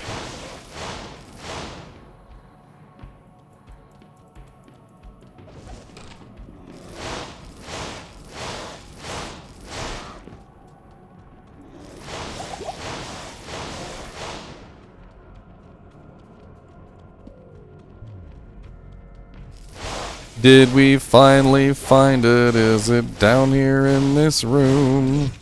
Duriel, please come out and tell us we missed out on bail. Looking for Burl. Ah!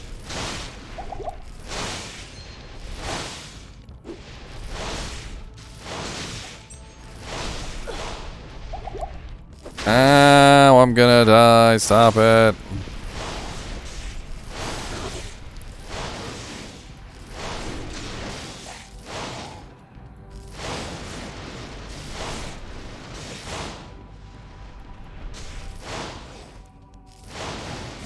That's super interesting. When there's only like 2 monsters, the lightning just bounces back and forth between the 2 monsters like 18 times. That's pretty broken. I had the Digi device. You walk with it and level your Digimon up. Huh? Sir. Where did you come from? I thought I killed all you guys. Oh my god, fall down. Alright, we've got to be getting close to Mr. Duriel here. Blessings to you. With my weak little sorceress that can barely even take 1 hit. You guys, feel free to laugh at me when I die to Duriel, because it's probably coming. It's probably on its way. I'm just going to admit it right now. It's probably going to happen. Yeah, he's particularly weak against fire. I'm not built for fire though. I'm built for lightning. Chain lightning is definitely not what I want to use against him, so I'm gonna make sure I take that off before I go forward. Chain lightning is not gonna help me versus Duriel. It's multi-target, and there's only 1 target in there. Static would help me, Shuri, if I was strong enough to actually get in there and take hits, and I am not. I am super duper not.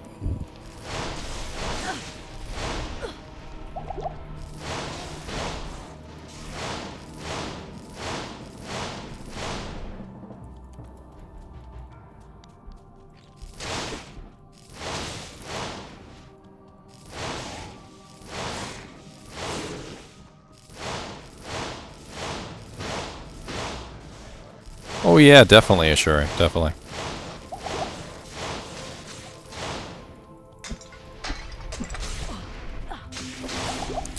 Ow, why are there so many of you in there? Die.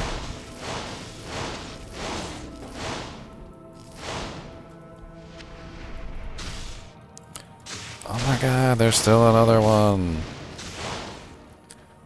Alright. Well, my fear is that since I don't have enough health and I don't have energy shield yet, he's just gonna one-shot me. That's my fear. So, I'm actually gonna be very cautious about this, and I'm probably still gonna die. So we'll just see what happens. Let's go ahead and grab a couple more potions. I think I'm gonna need more health potions than mana potions, but let's just grab a bunch.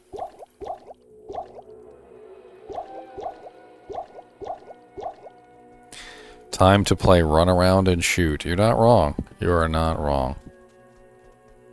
Time to put the SpongeBob screen up 1 year later. 1 year later.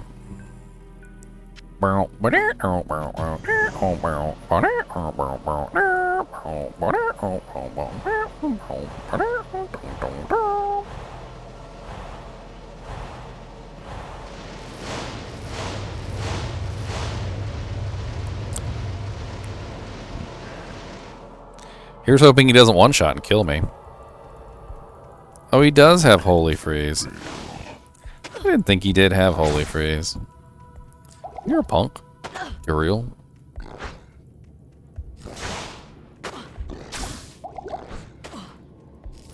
I didn't think he had Holy Freeze in Classic. I was pretty sure he didn't have Holy Freeze in Classic. I guess this really isn't Classic, I guess. I guess.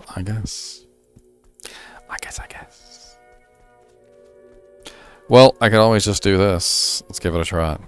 Shall we? Oops. Oh, Duriel!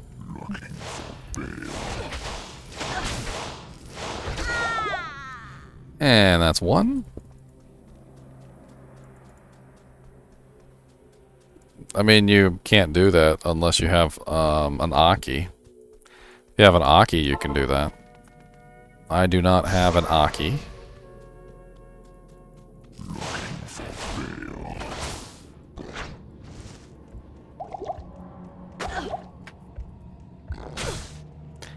Ow, you hurt so bad.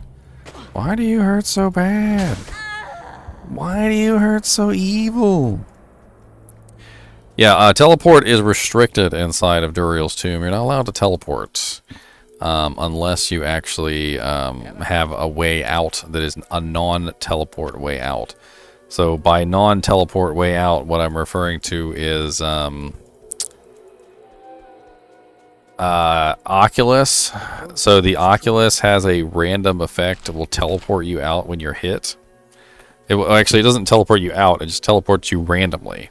And since Oculus triggers on being hit, it actually has the ability to teleport you out of Duriel's room. Whereas you can't teleport out of Duriel's room unless you have an Oculus.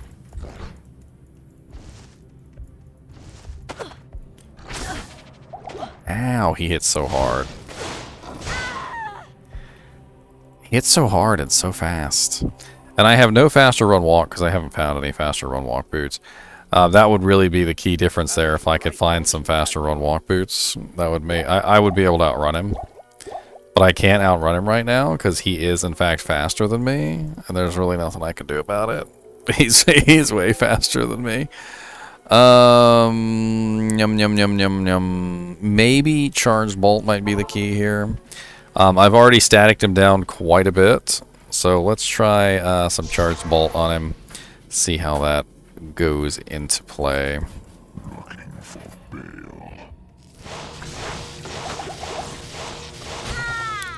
It's working a little bit. Just a little bit. This little sorceress of mine and classic is not up to par, is she?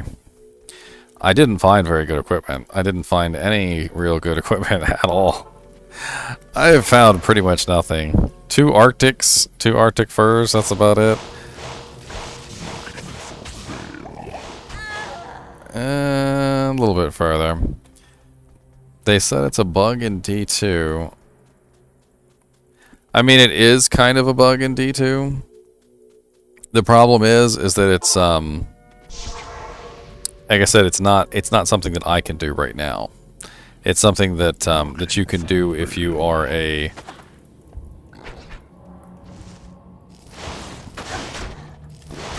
it's so hard. One hit, one health. I feel like the static works better on him.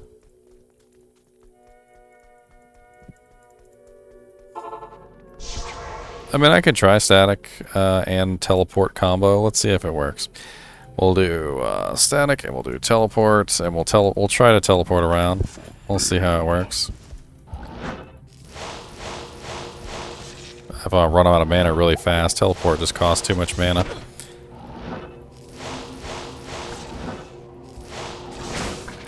Whew, that was painful.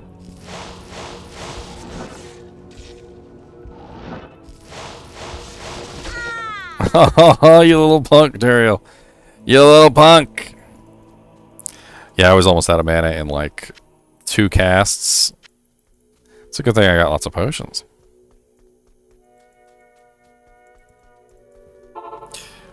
Wink.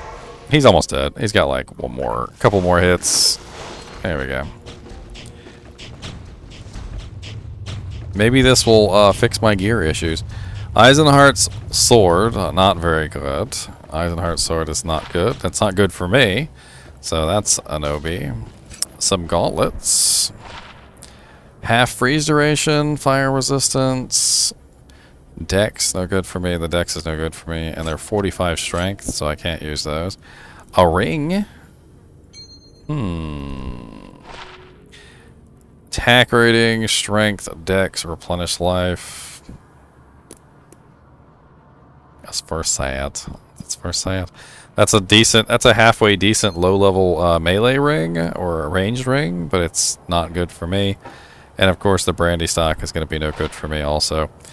And I can't put it on a mercenary, so poopity, poopity, poop, poop, poop, poop. So a bunch of junk and 2 scrolls of town portal. Bunch of junk and 2 scrolls of town portal.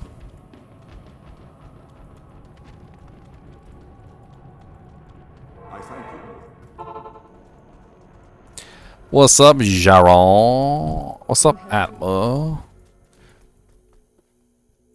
This is Can I really actually use the razor tine now?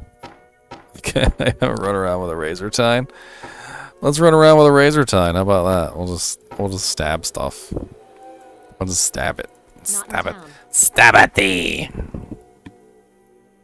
I'm just kidding. That's no good for me. Still would be funny though.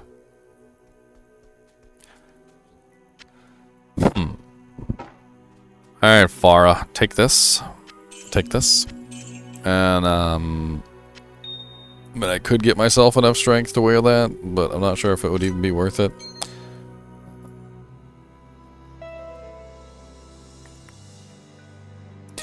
I mean, the ring has replenished life 4. It's like the only thing good on the ring besides the strength and the strength.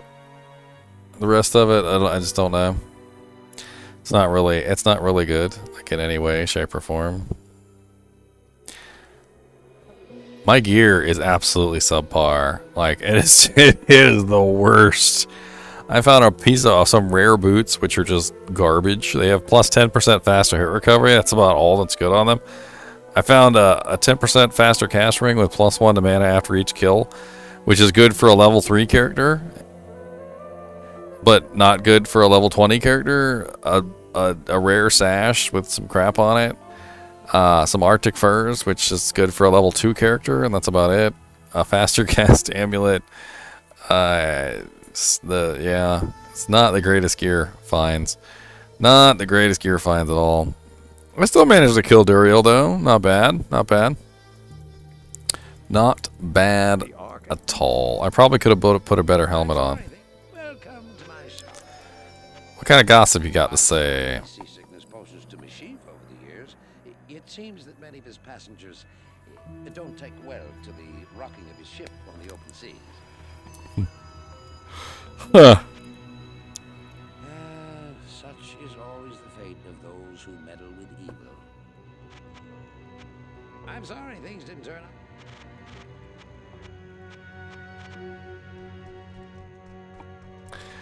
All right, guys and gals, I'm gonna cut it. I'm gonna cut it here. If you'd like to raid somebody, hang around for a minute, and we're gonna see if we can raid somebody. I'm having fun raiding people. Let me see who I can find to raid, shall we? None of my friends are ever online when I want to raid. I don't know what they want from me. If you're not here for me to raid you, I can't raid you. Let's see if anybody's playing Diablo 1. Let's raid somebody who's playing Diablo 1, shall we? Who is playing Diablo 1?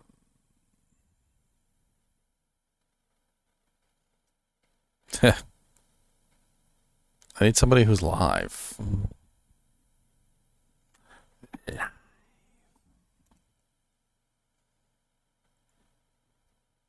We do have a couple live people playing Diablo 1. Look at that.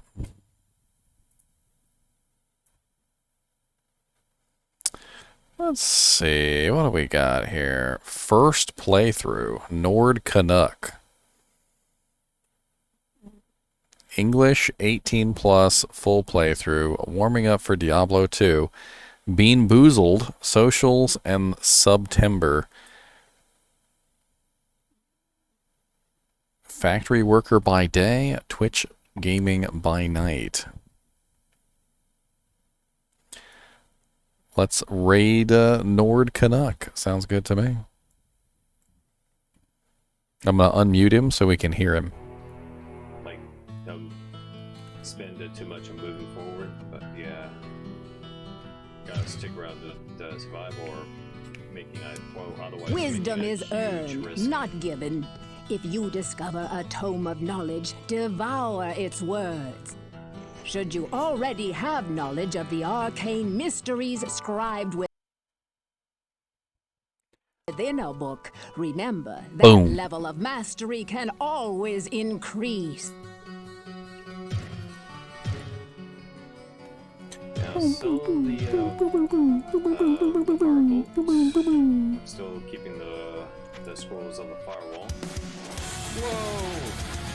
Oh, fucking jerk! Holy crap! Holy shit! Thank you so freaking much. Yeah, choosing this channel today. Let's go! Oh, thank you so much, Ginger Gaming Mentor. I appreciate it. Consider the raid, sucker. Much appreciated. Welcome on in, Tiger. Was it Tiger Ashley? Tiger Ashley, right? Do I pronounce it right? So, yeah, welcome, readers. For those who are new. My name's Nord Canuck, Righty streamer, so bid each and every one of you a huge welcome to my stream. Hope everyone's having the most fantastic Friday today, as I'm currently streaming Diablo, the first one, just get myself warmed up for the second Diablo, which is coming out next week. So yeah, how'd you discover me, if I'm curious to ask?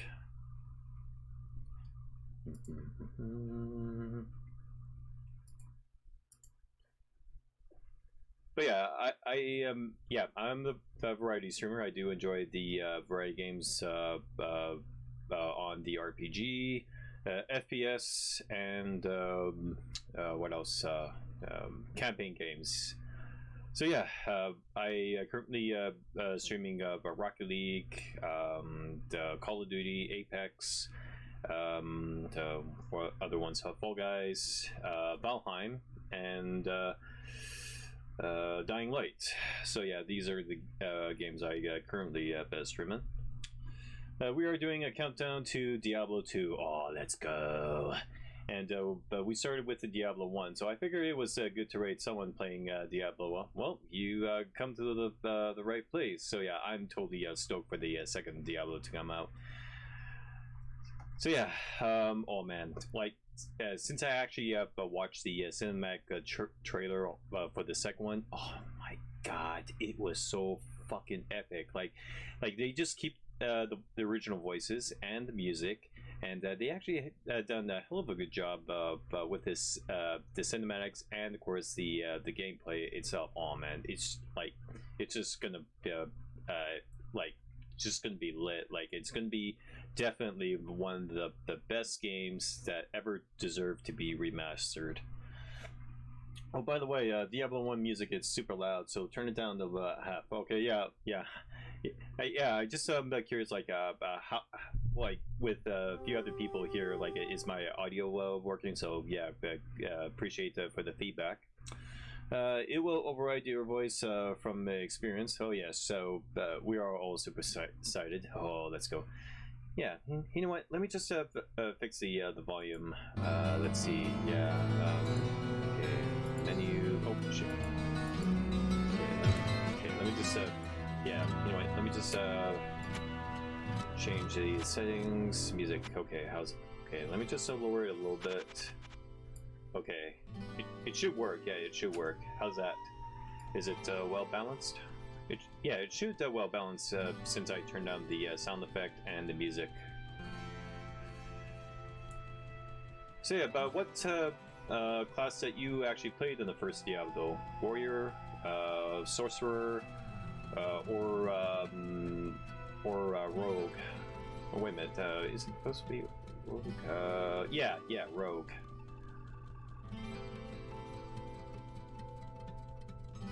Perfect, alright.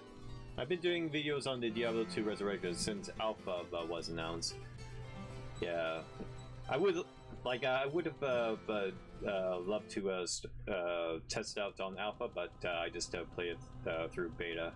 But yeah, I am beyond satisfactory how the game turns out. And plus, not only that, you give it an option on like which graphics you want to set, like either the Legacy or the Resurrected. But yeah,